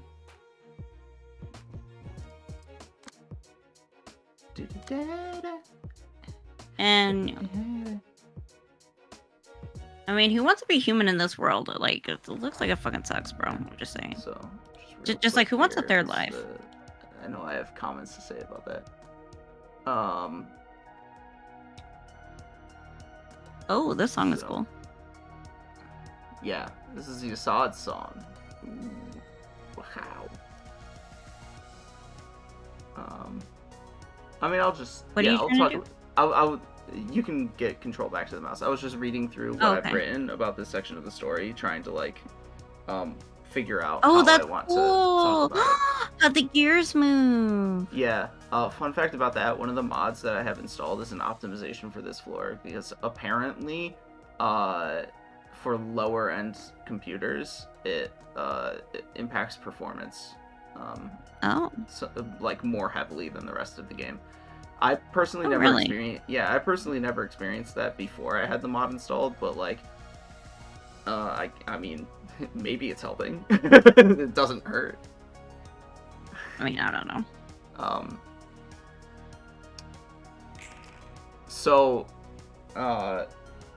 Roland was talking about in the first battle with the Streetlight office how people join organizations to like give themselves value, and he says, you know, who else can like go about the city and proclaim this is what I'm worth through, say, like the Fixer grading system. And so the Streetlight office in the 2 receptions of it in its entirety, it both challenges and reinforces Roland's attitude in this regard. They are a very tight-knit group, very friendly and familiar with one another, arguing, forgiving, and helping one another all at the same time. Most obviously, when one of them dies in the first reception, they attempt, the other to react emotionally and do everything they can to avenge and win him back. You'll see what Sand does after in the reception after this. But Lulu enlists her friends to die with her, because that's who you're fighting right now, is her friends. And they'll both be unsuccessful, obviously. The way that Roland sees this, Lulu and San would have been able to survive and move on had they forgotten about Mars, or rather if they hadn't gotten attached enough to be affected by his death in the first place. This is the attitude which was not central to, but naturally followed alongside his approach to life. Spoilers. Spoilers. Spoilers. It is ironic. Roland does not wish to form an emotional connection with anyone, but it is an emotional connection that is driving his current actions, for spoiler reasons. It's an irony he recognizes as he is asserting that the endless sorrow he is experiencing is an inevitability when you develop such a connection with others, and that sorrow is consuming him, for spoilers reasons. Its overwhelming pain is one which he does not wish upon anyone else, and to solidify his hypocrisy, he ends by saying, "It's ironic that people who aren't even mentally prepared to face death are applying for a job that involves killing in the first place, even though he himself is no different from them." Yeah. If Fixers develop private feelings for each other, it could be much harder to bear whatever happens down the line. But we're humans. It's just something that can't be helped. How could we just strictly detach ourselves from one another and focus on work? I think I will need to scroll further down on the page, but I think that's actually a quote from Lulu's book that you'll get at the end of this reception. So you can have the mouse. Yeah, I'm gonna scroll down a bit here. Furthermore, he insists on disengaging. Yeah, it's from her credenza. Furthermore, he insists on disengaging from the pain inflicted through those connections being shattered. After all, everybody lives with burdens to bear, and watching someone express theirs is rude. It's none of his business. That's that, and this is this. Except it is his business. It's his fault. He bears direct responsibility for severing that bond, for inflicting that pain. What right does he have to disregard the tears shed in his wake simply because they got in his way? Oh, damn, I forgot to play the other die. Fucking stupid. And of course I mean that in the sense that, like, he is Angela's servant, so he's the one who's doing the killing and turning people into books. Angela's response, meanwhile, is apathy. Having seen similar events repeated endlessly, she has become desensitized to the emotions of others. They have lost all meaning. What she misses, though, is that it doesn't make them any less real. And still she insists that these results are a consequence of the free choices that others made, that they chose this destiny to lose their lives in the library. But no one chooses the pain of loss and death. Yet Angela chose to inflict those upon them. She acts as if she serves as an impartial mediator of destiny, when in reality, she is denying personal responsibility for her actions. The two of them, Roland and Angela, are no different from one another, selfishly imposing their will upon others with reckless disregard for the suffering and consequences, purely in pursuit of revenge. After all, their suffering is of such great magnitude that it eclipses that of others. It is of much greater importance. None can understand it, none can satiate it, and none can expel it. So some of my remarks make the most sense with understanding of the entire story, of course, but generally speaking, it's pretty fucked up. Roland and Angela, pretty fucked up. In regards to your question though, Reborn, about the liberal transhumanism, what I said in that regard can be summed up as a common criticism of liberalism is that it presents things in an aesthetically pleasing way without actually addressing like their underlying causes or issues. So somebody who says that transhumanism is like liberal eugenics has a negative view of liberalism and of transhumanism, in that they view transhumanism as eugenics, that is to say, like a sort of ethnic cleansing of like the gene pool of humanity or whatnot, but that it is like a means of eugenics that people would be fine with happening, that it wouldn't bother people.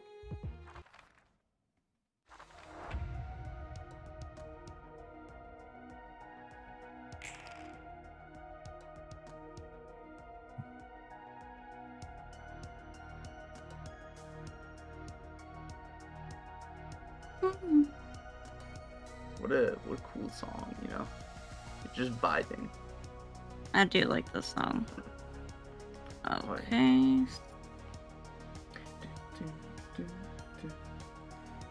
I wonder if my cat likes this song too. Well, he can't hear it because I'm wearing headphones. I was like, aren't you wearing headphones? Yeah. My doggy is asleep in the guest. He likes my petting of his head though. My doggy's asleep in the guest bed room. I'm surprised he hasn't come in here yet. Probably because I'm too loud. Oh, dude. So he's like, eh. My cat sheds so freaking much, man. There's just like... Yeah, so does my dog. There's so much like clearly loose hair on his back that like makes me not want to pet him, because then I'll have to like brush all of the hair onto my carpet, and it's just like more shit on my carpet when I haven't vacuumed it in quite some time, and I don't feel like vacuuming it. Ew, you need a vacuum, bro. I do. I mean, it's not like that bad. He's like, I mean, it's not that bad. Okay. I bet it's very bad. Well, it's kind of bad underneath my desk, where like my feet are. where you eat. Yeah, also that too. But like the surrounding area, it's not that bad. It's not that bad, I promise. But like the underneath the desk is where like most of the dust and shit's gonna accumulate anyways. That's not.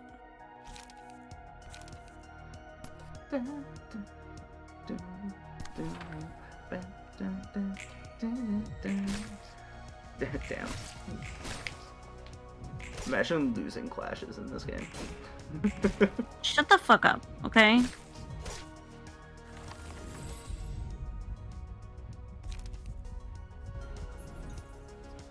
Oh yeah, and you get even more emotional dialogue there in the flavor text down at the bottom. didn't come here to die like that. Fuck, this is all your fault. Shh. I mean, she's right. I mean, base, bro. So those are the powerful nerds you talked about? Damn. Nerds. Fucking nerds. Okay, well, she's staggered, so I could, like... Yeah, you cannot figure out, worry I about guess. her. Look Don't at worry about her. look how good you're doing in this battle, though. Like, look at your health pool, and this is the second act. This is your second wave, and you've barely taken any damage. You know? Look, I'm finally... Don't jinx me. Don't fucking jinx me. Knock on wood. Hurry. Okay, there we go. Whew.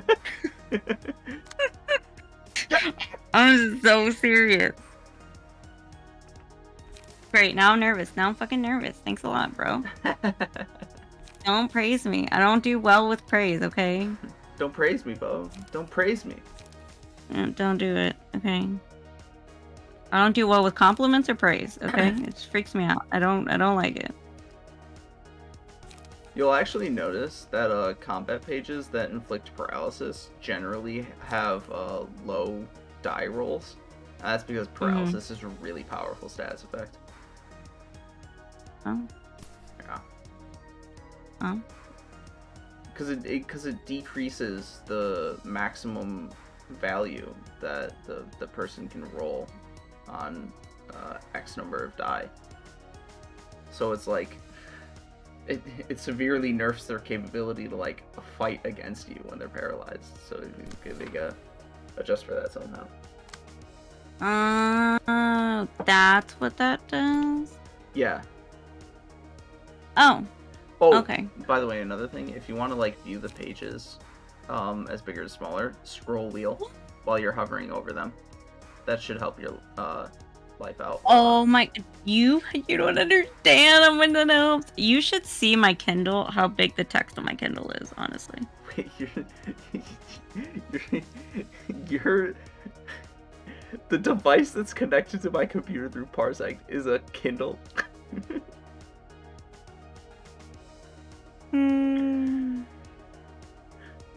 I mean, I'm saying like that's how like it's just because like I don't know, like small text, like yeah. I mean, I was like asking at one point in time, like, do you need a bigger monitor? You forgot to set one. You forgot to set a die on Kinsley. God damn. Sorry, Kinsley. Forgot about you. Forgot about you, bitch.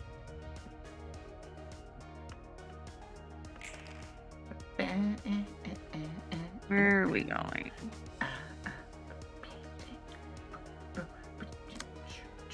I'm gonna forget about this bitch again, so let's I'm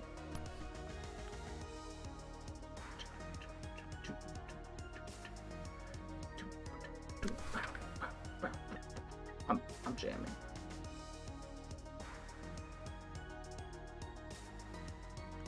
We're having a good time. Having a good time. I mean, this is a great song, honestly. Yeah. Dude, you know something I do in my head constantly? That Queen song, Don't Stop Me Now. In my head, it always immediately transitions into the Dragon Ball opening theme song. What? Yeah. It was fucking can't don't stop me now. Made of a deep energy flows all around. You know, like I just get the fucking melody fucked up for that Queen song, and it just transitions into the Dragon Ball theme. Apparently. That's so weird. Mars kept fighting, knowing he might die like that. I can't lose to his guts. Too bad. You're gonna fucking lose. Oh yeah, it's too bad you're about to eat dirt. It's too bad you're about to turn into a book. Get booked. Get booked, bitch. Get booked. That was very satisfying. Okay. It was I'm also very satisfied. sad. Look it up. Fuck you. Fuck you!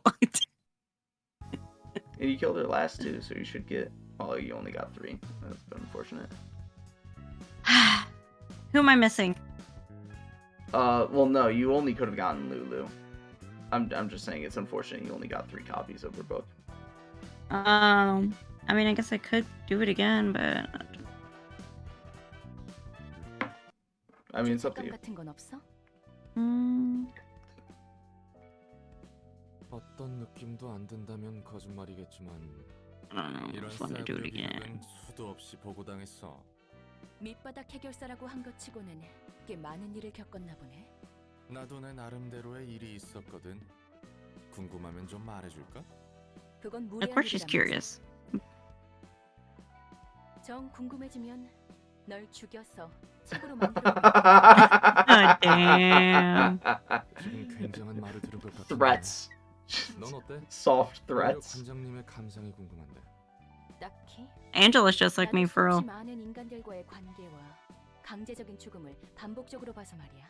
No, I'm 그래도 이번에는 I'm kind of scared to read her story because like if it's gonna make me sad, what if I'm 확실히 gonna feel bad again? 장에 적힌 경고를 읽고 직접 사명해서 도서관에 오는 건 맞지만 No, it's under I mean, coercion. It's not yeah. consent, okay? 넌 절대 죽일 수도 없고 Yeah, it's not 죽어도 actual consent. 되살아나니까. Yeah, it's still a bit dirty. She's unkillable. Roland revives.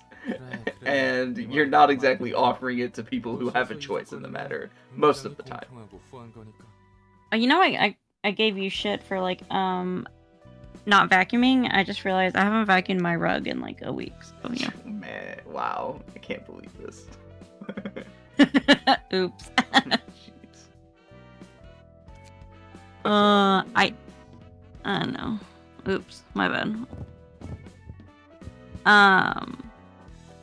I did yeah, I did do laundry though. Holler. Only because like the electricity in the laundry room was like not work. No, the electricity is working, but like for some reason the dryer won't heat up. This is another set of books you can burn. So I don't know why the dryer won't get hot. But Your dryer sucks. yeah. That's No, what it because like my dad was like, well, you can use our old washer and like we'll just buy a new one or a new dryer. And so we did that, and then like again that dryer wouldn't heat up, and it was working fine at their house, so I don't know. And so he's like, so you had to go to the laundromat. Yeah, so I go laundromat, moral of the story. So Yes, moral story. yeah, so he's gonna have somebody come over. Isn't it so cool how they have Lulu's friend page 1 and Lulu's friend page 3, but they don't have Lulu's friend page 2? It's almost like this game isn't like perfect. There's some issues with it sometimes. I thought I heard like a girl's voice just now. That's weird. It was my laugh. I laugh like a girl. No, it wasn't. It was like a real soft kind of I don't know. Maybe I'm probably hearing things. Yeah, you got tinnitus. Yeah. No, I don't. How do I explain it? I don't know. You know when you're like you've been listening to the same thing over and over again, and so you like hear it on top of other things. You know what I mean? And you don't know what I mean, do you? Forget it. No, not particularly. I just sound like a fucking crazy person. All right, ready to be more sad? No, but okay. Another day without work. Fantastic. There's got to be some case for us to take care of, like fly tipping or something. I'm gonna forget how to move at this rate. If I told my friends about this, they're gonna whine like, well, isn't it a good thing that you have a lot of free time? Or, you're well off. We're about to starve from the lack of requests. Those dummies. Think about it for a moment. You need results to promote to better fixer grades and to see some growth in your office, right? That's gonna lead to higher income for us. For now, I'm working with my boss San in some dork shaped like a ball of rice cake. But things will be better than this in the future, yeah? It's not like I have problems with my co-workers. I'm talking about stuff like weapons and office interior. You know, those kinds of things. You get what I mean. I do bicker with Mars and snap at him often, yes, but that doesn't mean I hate him. Sen and Mars are both precious colleagues to me. Though, yeah, I know what you're about to say. If fixers develop private feelings for each other, it could be much harder to bear whatever happens down the line. I know what I'm doing is stupid. I have wits, unlike Mr. Rice Cake Face. But we're humans. Poor baby. It's just something that can't be helped. How could we just strictly detach ourselves from one another and focus on work? I tried acting nonchalant. I did, but I guess I can't do it. San says he feels the same. I gotta envy Mars for being cool-headed all the time. But he wasn't. Okay, next. Which is a long series of tragedies. A peacekeeping office provides protection for requested territories for a certain period of time. Lulu's is one of those offices. What are they protecting against, you ask? The city, obviously. What I'm saying is, their job is to keep the area safe from all sorts of happenings and incidents that occur in the city. Of course, there won't be much to do if the area is too small or peaceful. But, man, compared to us who have to wait indefinitely for someone to make a request, Lulu's living a good life. At least she does something. And they don't have to worry about starving to death even if they don't get requests. A peacekeeping office. They Yes. provide protection? For Yeah, what? that's what they did. They said that they provide protection for 2 city blocks. And they have a 0% crime rate in their protected area. Of 2 Oh, city yeah, blocks. that's right. Okay. Oh, and then they starve to death if they don't get requests. That Yeah, because- sucks. Well, yeah, because they're not making any money if they don't get any requests. Ooh. As opposed to the streetlight office, which doesn't get any requests, but they have like a continuous contract, so to speak, to protect. It's a W-2. Yeah, to protect. It's a W-2 versus a 1099. Sure. They have a continuous request to protect those 2 city blocks. So they make a steady income from that, whereas her friends don't have anything like that, don't have a steady income, so they have to rely on actual requests. So them not getting any requests is actually a big deal, because it means they're not making any money. Yeah. As her friend, it's unfortunate that Lulu is struck with grief. I don't have any tears to shed for her, though. I've got my share of rough experiences, I'm just not sharing it with others. Well, I did say I'll help her out, but the truth is, my office figured that we could find plenty of valuable loot in the library, and that's pretty tempting. The other one is probably thinking the same thing as me. I mean, what dummy would actually head to such a dangerous place motivated purely by a friend's sob story? That kind of intimate and deep relationship is long gone from this world, especially in this business. That's why I can't understand Lulu. Sure, let's say that her colleague died there. Even then, she should be valuing her own life, shouldn't she? She can be so stupid at times. Well, I have to go in with her anyway. I mean, he's not valuing his own life either. I mean... Right. I believe the next thing you have to do is the hold realization. Yep. Like, you have to do that in order to proceed to the next invitation. But do I need to You need to outfit equip her. her? Yeah, you need to equip her. You can just transfer over Mars's key page, you know? Probably be the best thing to do.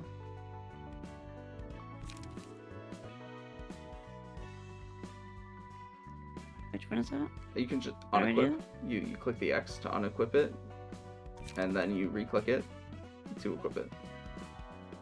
Yeah, there you go.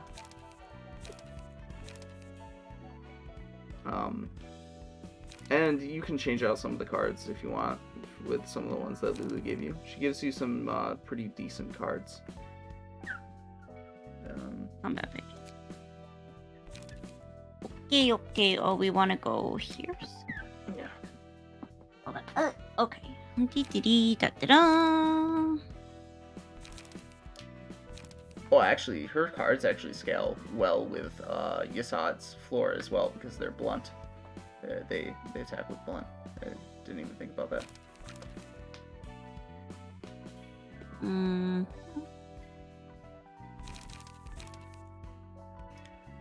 Sapphire, pretty solid card. Actually, especially if you stack it with I Can Cook Anything, since it will heal you back.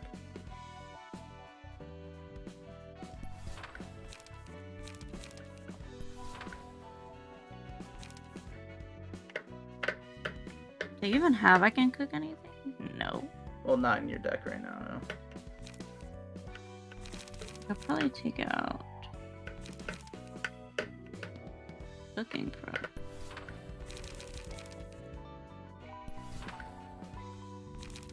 I don't have too many 2s. I wouldn't say that you do. Oh, because I have a 0. Right? Well, not just that, but like it's not like you have any 3s either. Oh yeah, that's right. That's right. Let's just keep it up, Nancy. Okay. What else did she give us? Taste my flaming bat. Oh, thanks, Lulu. You gave us some good cards. Appreciate you. So her cards do burn. You've seen bleed, paralysis, and burn so far. Bleed deals damage every single time the person rolls an offensive die. Paralysis lowers the value of die being rolled on every page. And burn deals damage at the end of every scene. Oh. From what I've seen people say in their experiences with this game and talk about like the gameplay more analytically, burn seems to be regarded as one of the weaker status elements that you can inflict on people. Mm-hmm. But on a personal level, I've always found that there are solid synergies with burn. And at the very least, cards that inflict burn have a tendency to be pretty solid. Just like, even without the fact that they inflict burn. So I've never really had a problem with like it. with the blunt attack, for instance. Yeah. In my case. In this instance. What is this one? Where is it? What are you looking for? This one? It might be better than trim the ingredients. Yeah, that's what I was looking at. 1 to 6. Oh yeah, that's way better.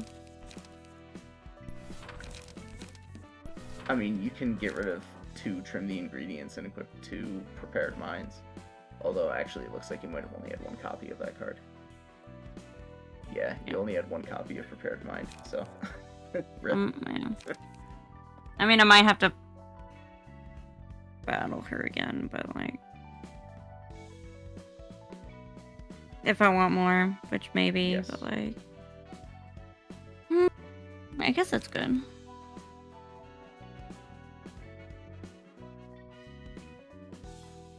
Oh well, okay.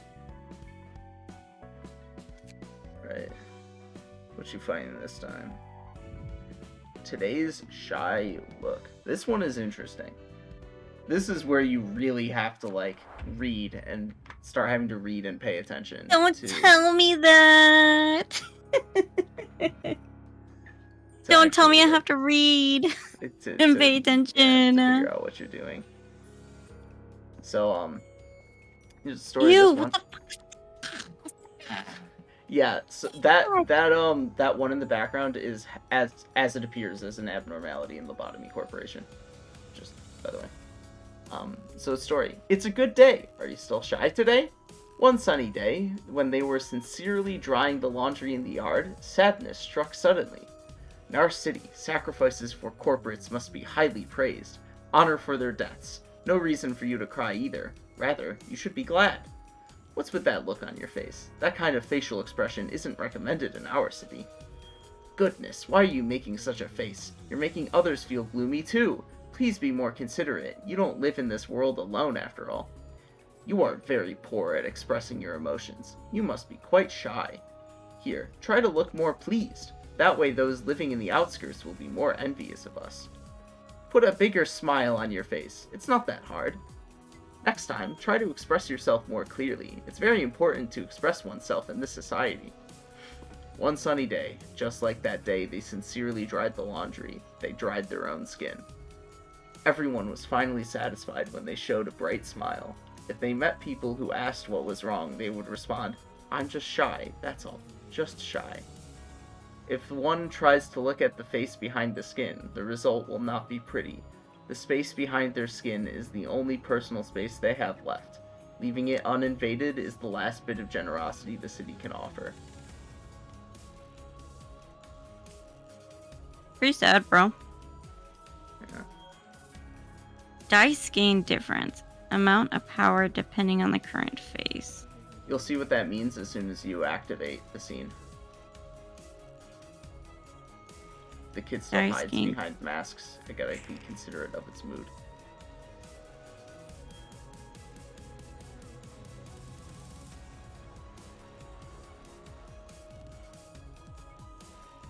You see what's happening? Oh.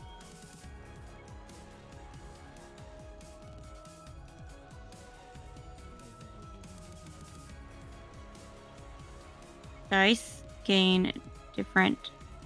Oh, I thought it said difference. Dice gain different amounts of power depending on the current. Okay. Okay. So they gain different amounts of power? Dice So, like, gain- how do you know? What do you mean, how do you know? What does it mean gain different amounts of power? I thought this was Yeah. power. They get stronger or weaker depending on the current phase. No, that's speed.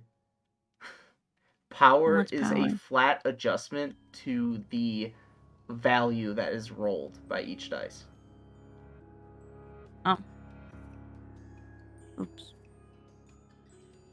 That is a okay, well, I guess we could do... Okay, well, we could... Blunt attack. Okay, which...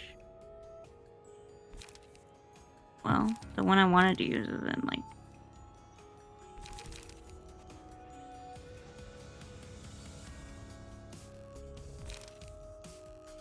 Sure.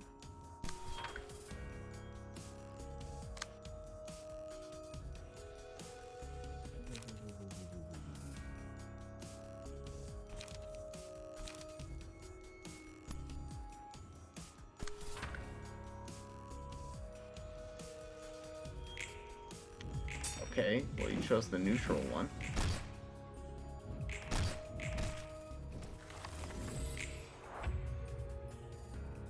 If it works, then it works.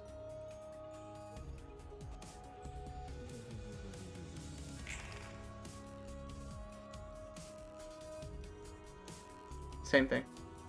Oh, it's the same thing? Okay. Same thing.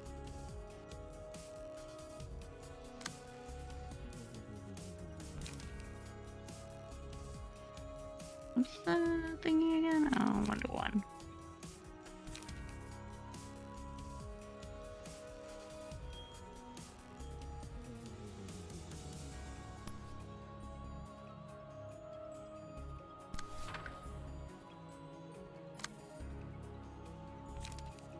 Remember that 3 will clash with the 2 Oh. because you chose it second. So whatever combat page you choose second, it's going to wind up clashing.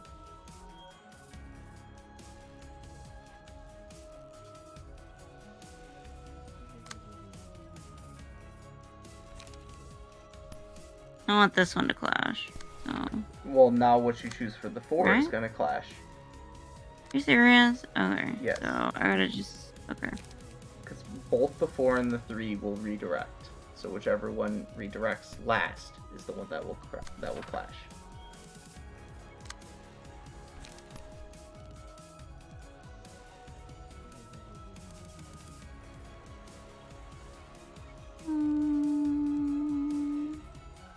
Is this sad face like... Okay. So then I just gotta stop it? Yes. Bad. Oh no, sad face is bad. Yes. No. Happy face is good. Although, Oh, apparently, it didn't make that much of a difference. Or because I picked. I don't know. Okay. You know what? It's fine.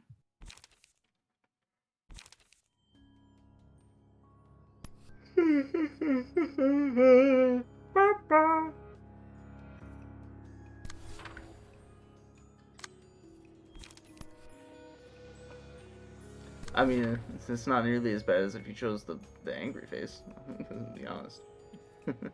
Angry face would have been real bad. Oh my god! It's of course it's like starting to freeze. So. Oh, and there's also like the delay, the ping. Oh no! It's Okay. it's probably not that big of a deal. I'm pretty sure it's still probably around like 1/10 of a second, which I don't know. It's probably not that big of a deal.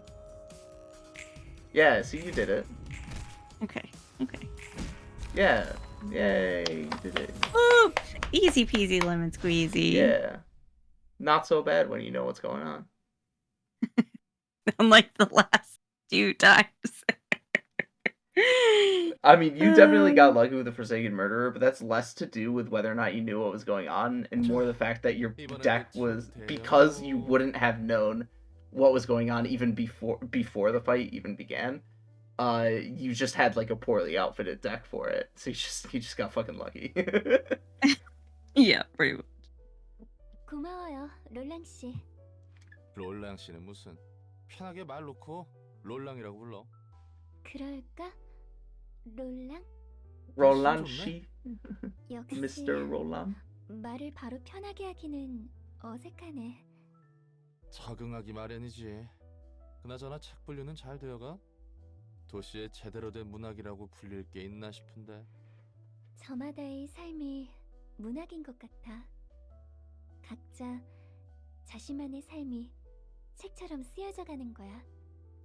그리고 그 속에는 희극과 비극이 제각기 얽혀 있어. 마냥 나쁜 사람만 있는 것도 아니고, 마냥 If only those books were 선한 all 사람만 well 있는 written. 것도 아니야. 다 개인적인 사정이란 게 있으니까. 그래서 고민이야. 누군가를 무턱대고 미워할 수 있을까 하고. 우리는 책을 위해서 사이좋게 지내던 가로등 사무소의 해결사들을 죽여버렸어. That's not a blind hate, it's out of necessity for these people at least anyways. 우리에겐 Yeah, 반드시 이뤄야 하는 목적이 있고. I mean, yeah, you don't have to hate them to kill them, like particularly in this circumstance. 호드. 근데 또 그 개인적인 사정이란 거 다 따져가다 보면 머리만 아파오게 되거든. 그래서 뭐가 But she 뭔지 is right. 모르게 It's not like 될 everybody you can just like 도덕적 blindly hate someone. 규범이 Hold on, what the 근본적인 fuck did that 원인이 autoplay 뭔지 skip 생각하다 over? 다 흐려지거든. You'd sometimes be just as confused if you hadn't thought about it at all. All right, moral standards and fundamental causes and all that only makes everything blurry. 내 마음에 터질 것 같은 응어린 그대로인데. 그럴 땐 마음 가는 대로만 꿰뚫는 거야. 더 알려고 하지도 않고 알 필요도 없어. 그게 편한 거야. 롤랑의 해결사로서의 조언인 거야? 뭐 그렇지? 내가 좋아하는 말이 있어. 그건 그거고 이건 이거다. 모든 이들의 사정을 You don't 떠올릴 have 수 있는 to 세상이 아니야. worry about everybody else's emotional pain. 당연히 That's that, and 참아야지 this is 노래지. this. 그래도 역시 그게 편하더라고. 흘러가는 대로 몸을 맡기는 거지. 조언은 고마워. 나도 좀 더 생각해봐야겠어. 하지만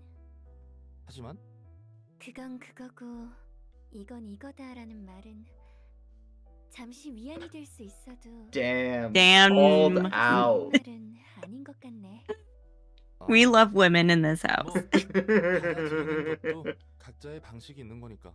We stand 지금 여기 women. 두고 갈 테니 앞으로도 잘 부탁해. She just knows, man. That's just inadequate way of looking She's like- at it. She's like, I see your trauma loud and clear. Red flag. She says, you Yeah. are waving a red flag, sir. Yeah. Loud and proud. Because Roland's perspective is he wants to like sequester everybody's pain and experiences into like their own little bubbles, But those things are not unrelated to each other. Oftentimes they are related to each other in a variety of ways, and more importantly, they're related to him as he interacts with them. So like he can't like divorce himself from the pain of other people. It just leads to problems down the line. Anyways, we've been promoted. Urban legend. Let's go.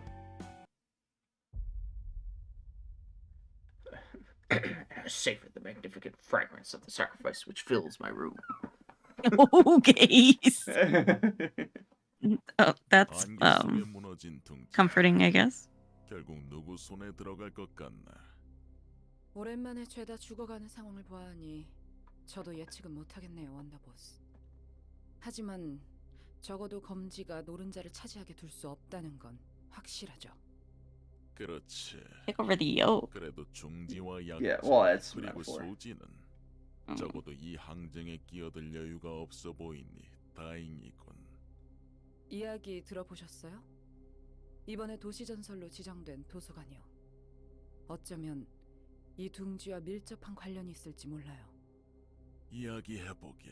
They're just using Yolk to refer to them as like the golden center and like the object of 이대로만 desire. 가면 곧 도서관은 하나 협회에 의해 도시전설로 지정될 거야. 싸구려 도시 괴담들은 차고 넘치지. 어느 것이 진실인지 허구인지 굉장히 모호해. 무엇보다 대부분의 괴담은 사실관계를 파헤치고 보면 생각보다 시시해서 재미없거든. 도시 괴담이 재밌어지기 시작하는 건 도시 전설로 인정받았을 때부터야. 또 필요 이상으로 돌려 말하네.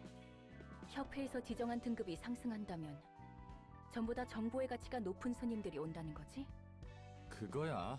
모름지기 도시에서 일이 벌어진다 하면 도시 전설부터 시작되는 거지. 어릴 땐 말이야, 할머니가 들려주던 도시 전설 이야기만 들어도 벌벌 떨었던 적이 있거든. 짜증나게 옛날 생각나네. Grandma's always got like the weirdest stories, you know? 뭐 Like, God, why are you trying to scare your grandkids, honestly? Well, his grandma's dead, so. 이제 곁에는 한 명도 없어. 난 할머니 손에 길러졌거든. 부모님은 어떻게 돌아가셨는지도 모르고 할머니는 어느 날 사라졌고. Okay, maybe not dead, but she's gone. 아니다, 뭐 평범한 이야기야. 무슨 말이 하고 싶은 거야? 전에 말했지. You just want to trauma dump a little bit, you know? 자유를 얻기 위한 책이라고. I mean, he was just 맞아. rambling. 난 이곳에 Story of my life. 나갈 I love 수 to 있는 ramble. 자유와 살아갈 수 있는 자유를 원해. 그리고 잊어버릴 수 있는 자유도. 그러면 책을 Freedom. 모으는 완전한 자유를 찾는 것밖에 없는 거야? 반은 맞고 반은 틀려. 난 오랜 시간 땅속에 처박혀서 파편적인 정보들만 주워 담았어. 똑같은 이야기만 반복해서 듣고 본 Freedom 거지. and knowledge. That's 이제는 what she wants. 새로운 이야기를 듣고 싶어. 새로운 얼굴들을 보고 싶어. Freedom, knowledge, and new 그래서 experiences. 세상의 모든 것이 담긴 책을 원해. 그리고 동시에 작은 복수를 원하지. And also Holler. Holler. 나를 이 꼴로 만든 가증스러운 사람과 세상에 대한 복수. 그 사람이 꿈꿨던 걸 철저히 무너뜨린 후에야. 비로소 내 자유. Dang, destroyed everything he dreamed for. Yeah. Damn, we love a strong woman, you know. 복수에 닿게 된다는 거지.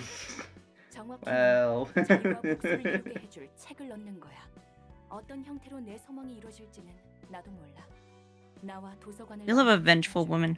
단 하나의 책. You know, the 내가 원하는 모든 것이 적혀 female 있어. rage, 그 you know? 하나의 책을 찾게 된다면 Good for her. 되겠지. 잠깐. 책만 Sure. 찾으면 될 거라고? 방법을 확실히 Sure. 아는 게 아니야? It's sarcasm, okay, calm 것은 down. 하나야. 이 초대장의 끝에 나는 나로서 완전해. Revenge is not okay, kids. Okay, 도서관은 okay. 무한한 공간이야. 무한히 손님들의 책을 추출하고 소장할 수 있어. 하지만 목적 없이 쓰레기만 가득한 책들을 수집하는 것은 Jeez. 굉장히 비효율적이잖아. 그래서 전에 말했듯 초대장이 도서관에서 내가 원하는 책에 도달할 수 있는 길로 인도해 주는 거지. 그 단 하나의 책을 얻었다 쳐. 그런데 결국에 그 책이 너를 어떤 형태로 완전하게 해줄지 모르는 것이고. 그런 건 상관없어. 결과만을 얻을 수 있다면 만족해. 무서울 정도의 집념이구만. That's a little bit. 예술 분야 지정 사서. Oh, we got the last guy. On the lower floors, that is. Nutsack. Nutsack. 엄청 허술해져 있는데? Oh my god. That's a dude? Oh, I thought it was a girl. Yeah, no, that's a dude. 책도 어질러져 있고. Dude, sometimes the autoplay 일할 goes so 생각이 quick. 없어 보이는구나. 저기요. 지정 사서 넷짜흐 씨. Well, he was standing up and now he's all of a sudden laying down. Like, what happened? Okay, the standard cutscene like character model highlighting is different from what's physically happening. Okay, it's like, what's happening? 알아요? 정말 열심히 모래성을 만들었는데 파도에 다 뭉개져 버렸어요. 모래성을 부숴버린 건 보나마나 엔젤. Definitely. 이번에도 원치 않는 일에 부름을 받았네요. 잠시 내버려둬요. 다시 잠들고 싶으니까. 아이고 머리야. 어째 하나같이 엔젤라를 싫어하나. 제발 도와주라. 같은 처지끼리. 당신도 참 불쌍하네요. He barely sits up? Weird. Yeah, he barely sits up. 그치? 나도 That man's 내가 standing. 불쌍하다고 생각해. Oh, shut up. 그러니까 제발 우리 같이 힘내서 일합시다. 아시다시피 전 예술의 층을 담당한 지정사서 넷짜오예요. 나도 정식으로 인사할게. 엔젤라를 도와 도서관 일을 하고 있는 롤랑이야. 어떻게 맡은 일들이 하나같이 저와 맞지 않는 것뿐일까요? 그러게 말이다.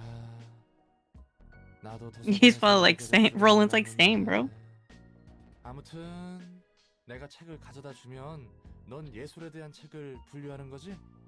그렇다고 하더라고요. 통성명은 끝났으니 이제 돌아가 주실래요? 저기 눕는 건 좋은데 일은 제대로 해줄 거지? You're gonna work, 안 하고 right? 싶어도 안 할 수가 없는 몸이네요. 믿고 있을게.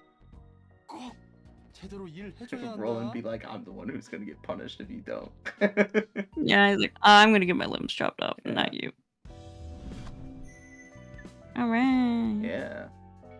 So, in regards to that urban legend cutscene, I wrote some words, of course. Mhm.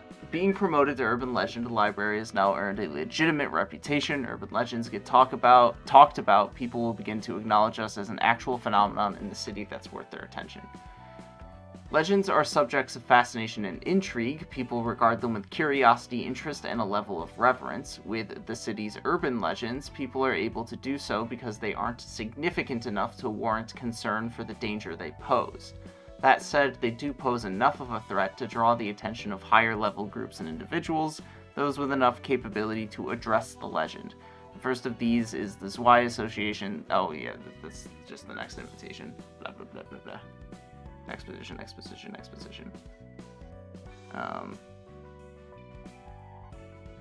Actually, I didn't write all that much on Urban Legend. I guess I didn't have that much to say at the time. There's some stuff I could probably remark on in retrospect and editing, but fuck it. He says, I'm over it. Yeah, I'm over it. I mean, sometimes when you're like writing a script, like especially when it's like meticulous analysis of the narrative of a game like this, it's like, at what point do you realize you're just fucking repeating yourself over and over again? Yeah. Yeah, there are some times when I do that. So I get it. As a I'll be writing something and I'm like, screw it. I need to erase that because I just repeated myself. Yeah. Well, in this case, it's like repeating yourself like 4 pages later, and you're like, come on, man, I just wrote about this. It just in a different way. Yeah. My recommendation for the next thing to do actually is the Keter realization, because that will give you access to a 3rd librarian, and then that will be your strongest floor to use. You might want to out-equip Roland, though. He currently doesn't have anything equipped. Oh, yeah. I gotta... Oh! Hey, bud, you're naked. Yeah. Oops. You're naked. Okay, where did you keep page? Throw the Mars back on him, baby.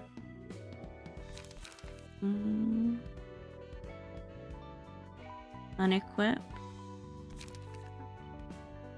Equip. I did it! Woo, let's go. Now let's fight Aren't that you fucking heart. Wait, I wanna. What about Victor? Oh yeah, you can Did I- swap him out for some other shit too if you want. Cause If I'm you like, want. should I put something higher on him, maybe? I mean, it's not like significantly better. I mean, you can. What you can do is you can equip him with the Pierre you have currently equipped to the other guy in Yassad's floor. Oh. Unequip. Equip. And we can also take this opportunity to empty the bookshelf. Yeah. And there you go. Now you can fight the heart. Okay.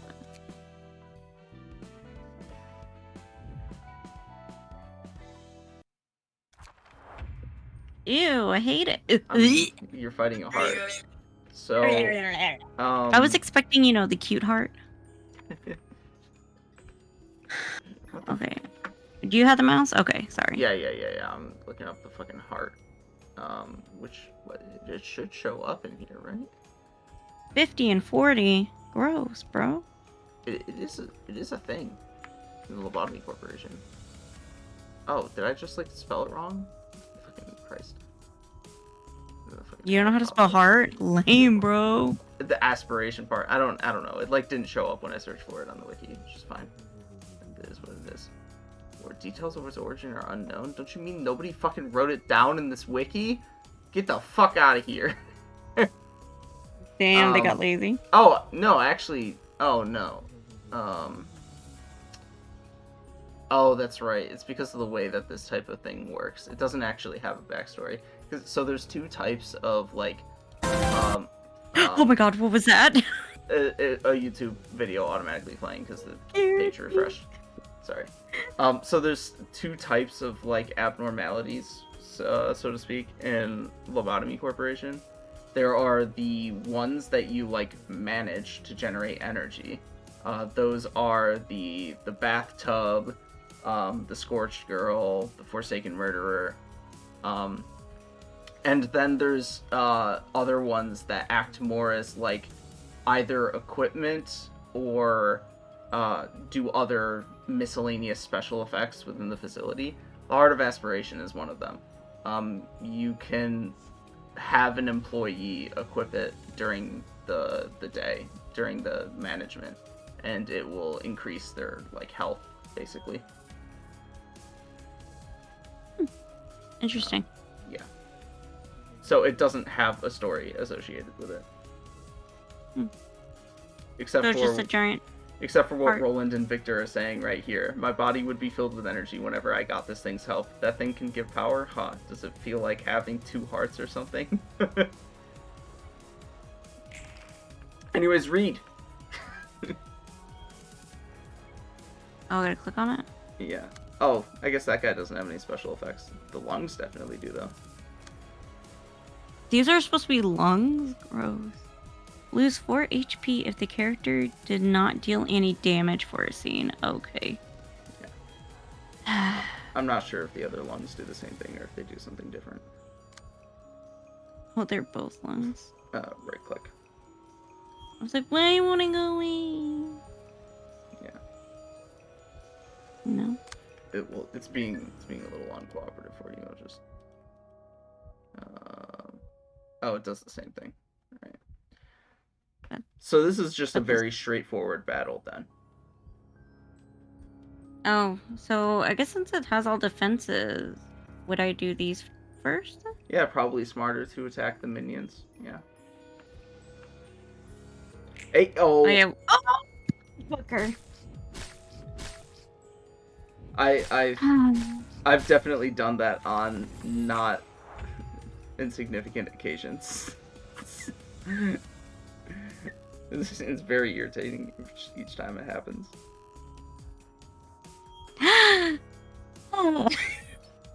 Deep breath. Deep Deep breath, CamCam. Deep Hey, at least there are no penalties for losing these fights.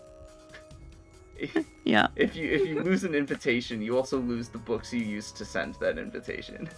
That hurts my soul. Yeah. Okay, what am I doing? Okay, we gotta attack the minions. Okay, I meant minions. Is it minions? They're both gonna attack the 2. Why is that? They're both gonna attack with 3 die, probably. That's a 2. Oh, yeah. They're attacking the speed die with a value of 2, yes. I'm saying that each of their attacks will roll 3 die. Okay. Oh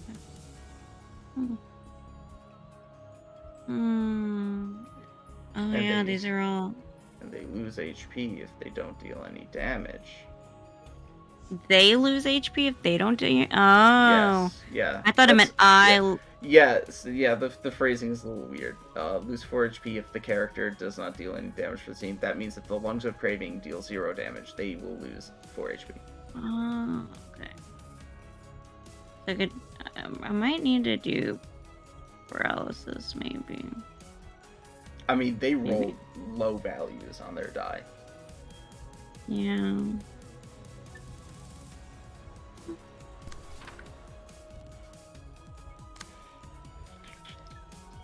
Oh, can I do that? Oh, I only got 1.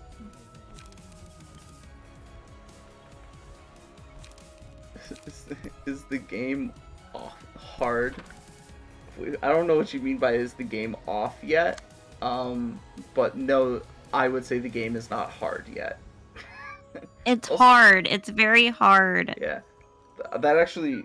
hold on. I'm gonna steal the mouse for a second. Because I titled What the am I stream supposed to do about the something, big but boss man that's gonna attack me? The game isn't even hard yet. Yeah, I titled the stream, The Game Isn't Even Hard Yet, because I knew that you would, like, have some level of struggles. Even though the game isn't even hard yet.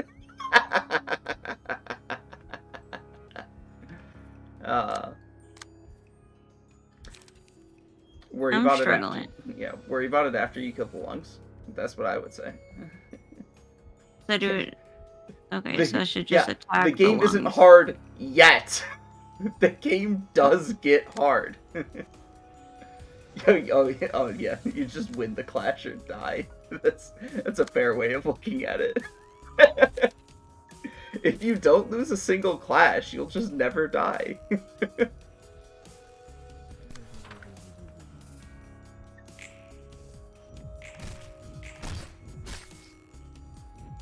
Super. Love that for me.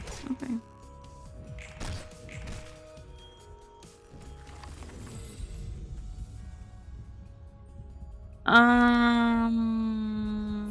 I don't remember what these do. Yeah, I know you've told me, but I don't remember. I have, in fact, told you, yeah. I mean, if you read what they do, you could also see what they do, but you know. Yeah, well, too late. Okay. Oh, look, it's right here. Where'd it go? You have to click on the guy that you gave it to. You have to click on Victor. Reading is hard. I gave it to Victor? Yeah. My dumbass. Reading is hard. Scroll wheel, I believe. Nope, scroll wheel can't make that bigger. Unfortunate. God damn it, now I gotta get close to the screen. After 3 successful attacks. The same target. Oh, yeah. Okay, so it's gotta be the same bitch. Yeah, okay. it's the one where you target down a guy. It's permanently small. I think one of the mods I have installed for you actually made, when I showed you that you can scroll wheel the cards to make them look bigger. I think one of the mods I have installed actually increases their size even more than in the base game. Look at that. Yeah. Beautiful. Beautiful. Well, and it's increasing the size of that one because you've already clicked on the card. If you haven't clicked on the card and you scroll wheel, it makes the one on the bottom smaller. Oh, look at that. Oh, that's so lovely on my eyeballs. Yeah. Okay, what am I doing? I don't know what the fuck I'm doing. Okay. Okay. Start over. I mean, you can install that mod if you want, man. Install those quality of life mods. I mean, I've gotten to a point. I've played this game so fucking much, of course, that I've played a fair number of invitation mods as well. Oh yeah, have another die. But there are certainly a variety of quality of life and bug fix mods that are worth playing that don't actually fundamentally alter the vanilla experience, as I have installed for you.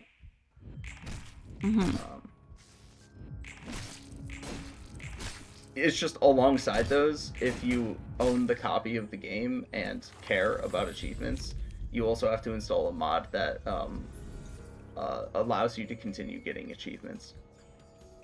Because most games, this one included, actually block achievements if you mod them. Big sad. Oh. Oh, really? Oh, I already did it. Okay, don't fuck up. Don't fuck up, bitch. Oh wait, no. Okay, I haven't.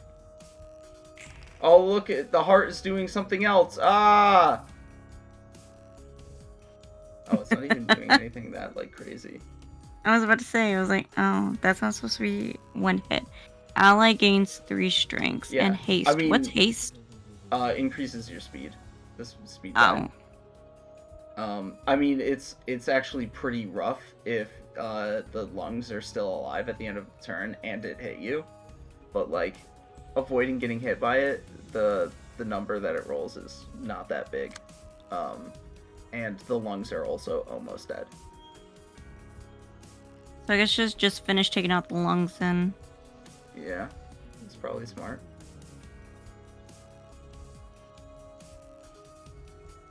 Sorry about that. So.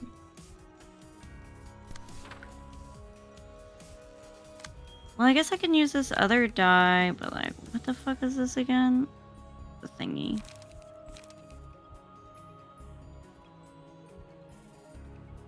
I mean, honestly, it doesn't look like you have that much that would have a good chance of winning a clash against it, anyways.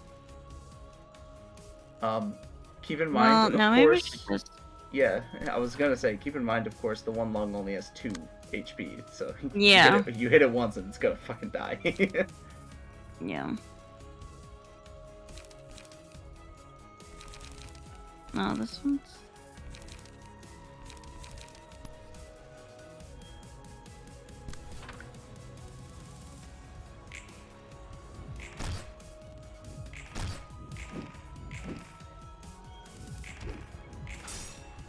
Damn. Didn't hit it. Well, it hit it once. Uh-oh. Why is everything pulsing? Because he got the hit off, that increases the stats for his ally. So you're gonna get bopped by that guy. It's gonna be a little rough. So strength increases the value of offensive die you roll. So he has 3 strength. So each of those die ranges from top to bottom are in actuality 4 to 7, 4 to 6, and 4. Ew. Or wait, did I? I don't think I did my math right. I think it's 4 to 6, 4 to 5, and then 4. I don't like that. Why'd you tell me that? Well, so that like you don't throw a clash up against it that you're unlikely to win. Such as that one. What do you mean? What else am I supposed to fucking do? Look at my cards, bro. You could just let it hit you. Like Okay, if so you're not gonna rolling. win it, if you're not gonna win a clash against it, then you would be better off just letting it hit you. Yeah. I don't know. Well, that doesn't mean don't set any attacks. You could have killed the thing this turn. Nothing. You could have set an attack from Victor or on the slower roll and die. Oh my god. I would scream, but I want to scream in your ear. Actually, I should fucking scream in your ear just cause. Oh look, but everything stopped Because pulsing, I'm so the that's one a good who thing, right? deserves the screaming in their ear. Honestly, no. Okay. Next time we get on a voice call, I will scream in your ear. Okay, so just be prepared. Okay, it'll happen when you least expect it. For the last 2 episodes of the One Piece live action, honestly, they would be better if you were screaming over them. Okay, you just wait. You just wait. It's gonna hit you good. Okay. I don't remember for sure, but I would be willing to bet the heart's behavior changes after you kill both the lungs, probably to make it easier to kill.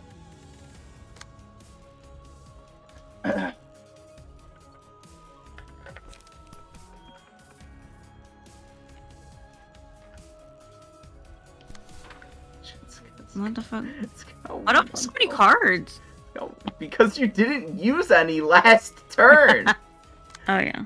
And you didn't use any the first turn either.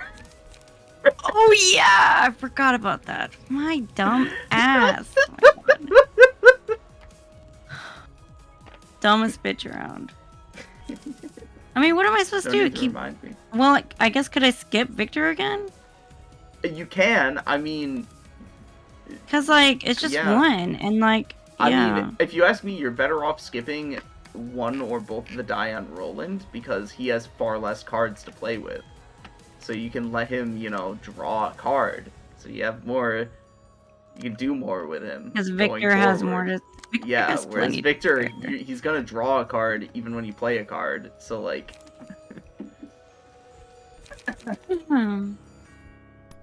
I hope that cough in your ear was plenty. Watch you deal 0 damage again. It would be so funny. Fuck you, bitch. You are guaranteed to hit with that card, so. Yes. Yeah, there you go. Alright, what is the heart doing now? I'm genuinely curious. I don't remember. Oh, he's just doing that shit again? Alright, I guess you just fucking beat him up then.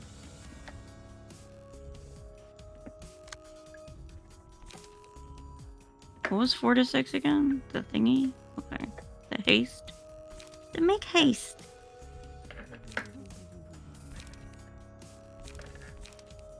Maybe you want to clash against it with a defensive die. Reduce the amount of damage you take even if you lose the clash. Oh, as the guy in the chat said, you could also press P to victory too, which I believe is the random select and automatic like go move. Which I mean you can. I don't know. I've never done it before, even when. What is that on a Mac? It's P. It's the letter P. What are you using a fucking like Arabic keyboard now? I just heard a bunch of letters and I was like, whoa, pause. What are we doing? You can do it, if you want. I never personally did it. Yeah, it's the Italian keyboard. Yeah, is the P on the Italian keyboard the same as the P on the English keyboard? You know what? Sorry, go die in a ditch. Actually, I would have you know, I use a Japanese keyboard. Actually, go die in a ditch. I think I do actually have installed on my computer the possibility for Japanese like keyboard inputs. And I think there's a hotkey combination that swaps between the English and the Japanese one, but I forget what it is. And it doesn't matter because even when it's set to the Japanese one, it recognizes that I'm using a QWERTY keyboard anyways. It's like, why does it matter? I don't know if this is gonna work, but you know what? Oh, but there's no tilde for console commands. No. Yay! You're damaging it. Whoa! You know what? I really appreciate the enthusiasm. Okay, like you could be more enthusiastic. Okay, you can have more flavor behind that enthusiasm. I am nothing but flavor. You mean like Mrs. Dash flavor? Wait, what? You know what Mrs. Dash is? No. Google it. It's just like generic seasoning for like people with like low or people with like bad cholesterol and like it has like no salt or anything in it. It's just like bland seasoning. It's not even seasoning. Here's what I found. Granny creams, hot butter ice cream. We take the hot butter, mix it with the ice cream, freeze it up. I fucking hate you. Put it in your microwave, make it real hot.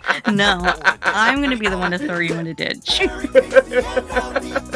Granny creams, hot butter ice cream. I'm seriously gonna throw you in a fucking ditch. Also, also, this isn't a fucking hard fight. I don't care, okay? The game like it starts actually being rather difficult starting around the Queen of Hatred fight. Which is when? Around when you upgrade to Urban Plague. So 2, 3, 4. Around 4 invitations and probably a couple abnormality fights from now. I mean, Queen of Hatred is... no, I think that... I've always found the Queen of Hatred to be harder than Knight of Despair. Queen of Hatred is also, like, easier if you wait to do it until after you get better cards as well. Mm-hmm. Naturally. As with most of the abnormality fights. You know what? Difference in opinion, alright? Besides, I tend to agree. I tend to agree with the guy in the chat, just because you're pissing me off today. Okay.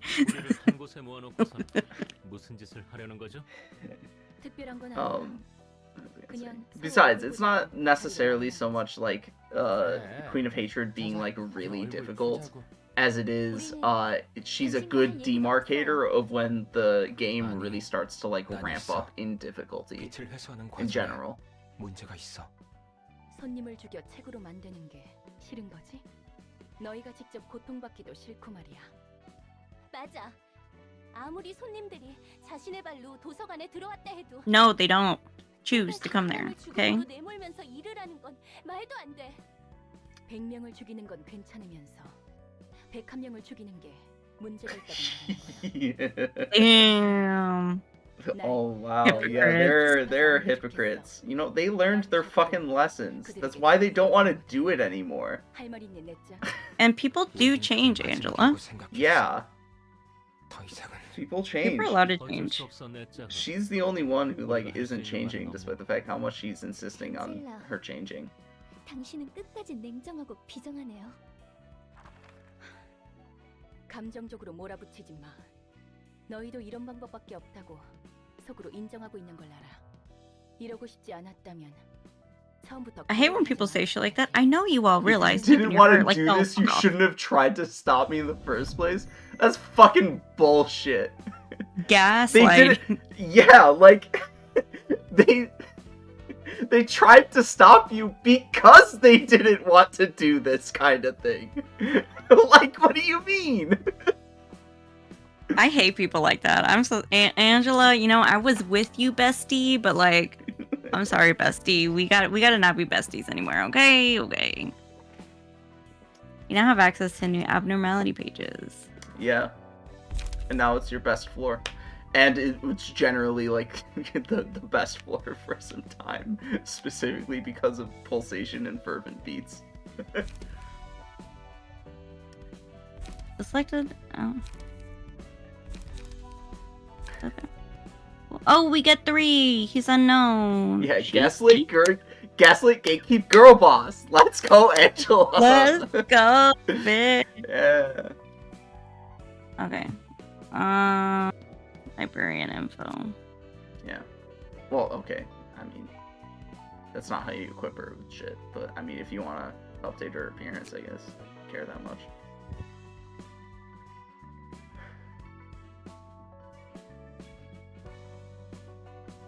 Oh, let's do this. I mean, I'm be real. I haven't interacted with this menu a whole lot, so like you're kind of on your own.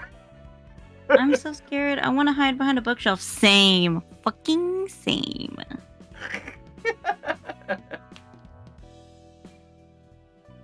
Someone please accept, please. No time to relish this dub. Yeah, no time to relish the dub. That's her on-kill dialogue. No time to relish this dub. Moving on to the next target. I like that one. I'm scared I'm hiding behind a bookshelf or something.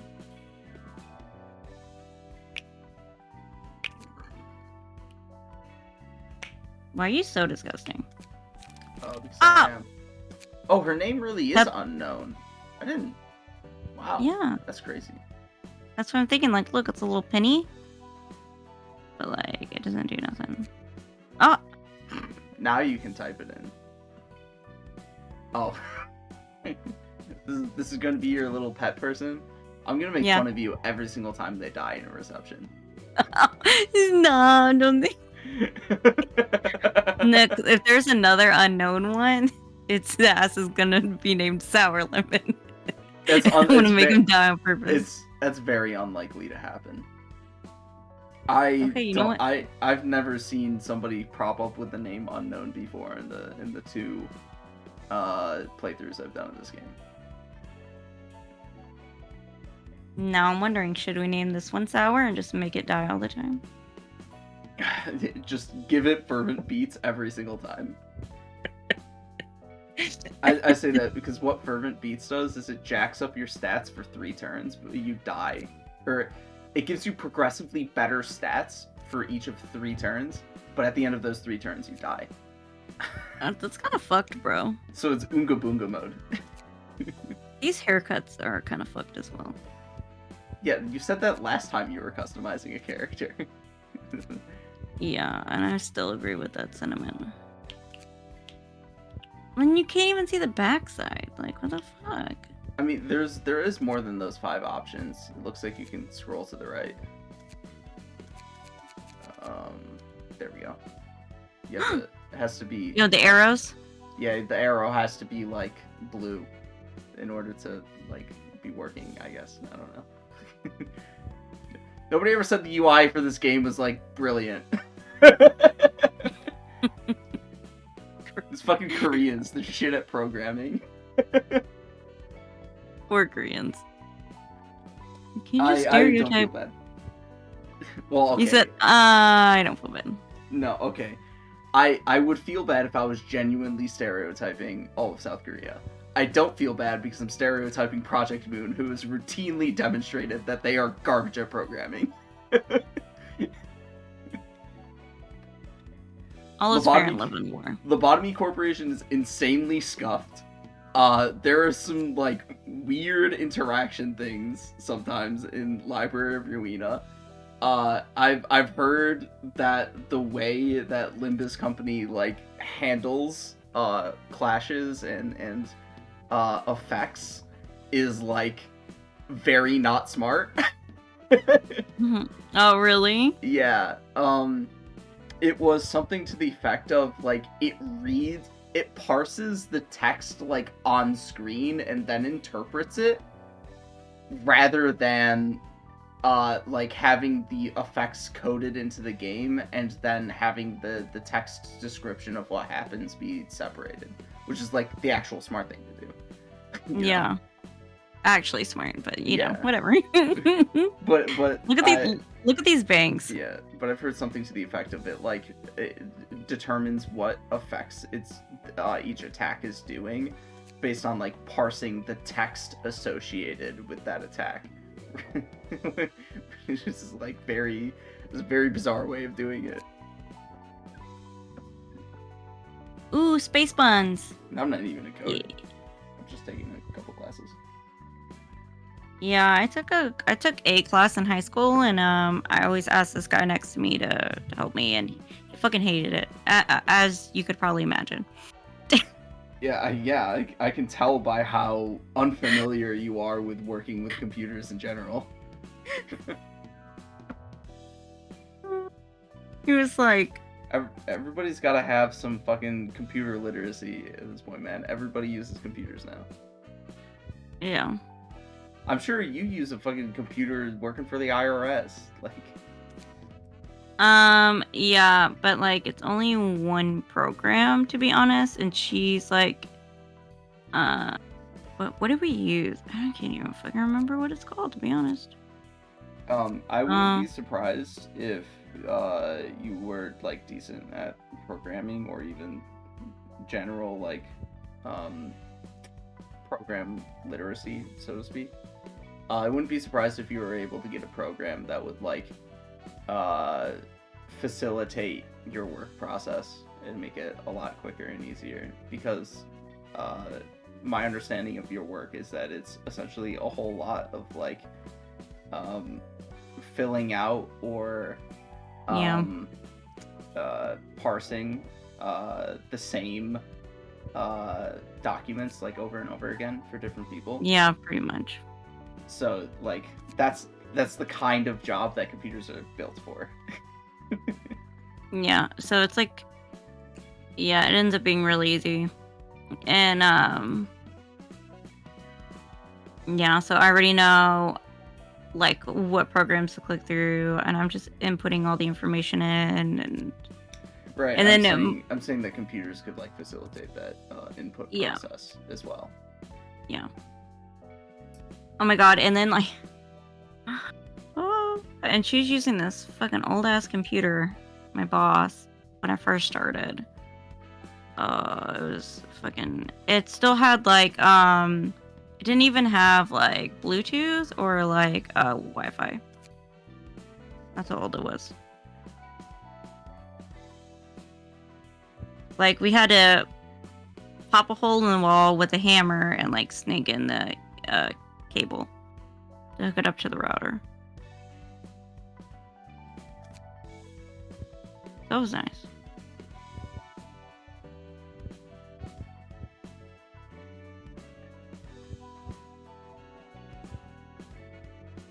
Appearance projection. What is that? I don't care about that. Ew, who made her eyes like that? Whoa. You did. Whoa. I blame you. Pause. We don't want tiny eyeballs.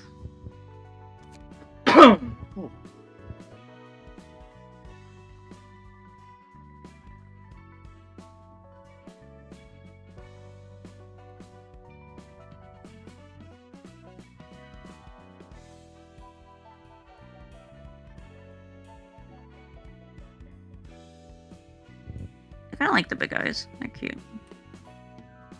Victory cry?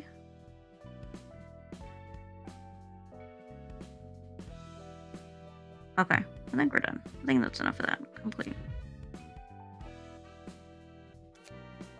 Okay. Oh, key page. I knew that. I fucking knew that.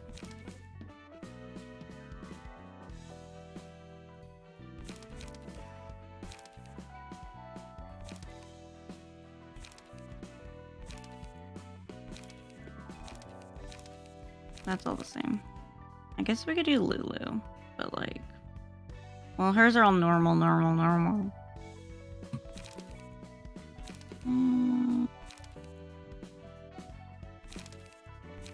Eh.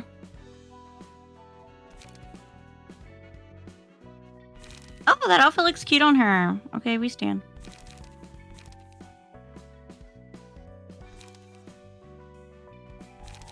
Okay, we did that. Now we're gonna do combat pages.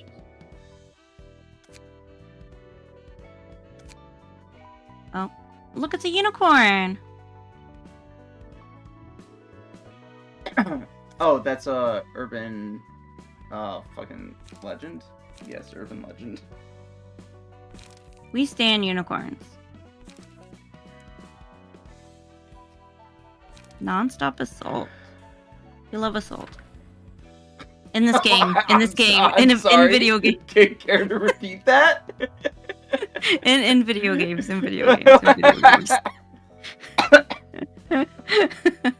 Oops. My bad. We do not condone violence in this house, okay? Only in video games. Oops.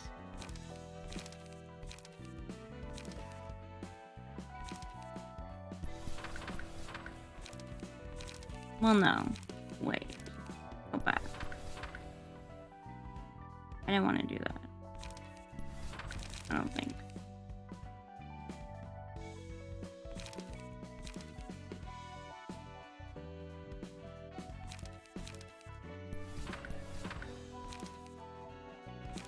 Wanted to do... I hate like when I'm trying to scroll like this and it's like they all pop up and I'm like, I can't see all of them. What do you mean?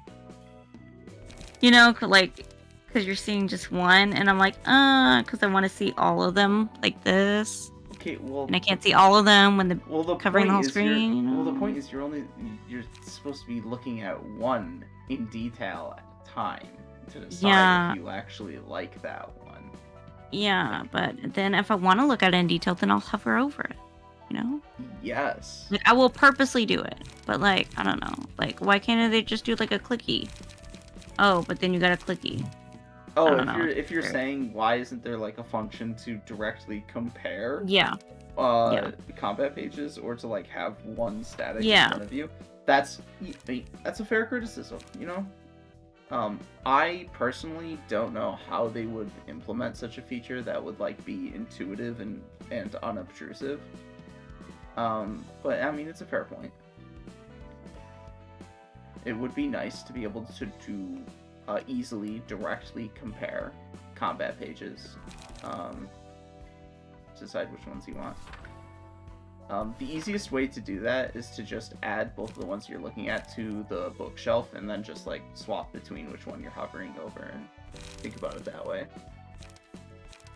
This game isn't even hard yet. Less easy library of Ruina mod, aka Kaiser Ruina, would like to introduce itself. Well, okay. The point is not that I, who has played through this game twice and a lot of modded content, is playing the game. I'm not doing that. I'm playing the game, and I've never played video games. The only video games I have ever played is Animal Crossing and Pokemon. I have a 3DS and a Switch. That's it. And I have a Mac laptop. That's it. Like I don't game. I'm not a gamer. Like literally, while she's sitting here outfitting characters, I'm reading the latest Tower of God chapter.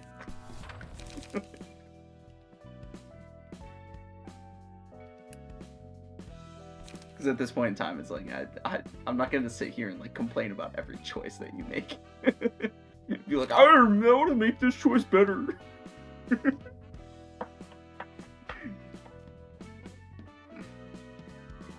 Here's how I would do it. Let me just play the game for you.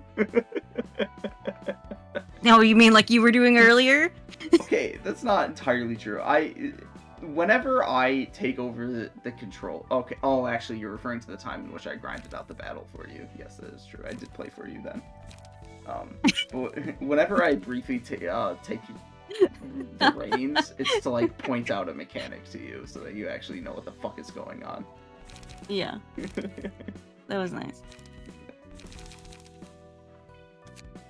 That was nice. We're just giving you I'm just giving you shit. Okay. Okay. Glad we came to this conclusion together. Okay, we're done. That was quicker than last time, I think. Maybe. I don't know. I wasn't paying attention. He's like, I chose not to pay attention for my sanity. Well, also because I want to read this chapter. Alright? Tower of God is good. I was gonna watch isn't the second season gonna come out? I think I'm watching the anime. Eventually, I'm sure. Yeah, whatever. I think it's gonna come out next year. I think oh yeah, is Studio Bones doing it? Was it Bones? Yeah, I think it's Bones. The amount of Tower of God that exists, as opposed to the amount that was adapted in the first season, and even that will exist after adapting the second season, is just like the gulf in the amount of Tower of God that exists is immense. Yeah. Like, I'm currently reading the 169th chapter of the third season. Oof. Yeah, season 2 was 337 chapters. Season 1 was 78 chapters. And actually, I do believe that might be... I feel like that's more than what the first season adapted, but that might actually be all of what the first season adapted. I'm not sure, I don't totally remember. Oh my god, the art style has changed so much over the years. But the other thing is that... you can change their name. Yes. And the other thing too is that the length of the chapters has changed over the years too, and that they've become like fucking longer. So all of the chapters in the third season have been so fucking long. It's like no shot. There's so much Tower of God. So much Tower of God. The Ruina tutorial does the Ruina tutorial does a flawless job of teaching mechanics. Yeah. Okay. If you want to understand nothing. Okay, no. I disagree, but you know. Yeah, I mean, so the Ruina tutorial... How many hours have we played? We started... We at least played 10 hours, 15 hours, and like, I'm still like, wait, what does this mean? What does this do? What? Well, that's also because you're just like not familiar with playing games in general. Yeah. The Ruina tutorial does tell you all of the mechanics, I think. It just... the manner in which you're presented with them and told about them is just inadequate to making you retain and understand them. Like, it will tell you about how emotion levels work, right? In, like, the second battle, but you don't even, like, really fully understand how it works and why it's important until, like, Urban Plague. And you're like, oh I get it now! I get it now, lol. I get it. Oh, wow. That's crazy.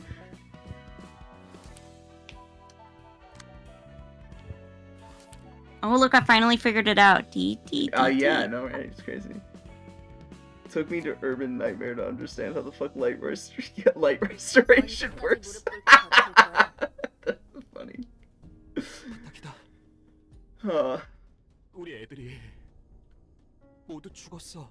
That sounds like a you problem, bud. Like... Yeah, why are you so hung up about the death of your comrades? Like, just let it be. You'll live longer that way. This is this and that is that. Yeah, stop being so emotionally attached. Yeah. Oops. Missed the trash can. 이사돌아, 나도 이렇게 부탁할 테니까. She, Julia, I believe, is the one who passed down the request for the library to send. So it's her fault. Okay. Yeah. Yeah, you gotta adhere to the system. The system's important, guys. What system? What fucking system? The system of associations and offices. 이번 일은 나에게도 책임이 있는 거니까. Just be a soulless husk like the city wants you to, bozo. 협회 기록 어디에도 치바이와 관련 있다는 증거는 전혀 없는데? 무슨 소리 하시는 겁니까? Oh damn, she played that card. I don't know what you're talking about. 그렇게 편할 대로만 써먹는 건가? You knew that though, bitch. What you crying about? 말은 똑바로 하셔야죠. 설사 그런 거래가 뒤에서 오갔다 해도 거래라면 말이야. 너도 무언가 상응하는 걸 받기로 했을 거잖아. 서로가 서로를 이용하는 거래를 했을 텐데 그런 식으로 말하면 안 되죠. 초짜 시절로 돌아가기라도 했어? 8년 정도 해결사 일을 했으면 알만한 건 알 때가 됐잖아. 이사돌아, 그렇게까지 말할 건 없잖아. 그래도 우리 모두 같은 사무소 동기였는데. 답답해서 그런다. 이런 모습 나도 보고 싶지 않았어. 미안해. 네가 하고자 하는 말이 무슨 뜻인지 다 알겠어. 이 바닥은 그런 곳이었지. 이제 나도 다른 방법을 알아보도록 할게. Oh, is he gonna go to like a syndicate? 나도 미안해. I mean, 일이 you'll 이렇게 see. 될 줄은 몰랐어. 이봐, 일이란 것이 진행되려면 이렇게 절차가 따라야 하는 거야. 하나협회가 도서관을 도시전설급 사건으로 지정했어. 그 말은 공식적으로 협회에서도 이 안건으로 움직일 수 있다는 거네? 그래도 치바이에서 어떻게 움직일지 모르는 거니까 너무 기대는 하지 마. It sounds like she just doesn't want to deal with it. She's scared 다 cat. 네 덕분이야. Well, 그리고 미안해. she actually does 내 want to 멋대로 help him 마음쓰게 out, 해버려서. but 난 she's 그냥 constrained. 합당하게 보고된 by 정보들을 모아서 procedure, 위로 보고서를 organization. 올렸을 뿐이야. 뜨내기들이긴 했지만 조직과 다른 사무소들도 도서관에서 당했다는 확실한 정보들이 존재했으니까. 그래도 유과의 정보 처리 담당인 이사도라가 빠르게 움직여줘서 처리된 거지? 역시 이사도라야. 편한 대로 생각해. 그래서 그 초대장이라는 건 지금 가지고 있어? 협회에서 본격적으로 움직이려는 건가? Uh-oh, here we 이제부터 좀 달라질 go. 거야. Here I Yeah, go. the story is ramping up. 지금까지의 손님들이 흥미 반 호기심 반으로 왔다면 앞으로는 도서관을 확실한 목표로 삼고 올 거란 뜻이야. 어째서? 협회에서 공식적으로 산정한 사건은 돈 되는 일이란 거니까 돈 냄새를 풍기는 Money, 곳에는 money, 많은 money, money, 게 money. 이제 Why are all these 조금 stores having early 일이 Black 커지기 Friday 시작한 sales? 거라고 보면 돼. Money. Speaking of money. 협회에서 다루는 일인 Like that never used to 온갖 happen. I'm so 곳에서 이곳을 confused. 파헤치려고 할 거야. 좋은걸? 더 가치가 높은 책들이 만들어진다는 뜻이기도 하니까. 난 더 보고 싶고 알고 싶은 게 많아. 전부터 궁금했는데 말이야. 넌 왜 이곳에서 나갈 수 없는 거야? 저주가 걸려 있으니까. 깊고도 Oops, 깊은 오랜 curse. 저주가 내 안에 Deep, 서려 있지. ancient. 인간이 아닌 That is 친구는 what is 그 attached to me. 나갈 수 없어. It's like 오히려 나도 되갚아주기 전까지 나가고 싶지 않아. she makes it sound so 아직까지는 mystic. 나쁘지 않은 느낌. I know. Fantasy. 요즘 난 굉장히 즐겁거든. 지금까지 살았던 감옥에 비하면 모든 게 새로운 것뿐이니까. I mean, she's imprisoned here, but she does have more new experiences here. 그리고 흥미로운 상황들이 가득해서 좋아. 좀 더 알고 싶어. 알아가고 알아갈 거야. 그러다 보면 알게 되겠지. 내가 왜 그런 꼴을 겪어야만 했는지. 나도 더 분발해야겠네. 네가 나갈 수 없다면 나도 똑같이 나갈 수 없잖아. 언젠가 여기서 나갈 수 있게 되면 내 단골집 하나 소개해줄게. 식당을 말하는 거야? 맞아. 거기가 미트 스튜어나는 끝내주는 Take her out to 요리를 좋아해. eat. T사에 의뢰해서 주문 제작했다는 거대 양철 냄비가 그 집 비결 중 하나인데 10초 언저리 정도만 고기를 넣고 끓이면 마치 3일 내내 푹 구운 것처럼 고기가 야들야들하고 육수가 진하게 우러나오거든. 깊은 맛을 내면서도 빠르게 먹을 수 있는 게 대박이야. 가격이 좀 That does sound really good. 위에 절반을 써버린 적도 Yeah. 있었지. 그래도 그만큼의 가치가 있는 곳이거든. 아, 혹시 음식은 못 먹나? 죄송합니다. 제가 괜한 소리를 했습니다. Ma'am. 식당은 아니더라도 관장님이 좋아하실 만한 장소는 꽤 있으니 언젠가 안내해드리겠습니다. 음식을 먹을 수는 있어도 맛은 못 느껴. 하지만 가능하다면 사람들처럼 먹어보고 싶네. 뭐가 되었든 How come she's able to eat but not taste the food? That kind of sucks. 그리고 Yeah. 스튜는 기억해. That's kind of cruel, actually. How are you gonna give a robot the ability to eat but not taste? Yeah. That's kind of So, fucked. so the Zwei is 2 in German. That's why their logo is 2. They're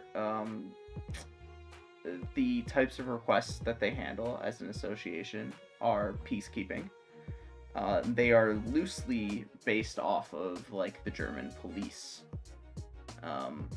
The weapon that they use is called the Zweihander, which is a very large two-handed sword.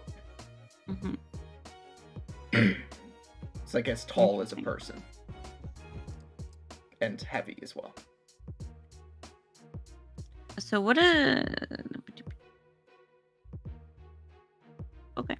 Yeah. And you'll notice you're fighting as well the Zwei, your shield. Huh? You're fighting the Zwei South Section 6, which is to say, first of all, that there's a Zwei for each cardinal direction, different parts of the city. More importantly, though, it is Section 6 in that they are grade 6 fixers. Or they might not each be individually, but their office overall is ranked as grade 6.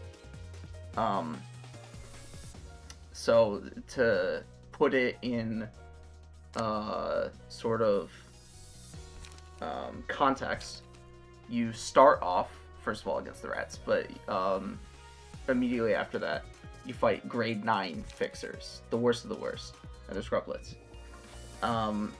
And then as you progress through the ranks, you eventually fight the streetlight office.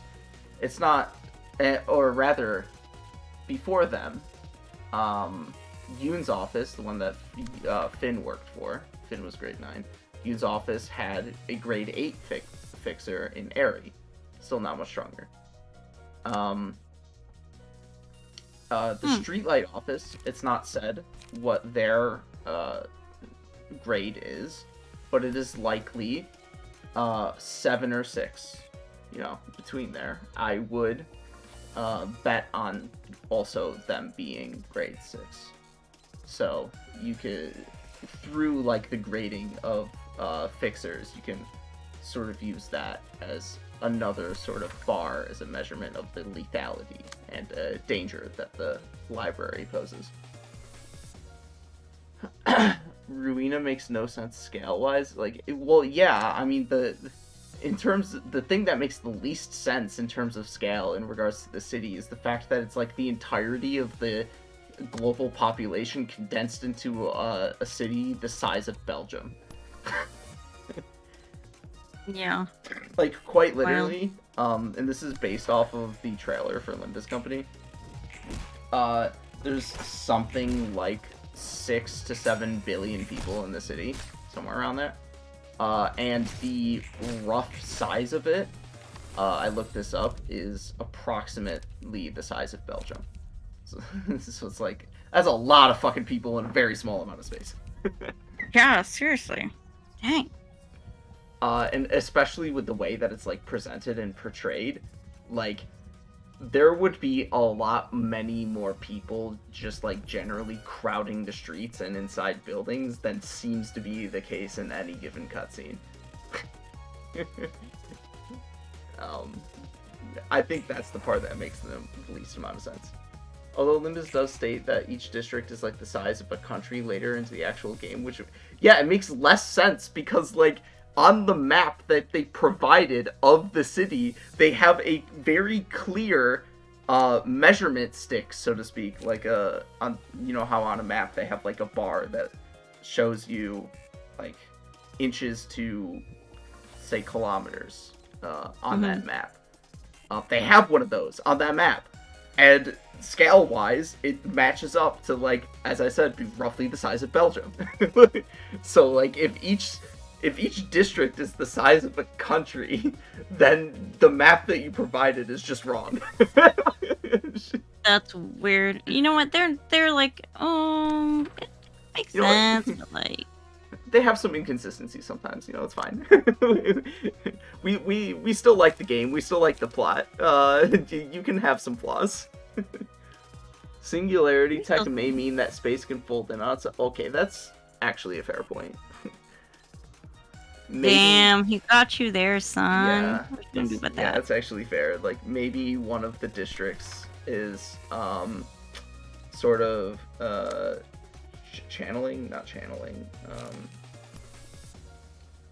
fucking selling, I guess, their services to makes the actual space of the city seem larger than it actually is. I mean, that's something that you could say is, I suppose, clever about this setting, is that like anything that doesn't appear to make sense or is contradictory, you could be like, oh, it's just a fucking singularity. Hello. It's just some advanced tech.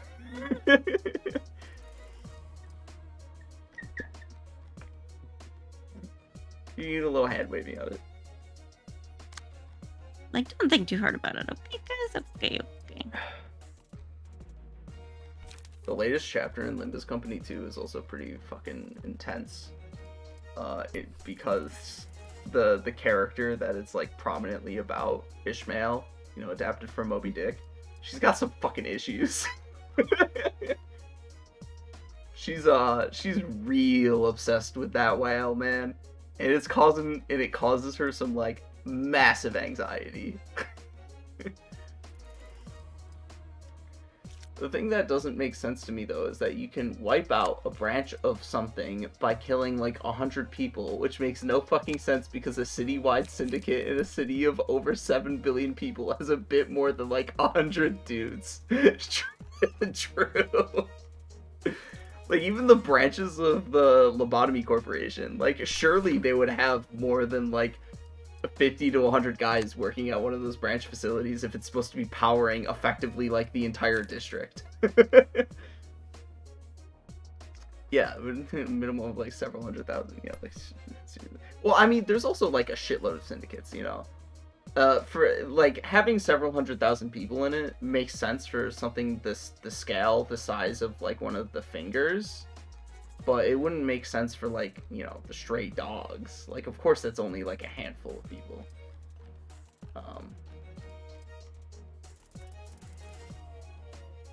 But, and like, there's gonna, and for those city-wide syndicates, like the fingers, there's going to be a lot of branches of them to cover like the different sections of the city. Although generally they are only split into the 4 cardinal directions. Hey man, you don't know how many people he killed when he decimated the middle. Or at least I don't remember how many people he killed, if it was ever stated. Because it was most certainly not 100 dudes. Oh my god, I don't fucking remember. He was on a killing spree. If you think he stopped at 100 dudes, you got another thing coming.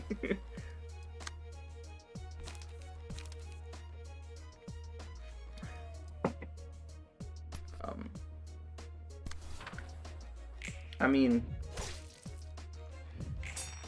when it comes to like feats of characters, if you want to go like the power scaling route, like, it is extremely obvious that individual strength matters a whole lot more than collective strength. Like, you don't know what a color is, so I'll just say a grade 1 fixer. A grade 1 fixer could, like, by themselves take out all of the, like, grade 5, 6 fixers in the city. Mm-hmm. So, yeah, great. I'm a big fan of Pulsation, personally. It's pretty good.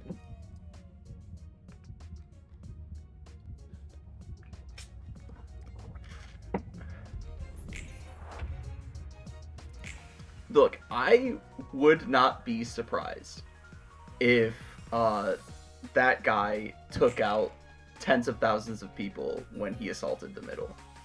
I'm just throwing it out there. It sounds like a lot of people, and it is a lot of people, but he was in a rough spot mentally. he was taking out his issues, you know. I would not be surprised if he killed that many people. I mean, the pianist took out, I can't remember if it was like 100,000 or if it was several 100,000 people. Which actually also sounds like a very small amount in retrospect, because it supposedly decimated the district that it appeared in. It took out like 70% of its population or something. But if 70% of its population is only like 100,000 people, then like fucking nobody lives there. Yes. Power scalers are a plague in every community, not just Project Moon. Mostly because they get so inbred and focused on their power scaling that they like actually lose media literacy in the process. They're so intent on trying to power scale people that they like actually start misreading the material, even in terms of power scaling, in order to try and analyze it. In every fucking community, every time. It's like, come on, guys. These games aren't even like about that kind of thing. Like, these aren't fucking shonen. These games are not like shonen battle games. These are like heavily philosophical and emotionally intense games. Like, if you want to think about and talk about these games, talk about, first of all, how they actually play, whether or not they're fun to play, because that's, you know, important. But more importantly, that, like, talk about the actual themes of the game and the actual writing of it and what it makes you feel and what it makes you think about, because those are like of such much more significant importance to the writers of Project Moon than like anything else. These guys are literally literature nerds. Practically half of what they write is a reference to some fucking book. So like, they always think about it in that front. Seriously. Or people who try to argue that people like the Red Mist can move at Mach 50 plus speeds, and grade ones are like Mach 10 speed. How do you, like, talking about that is like inherently neglectful of that kind of thing. I'll get back to that after I read this. Is there a person or a group dedicated to stopping violence or murder in the backstreets? Not quite. You're on your own, unless you have the money to hire fixers. Protection isn't some volunteer service you can get for free. Fixers risk their lives for it. It'll take our lives' worth of money to get motivated to work. We aren't robots. If you're so afraid, why don't you hire fixers or move to a nest? You're free from all outside threats when you live in a nest. Unless the nest falls, of course. And also, the rules of the nest themselves kind of fucking suck. Dude, let's not talk about that. This is why association is your shield. We protect you, your family, and your home from syndicates of the backstreets or crazed murderers. If you have the wealth to make a direct request to the association, that is. Without due payment, the association will not move. Do you believe our request fee is too expensive and you would rather request a syndicate? While making a request to a syndicate is an option, we don't recommend it. The reason is obvious. No organization in the city that operates without abiding formal procedures can be trusted. Associate fixers are classified into multiple levels too. From Section 1, which is the apex, to Section 6, the bottom, there's a world of difference in the salaries and treatment they get. I guess that's because they're much more experienced than us. If I keep trying hard, then maybe I'll be able to join Section 5 someday. It's not an easy feat to get out of Section 6, of course. It takes a huge effort, or perhaps something that can't be accomplished with effort alone. I'm a fresh member here, so there's still a lot for me to learn. Still, I'm gonna pick up experience as I resolve the missions assigned to me, and I'll probably figure out what to do in time. This is why it tends to be more defensive than other associations or offices. Our main purpose is not to fight and win, but rather to ensure the safety of our clients. We don't perpetuate unnecessary killings in our duty of protecting people. Thus, if you're looking to make a request for someone's death, we recommend seeking other associations for it. So, like, the Zwei are effectively private police force, a for-profit police force. And in that vein, they are also obviously a criticism of for-profit police forces. Yeah, definitely. So. In any case, back to the like whole high-grade fixers traveling at like Mach speeds or whatever. It's believable that they would be able to travel at speeds faster than the speed of sound, but to make like a blanket statement that all fixers of that grade like have roughly this sort of capability is just strictly false, because the reason, or their capabilities are, first of all, very individualized, but secondly, have a lot to do with their equipment. And all of these people have different equipment that give them different capabilities. So some of them might be super fucking quick with their equipment. They might have like the super speed boots, and they're so fast that nobody can beat them, and that's why they're grade 1. But another one might be able to like punch a building into smithereens, and that's why they're grade 1. It's like silly to try and think of the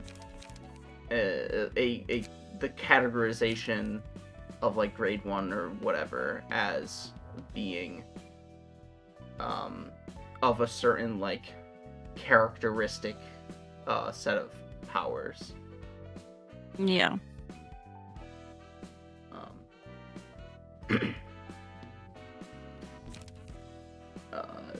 Blood Red Knight preying on nest citizens, so you're not gonna be safe. Yeah, also that, like, you're not safe in the nest, first of all, because the wing that controls the nest has very strict rules. If you break any of those rules, they'll fucking kill you. Second of all, some nests actually perpetuate suffering on purpose within the nest for various purposes. Like, I believe I gave you, CamCam, directly the example of K-Corp. I talked about how they cause suffering and record it to present it to the magical crying eyeball. Yeah. So something that happens in Limbus Company at the start of like the chapter that covers this is they let loose an abnormality in their nest to like rampage and kill people and like destroy things. My God. So that they can record that and present it to the eyeball. Damn, that's pretty fucked, bro. They did it within their own nest too. So you're not safe in the nest.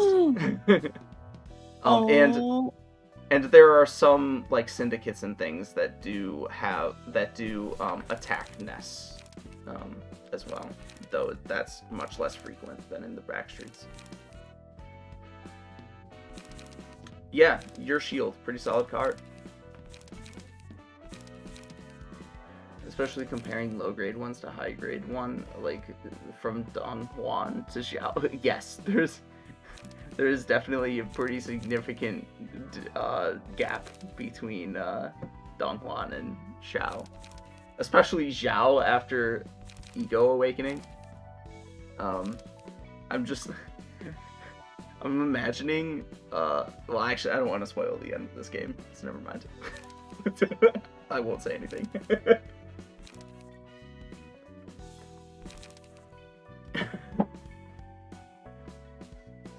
Yeah, that's exactly right. That's exactly what I was thinking. It's like she's. I mean, Ego Awakening is like effectively the reason why the red mist was able to become a color. So yes, the colors are all like super different from each other too.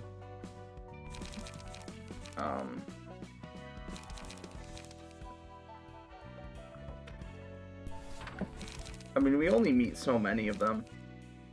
We know Virgilius, Red Mist, Blue Reverberation, Black Silence, but we know of the Vermilion Cross in secondhand, and you don't really see him as he was as like an actual color. Though they're all pretty different from each other. Okay, so what is this one? Is also immune to bullets. It's very funny. Fragment of the Universe. Oh, that's one I can. Sorry, that's one I can pull up the wiki for. Okay. Just give me a second here. Dude, that thing is so ugly. It is a bit odd.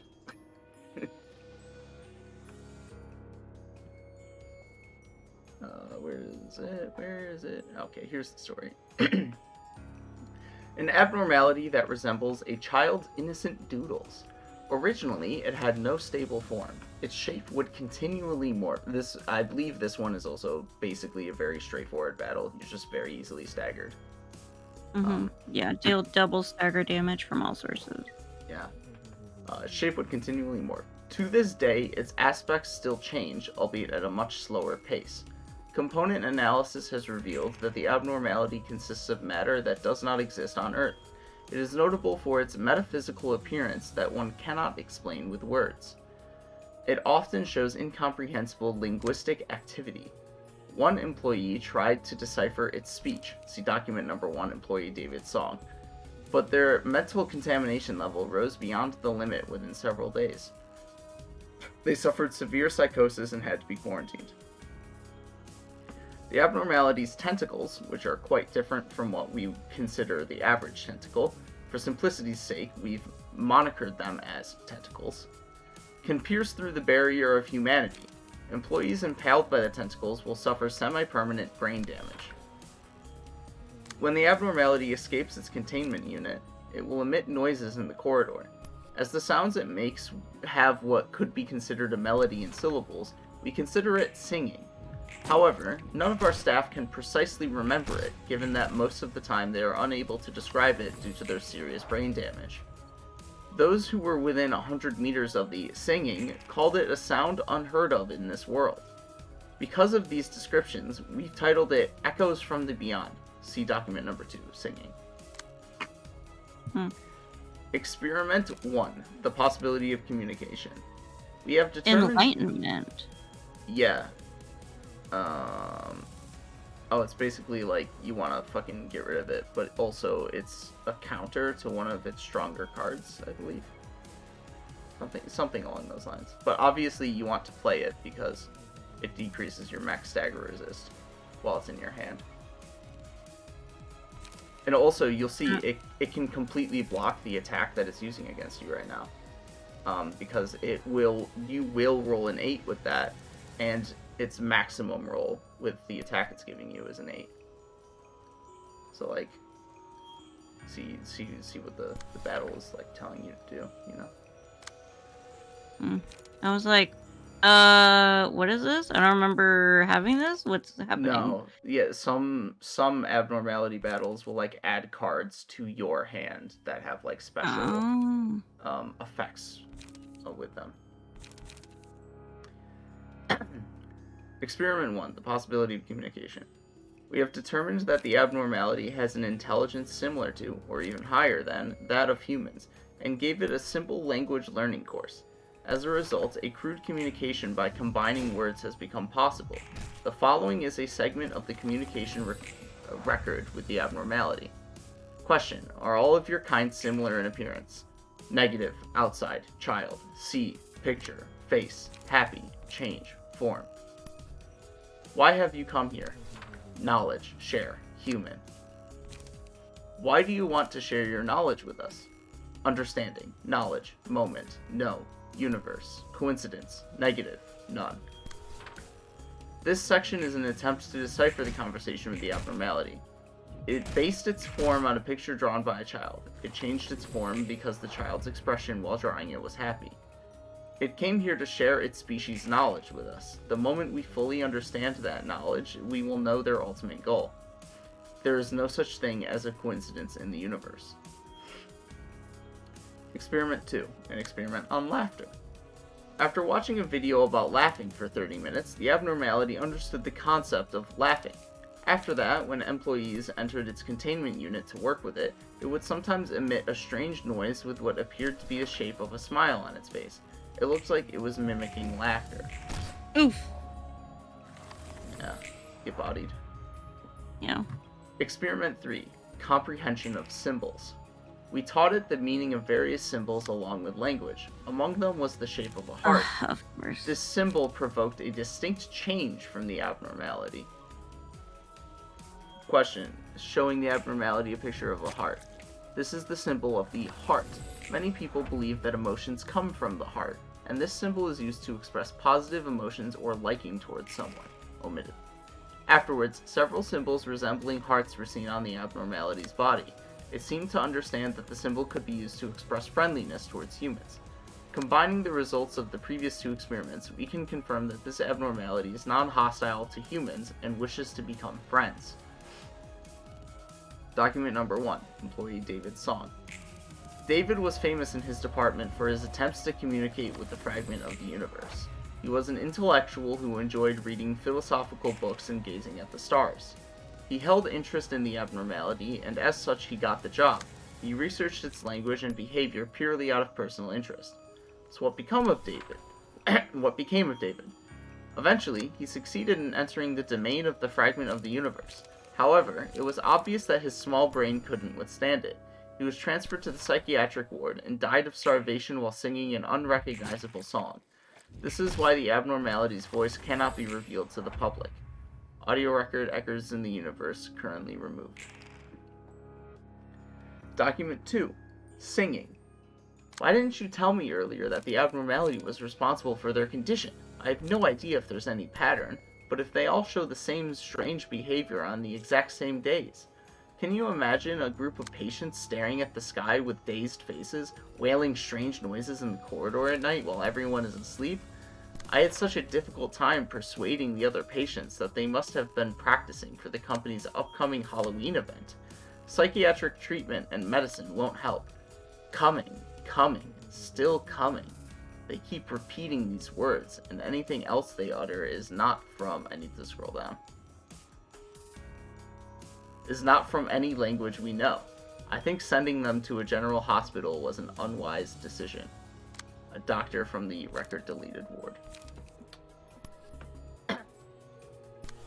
Yeah, never ever become friends with the abnormalities. They are not your friends. No.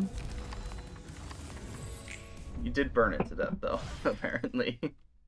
Apparently. Yeah, even though this abnormality wants to be people's friends, its knowledge is too much. We can't handle it. 아저씨. That's pretty depressing. 입 돌아가요. 입 돌아가. 에? Do people actually get sick from sleeping on the floor?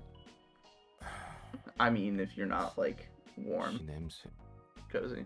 그리고 바닥에 굴러다니는 이거 설마. 역시 맥주 캔. My man. My man is an alcoholic. 도서관이에요. 가능성의 빛으로 세워진 도서관. 책만 있으면 뭐든 가능하죠. 저기. He's like, yo, I want one. 분류는 제대로 하고 있는 거지? 손님 접대는 나름 잘 하는 것 같던데. 분류는 해뒀다고? 바닥에 뭉텅이로 어질러 놓은 게 할 수 있는 건가? He gets the little buddies in the background to sort him from it for him. 상도덕은 아는 친구구만.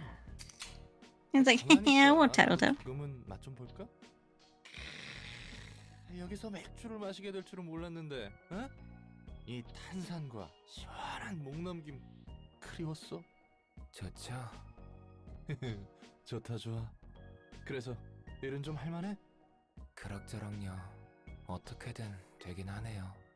그렇다고 만족스럽다는 건 아니에요. 어떤 점이 제일 불만족스러우실까? 내 손으로 누군가의 삶을 앗아간다는 거. You know, that would be something you complain about. 너도 죽을 텐데. 그래서 Same. 싸우잖아요. Yeah. 그래서 불만족스럽고 앞으로도 Yeah, I mean, 많은 사람을 it's a shame. 죽이겠죠. Like, why should it have to 쓰레기 be 같은 짓을 한 that 사람이라도 only one can live? 살고자 하는 마음은 같을 텐데. 뭔 말인지는 알겠다. 근데 여기 밖으로 나가도 똑같아. 다 자기가 다치기 싫어서 상처 입히고 죽이지. 내가 살기 위해서는 누군가를 죽여야만 하는 거지.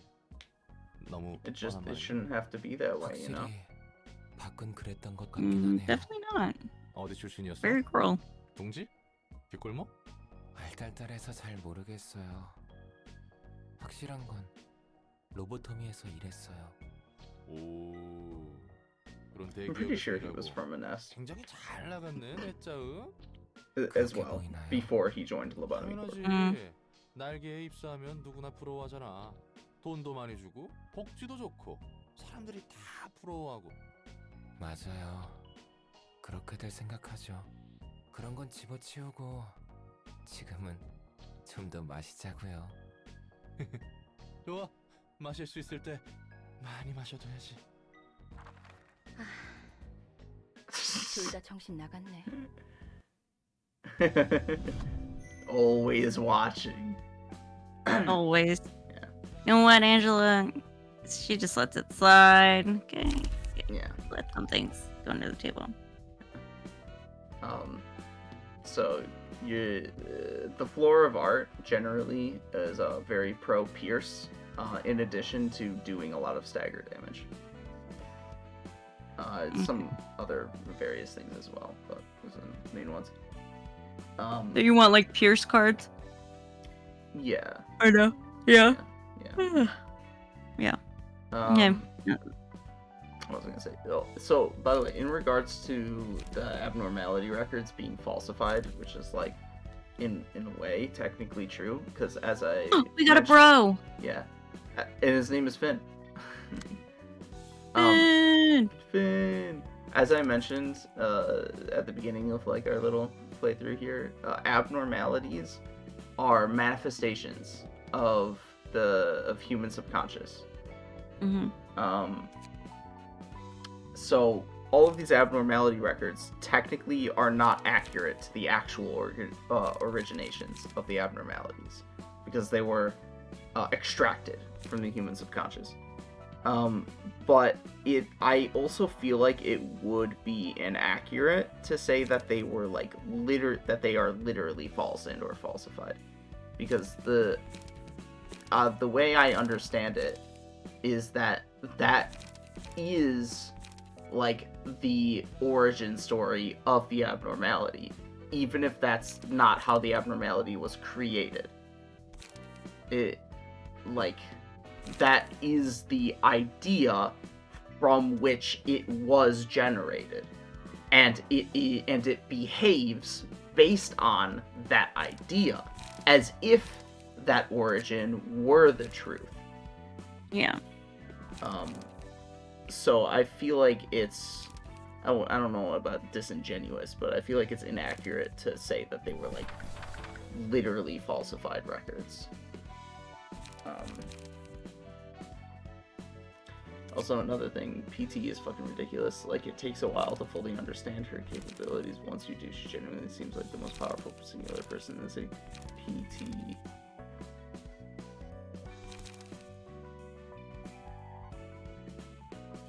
Oh, Purple Tear. Yeah, I mean, obviously not in, like, single combat. But her little ability, is very versatile and allows her to, put herself in advantageous situations, so to speak, without saying anything too specific.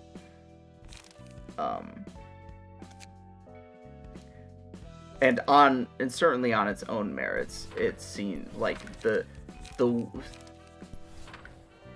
thing that would have to be like done, like the physics, so to speak, behind doing something of that nature would like require so much energy. Like it is something that expresses, like, inherent to its existence, more power than anybody does through simply just like killing people, or however they do it.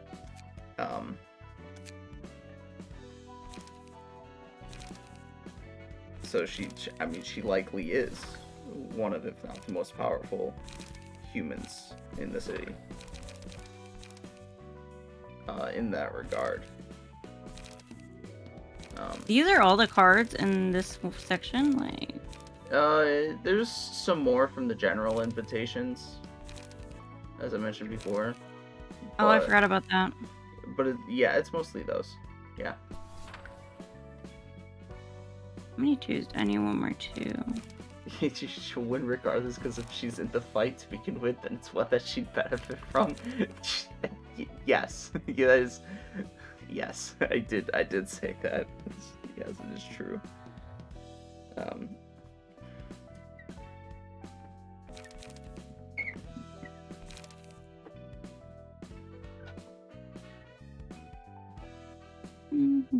I mean, she's an interesting character.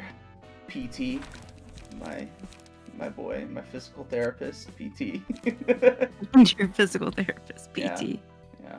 That's what you call your physical therapist, PT? Yeah, PT. I don't have a physical therapist. What does Law and Order do? What's that card? Yeah, that. Oh, Law and Order. Yeah. Is that this one? Oh, never mind. I thought it might have been a lighter card drawing one. Fucking no candy. You don't get any treats. Yeah. So yeah. So you're gonna use Netsex 4 instead of Keter, even though you have 3 people on Keter and only 2 on Nutsack. It's the Nut Shack. You ever heard that song? You know what? We're gonna transfer. We're just gonna. Yeah, that. The thingy you taught me. That. Yeah. Look.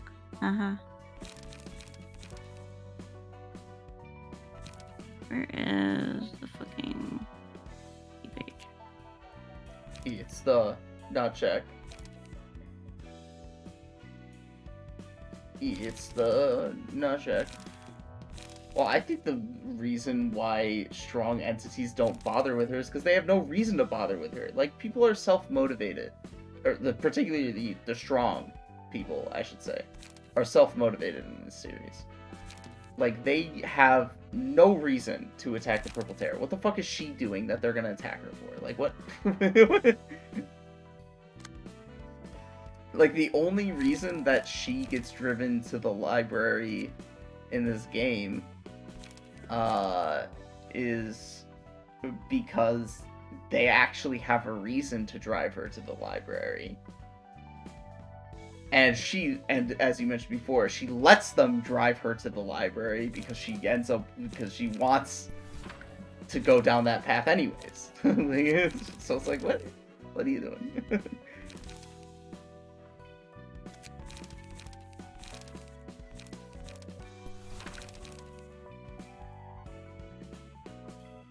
Fucking deleted my body. How dare you? How did that happen? Remember, I said this game is not flawless. Just the floating head. Good. Fucking good. You deserve it. Leviathan barely goes into it more. She shows up in like the first chapter of Leviathan just to be like, hey, I'm back, bitches. and make Virgilius like really sad. And then she fucks off and you don't see her again. Hey, we gotta put some. Oh shit. We gotta put some clothes on Roland. He's naked. Yeah. Key page. Yeah, that's. Okay, we gotta go. Give him the Mars. The Mars bar. You're a Mars bar. I wouldn't say she effortlessly fights him off. Besides, I'm not sure he even was a color when they fought. Maybe. Well, he probably was a color now that I think about it. Like, it's only 6 months between Library Arena and Limbus Company. He didn't have his ego at the time, though. So he's certainly a lot stronger now than he was when he fought Purple Tear.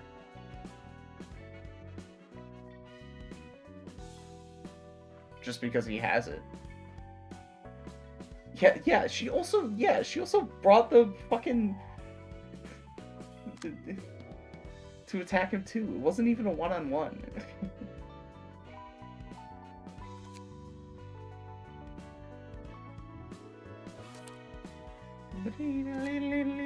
Oh wait, no.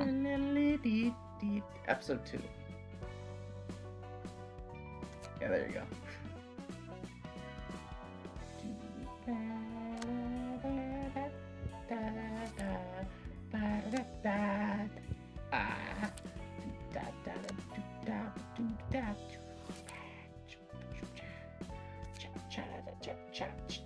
본격적인 선발대가 구성되게 됐어. 그 중에는 산, 줄리아, 너희 둘도 포함되어 있고. 이제야 다시 도서관으로 들어가는구나. You're finally getting some cool key pages. 마스와 루루의 책을 Let's go. 잊지 마. 어쩌다 보니 산의 사정과 우리의 목적이 맞아서 마스와 루루의 책을 회수하는 것이 임무 목표로 선정되긴 했어도 가능한 많은 정보와 책을 가져와야 한다는 것을. Big statement there. 이제 와서 내가 물어보는 것도 우습지만 치안 의뢰 전문인 츠바이에서 왜 도서관에 정식으로 인원을 투입하는 거야? 그걸 아는 사람이 이곳에 와서 애걸복걸한 거야. Oh, I need to plug in my laptop. 그건 내가 힘을 빌릴 수 있는 곳이 이곳밖에 없어서 그랬어. 네 동생은? 내 동생은 아니다. 아무튼 미안하고 고마워. 뭐 너도 어쨌든 츠바이 협력 사무소니까 들어도 되겠지. 도시 악몽급으로 지정된 뒤틀림 현상. 본 적은 없어. Yo, 들어본 적은 more 있지. exposition. 흑주 이후 전 도시적으로 발생하고 있는 이상 현상 말이야. We love 확실히 exposition. 빈도는 낮아도 무작위의 사람들이 괴물로 변하는 Oh. 각각의 개체마다 처리조차 쉽게 감당이 안 되는 사건. It's a huge pain. Yeah. 알아.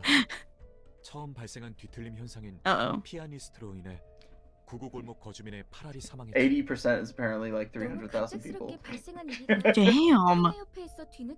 Well, I say that because we were making fun of how like the quantities don't make fucking sense. Yeah. 뒤틀림이 It's magic. 발생하는 원인에 대한 마땅한 단서도 없어. But yeah, suffice to say, it was really fucking destructive. 엘사였던 로보토미사의 증발과 그곳의 둥지를 기점으로 발생한 백야 흑주 정도니까. 그런데 츠바이에서 판단하기를 도서관이 뒤틀림 현상의 열쇠 중 하나라는 추측을 하고 있어. 동료에게 듣기로는 자기가 맡던 치안 구역에 위험 요소는 없었는데 갑자기 거주민의 몸이 뒤틀리면서 네발 짐승처럼 바뀌었다고 했어. 다행히 한 자릿수 정도의 사상자 선에서 처리할 수 있었지만, 그리고 식당 종업원이 돌연 식인 샌드위치? 그런 괴물로 바뀌었다고도 들은 적 있어. Man eating 츠바이 sandwich 치안 moms. 유지의 뒤틀림 현상은 확실히 존재하는 위험이고 도서관이 그 단서가 될 수 있다는 거구나. I don't think it does. Does it?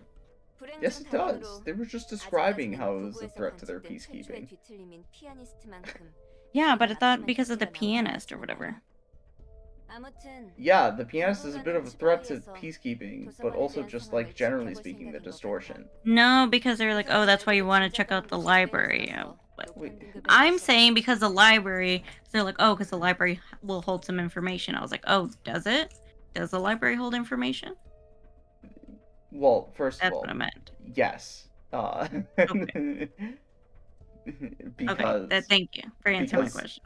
Well, first of all, yes, because the library was established in the aftermath of the White Knights and Dark Days as a direct consequence of the collapse of the Lobotomy Corporation. That Angelo was the AI running, and the White Knights and Dark Days, like that happening is also the reason why distortions are happening.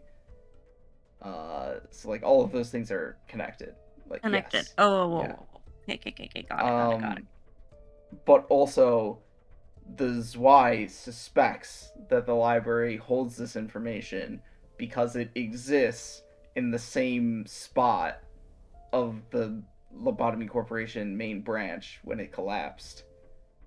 It's like this is the same spot, and also because the way it functions is also like suspicious, and that it like doesn't like its ability to like teleport people within its walls, and like the sort of like ethereal nature of it, so to speak, is it's suspicious. But as they say, there's a lot of other suspects. The library is not like the only suspect that they have, but it's one that's on their radar, especially now that it's been promoted to urban legend. What the fuck else? I feel like there was something else that you were confused on, but oh yeah, the distortion is a threat to the Wise peacekeeping activities because at least as far as they see it, anybody at any point in time, for seemingly no reason, could morph into like a fucking really dangerous beast, that they have to deal with and that could threaten their clients. Okay. Yeah. Yeah. 이 정도 지원이면 충분해. 고마워 이서돌아. 몇 번이고 말했다시피 난 내 할 일을 했을 뿐이니까. Oh, that's her shy. She's like Bash. Like, Yeah, oh, she's a tsundere. That's what it is. I thought it was like a mad voice. It's just the actress, just not the voice actress, just not getting through to you me. not understanding it. Okay, I understand what a tsundere is. I watch enough fucking anime, but like, I don't know, the Korean accent threw me off. You just don't get it. Oh, why did I even explain all of this shit when Angela is just about to say it anyways? Roland's just asking the same questions as you. Roland is just as confused as I am, okay? Glad I'm not the only one. Yeah. 도시 전체가 잠에 든 것 같았으니까. 백야 흑주와 도서관이 관련이 있다고 해서 뭐가 달라지는데? Okay. 그래. 뭐가 됐든 내가 할 일이 달라지거나 하지는 않아. This is this and that is that. Angela's being really coy about it. 이런 방식으로 공간 이동이 이루어지다니 특이점에 가까운 수준이네. 곧 도서관의 관장이라는 존재가 인사를 할 거야. 엔젤라라고 했었지? 환영합니다, 손님. 전 도서관의 관장이자 사서인 엔젤라입니다. 이미 알고 계신 것 같지만 말이죠. 우리는 마스와 루루의 책을 회수하러 왔다. 네, 이곳에 있답니다. 도서관에서 원하는 책을 얻거나 자신이 죽고 책으로 환원된다. 인 거지? 네, 그렇습니다. 초대장에 적혀 있는 것처럼요. 벽 보고 이야기하는 것 같아. 마치 기계처럼. It's like I'm talking to a wall. 부디 Now you know how Roland feels And, every yeah, day. and she just pissed her off with that remark. Oh my god, you still have no body! If you unequipped and re-equipped the key page, it probably would have showed up properly. Are you gonna be floating head now? You can also like change people's equipment out in that menu as well, but now it's too late. Oh. Yeah. I feel like I had something else to say, but I totally fucking forgot what it was. Must have been a lie. Yeah. I'm a filthy liar. What a Weasley little liar, dude. Shut up. What a liar, dude. What a Weasley little liar, dude. Now that it's in my arsenal, because I hear it from you all the fucking time, and like, everybody's like, and I'm like, no, you don't understand. It's never mind, forget it.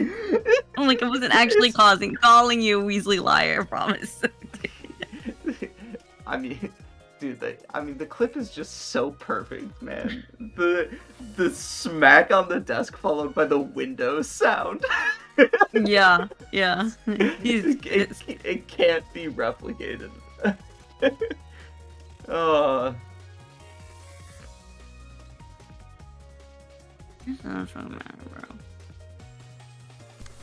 Also, yeah, not everybody wants to have a real human body. That's why they have prosthetics. But you gotta have been originally human, or else you're against the AI ethics amendment. It's not okay. Okay, bro. Clash of the same card. Oh, it's the same card. What happens then? It just cancels out? Well, no. Well, I mean, if you roll the same numbers. No. Oh, so then this one, but theirs is higher. You're just rolling the same die against each other. Like, it's not. Okay, so then what happens then? It would just deal the same amount of that happens damage? if you play any card against it. Okay. Okay, so just I between- actually generally think it's a good idea to have such interactions, because a lot of times in this game you're punching up against people, and that like their cards are better than the ones that you are playing, generally speaking. So if you can play the same card as them, then it's like at least you have 50-50 shot. At least at this point in the game. Typically, in a lot of cases, you can be smarter than that, but you know, like being smart, who gives a fuck about it? Not ice exam.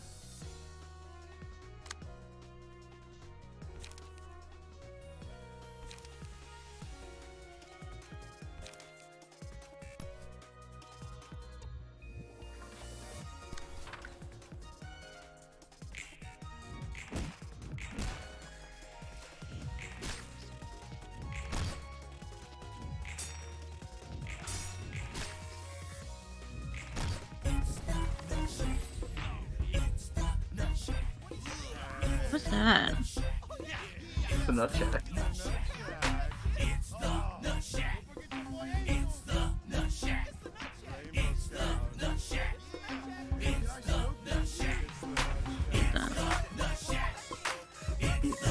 nut check. It's the I'm just nut check. I'm just choosing to ignore that. Okay.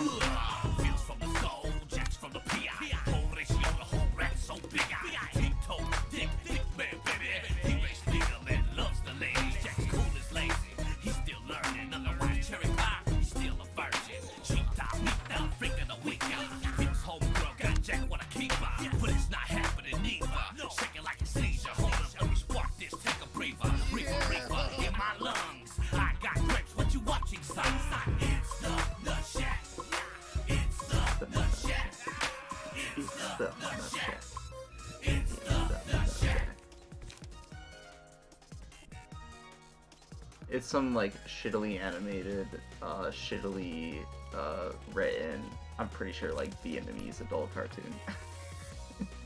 The nut check. This is dumb. Why are you so stupid, bro? Dude, the things you learn from your classmates in high school. Apparently. Couldn't be me. They were actually my first exposure to socialism or Karl Marx or whatever, mostly through them chanting Karl Marx, Karl Marx, and I would have like no idea like why they would, like any sort of like underlying motivation for it. And I'm pretty sure told you before, I didn't really get into politics or anything of the sort until like my last year and a half of college. So now it's like, ah man, I totally agree with them. And they probably didn't even really know what the fuck they were talking about at the time either. And you know what's funny is like they probably don't really. I say this, but they might not even subscribe to that anymore. Do they? Do you know? Oh, I have no idea. I feel like they would though. I feel like they're pretty bros. Well, maybe not anymore since he's been like prevented from saying ceasefire. Poor Bernie. It's punished. What? Bernie. Has he? Yeah, he's like not allowed to say the word ceasefire. Like nobody, like if you say ceasefire in the Democratic Party, you're like fucking attacked and shunned. So That's Bernie is like saying everything except for ceasefire. That's when you gotta pull everything out of the English language that you can, you know? Yeah. Gotta really pull all the words you know. And it's like poor Bernie. He I'm pretty sure has literally used the word ceasefire in the past before in regards to Israel-Palestine. And he's been, of course, as is typical for Bernie, an advocate for peace in the region for a long time, like way before anybody else was.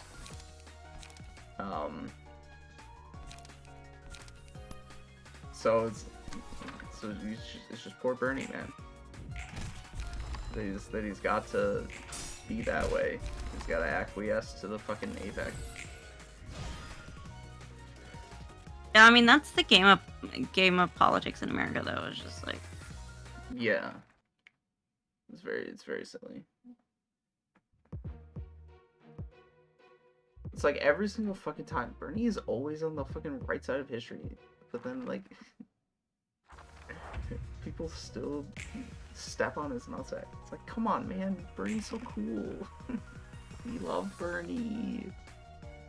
I don't know that much about Bernie's past per se. Like, he was right at the forefront of like the civil rights movement, mm-hmm. as well as basically every labor movement, major one at least. Mm-hmm. And at any sort of issue where like we looked upon it one way between like the 60s and 2000s, and we look upon it a different way now. In hindsight, Bernie like recognized that at the time in which it was happening. Like Vietnam War, I'm sure the same way. Banking deregulation, I'm sure it was the same way.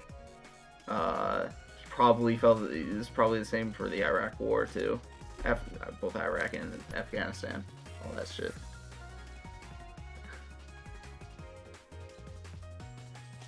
Hey man, I'm not aware of the power of the red gaze. No, I'm kidding. I'm very aware of the power of the red gaze, and it is likely to be less than the power of the red mist. Just throwing that out there. He's a strong dude, obviously. Don't want to get on his bad side, especially with how much of a fucking stoic asshole he is. But I'm willing to bet Red Mist is stronger. Not to say that it fucking matters in any regard. I think my mom's like still fucking in service anyways. Oh, did you?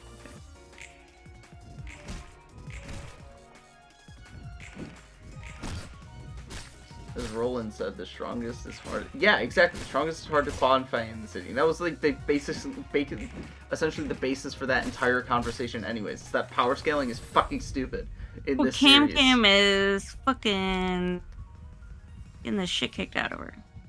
Yeah, blood is solid, but fervent beats Unga Bunga mode. Unga Bunga mode. Unga Bunga. Unga Bunga. Unga Bunga. I mean, I guess. I mean, it doesn't matter if you lose one guy; you'll still have two guys left. I mean, CamCam's already taken a hit, so like, CamCam's already like. Yeah, now look at those numbers. Her numbers are gonna be so big. Now she can redirect any attack because she's so fucking fast, and like every single clash that she's gonna do, she's gonna win because her numbers are big.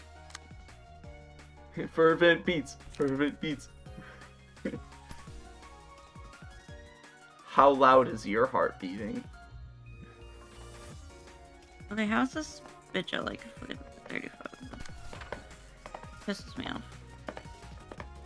Wait, did Roland ever say that the red gaze was the most dangerous? I don't remember that.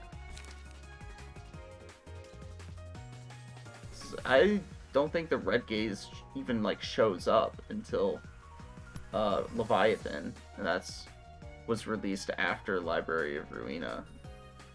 And I mean like even mentioned remotely at all. So I don't think Roland would have said anything on the red gaze.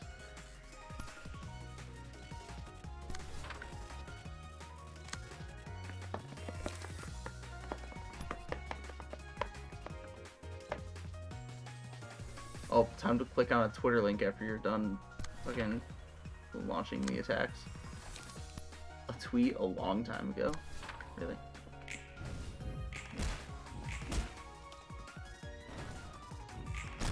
translate post.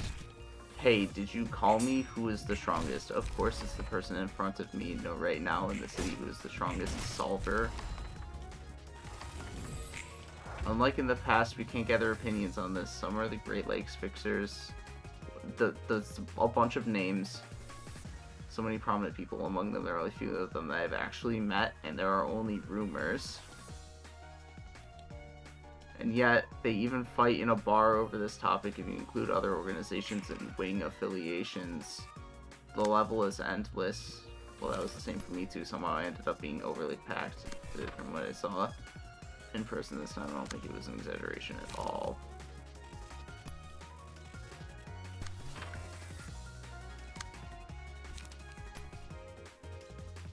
Okay, you don't need the person's so dead. Oh, I forgot because we got. She's staggered and uses the whatever. Yay! I forgot. CamCam has the heartbeat thingy on.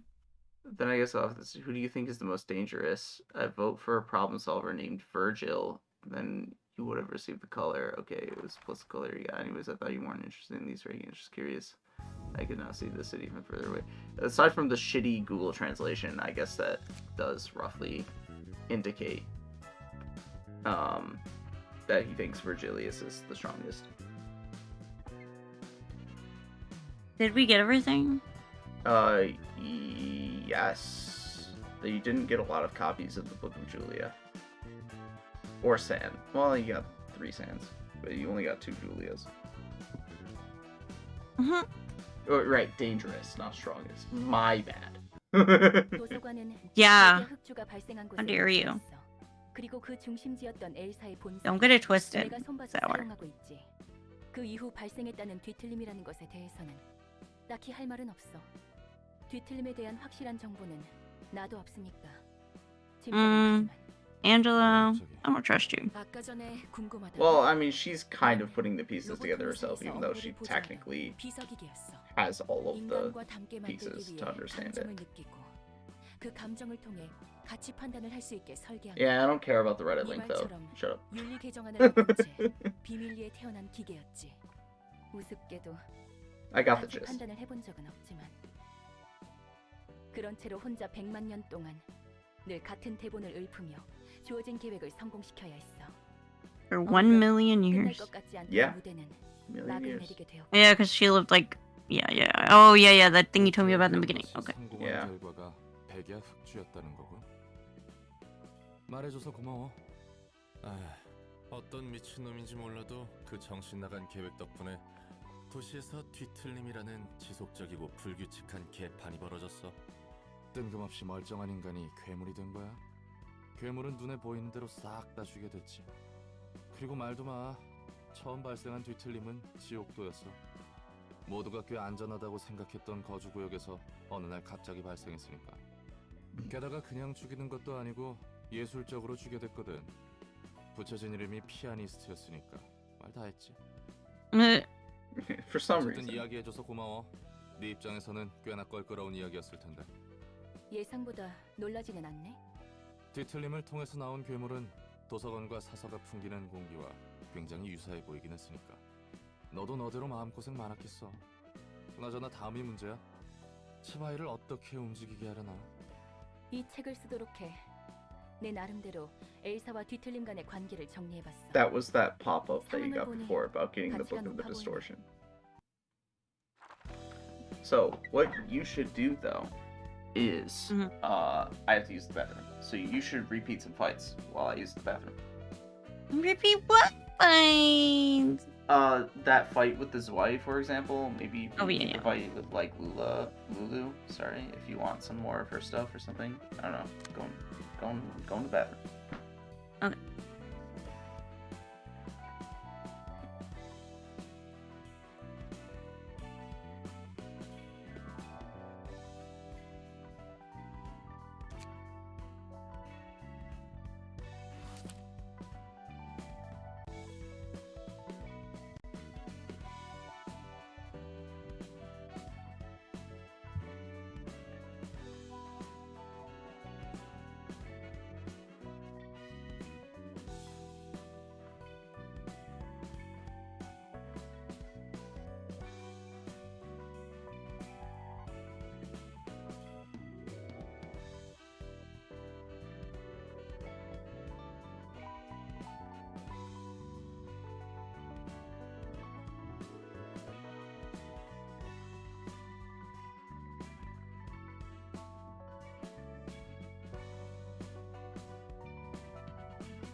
Oh, we only got one light. Oops.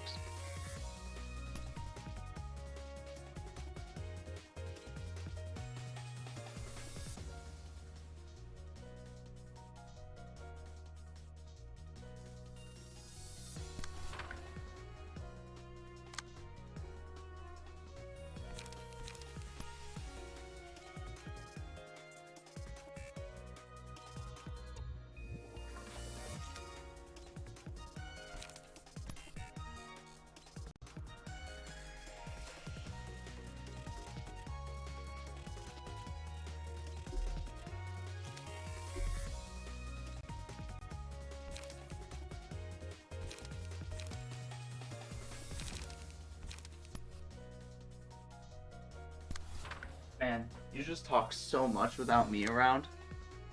I am so sorry. I was focusing. And then I was looking at my phone for a couple seconds. So sorry. But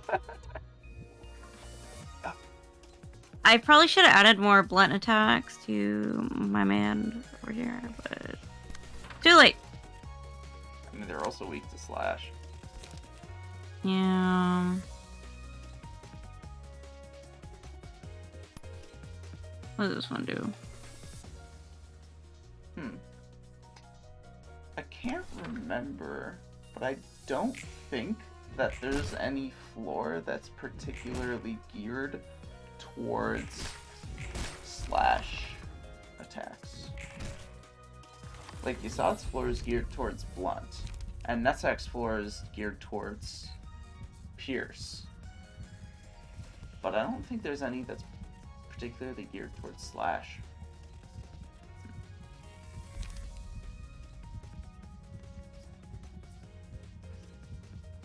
I love pulsation.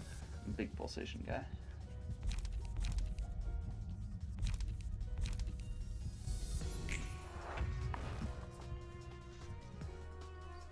What the hell is that? The hell's what? It was like a little explosion over there. I think it was just a part of the pulsation animation. Oh, I was like, that didn't look like a pulsation, it looked like a little mini explosion. Well, probably. It's not like I know every little fucking thing that happens. You only need to throw one attack against this guy. Yeah, that's what I was kind of thinking. That's what I was kind of thinking.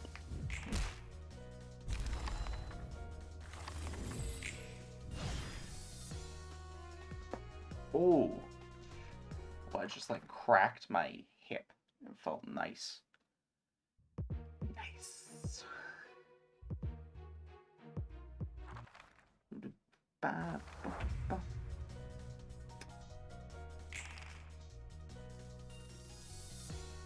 DTD, okay. What is this bitch gonna do? Oh, why do I have no pierce? None of my people have pierce attacks now that I'm thinking about it. This is your fault.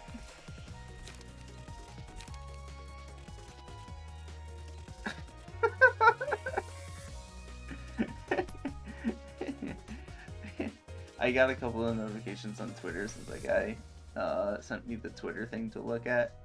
So I pulled up Twitter on my phone. And, you know, follows on, you know. And he posted what appears to be a comment from his stream. And it says, "You lie so damn much. Be safe, 'cause it's crazy out there these days.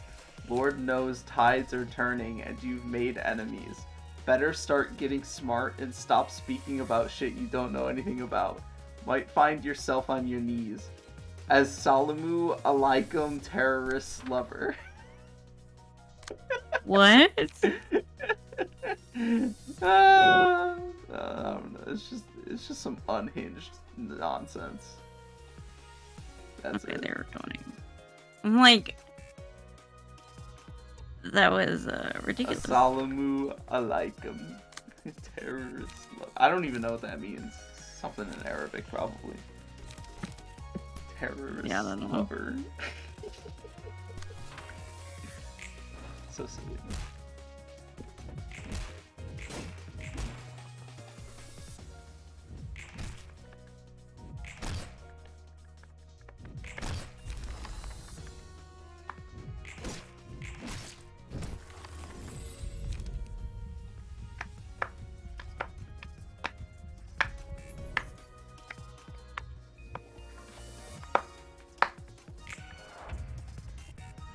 Dude, I'm surprised you're not, like, dying of needing to sleep.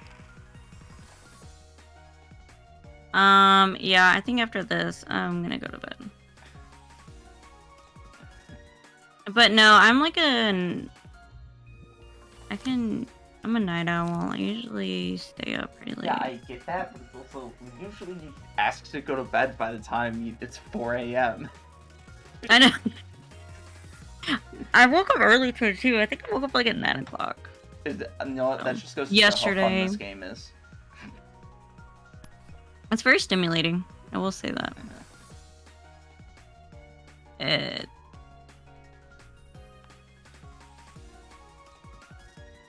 But like, oh, he's staggered.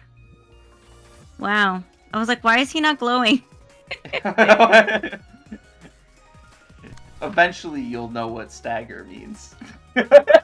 Eventually, it will set in. Yeah. When it will.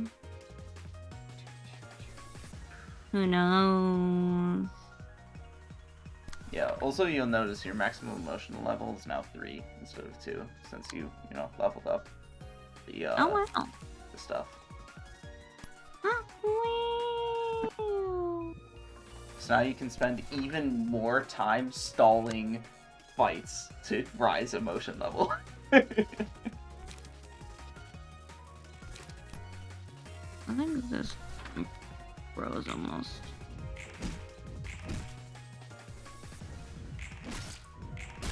Did you win the fight this turn? Oh yeah, it looks like it.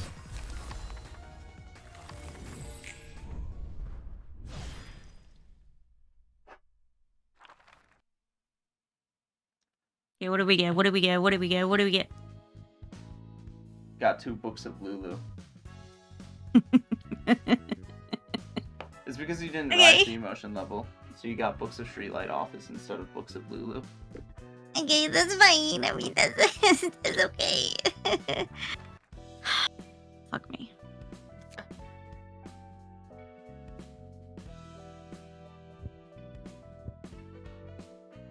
I mean, I have fucking 106 of these. Yeah, you got a lot of books to burn.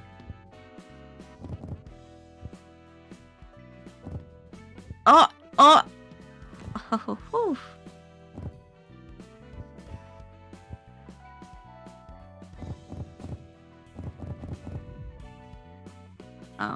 Yeah, it's a very, very silly limitation. But okay. Yeah, it's one thing I definitely do not understand why they put into place is why only burn 20 books at a time? Like what? They do that in Animal serve? Crossing. Like you can only print out a ticket to go to other islands to get supplies and stuff. Yeah, and but like, Animal Crossing has like a lot of inconveniences in it that are like deliberately put there to lengthen the amount of time you spend playing the game. so annoying. Yeah. Because the game is like it's so easy to like grind. The game makes it super easy to grind and like get stuff.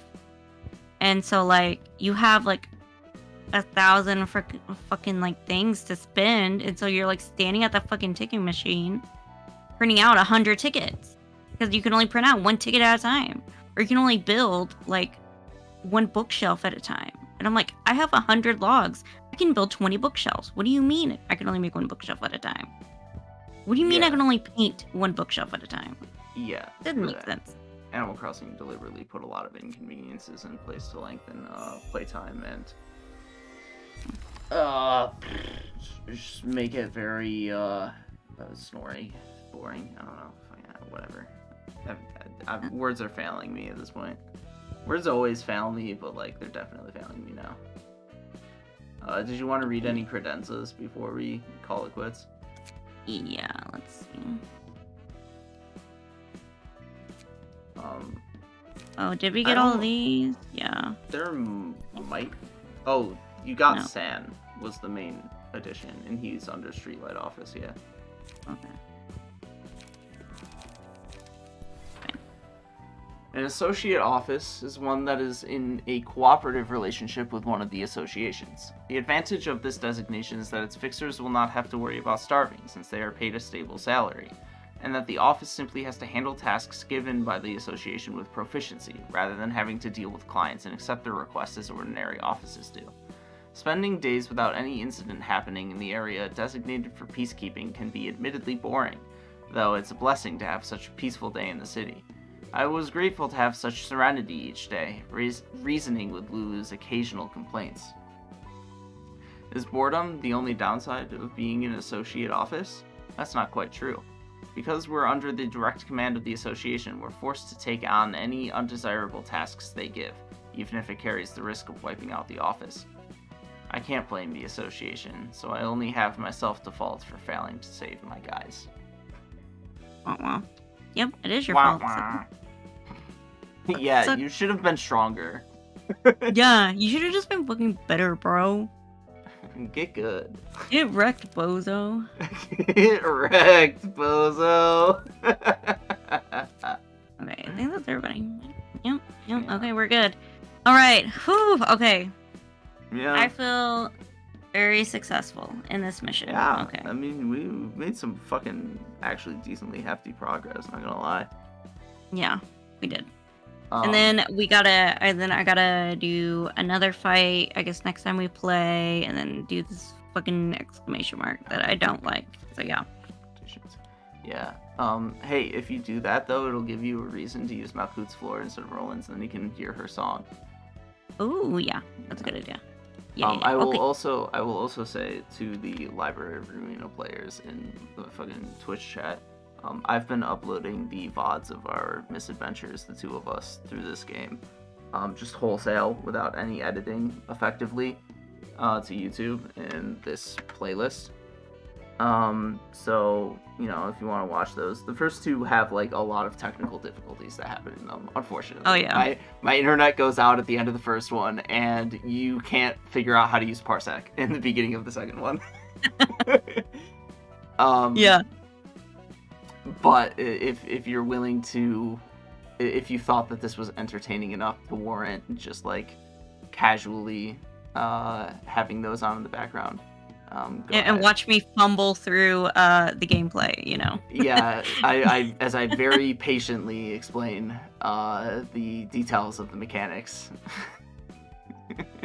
Yeah, I mean, you're picking up on it. It's going more flow. You still don't seem to like fully understand the strategic elements of the redirecting attacks and clashes. Yeah, no. Yeah, no. But yeah, I mean, you'll have to eventually. So or you will die. Yeah, we'll work on it. Yeah. But until whenever this happens next, I mean, it'll probably be at least once a week. Belater. It's like bye and later at the same Bye. time. Belater. Later. Yeah.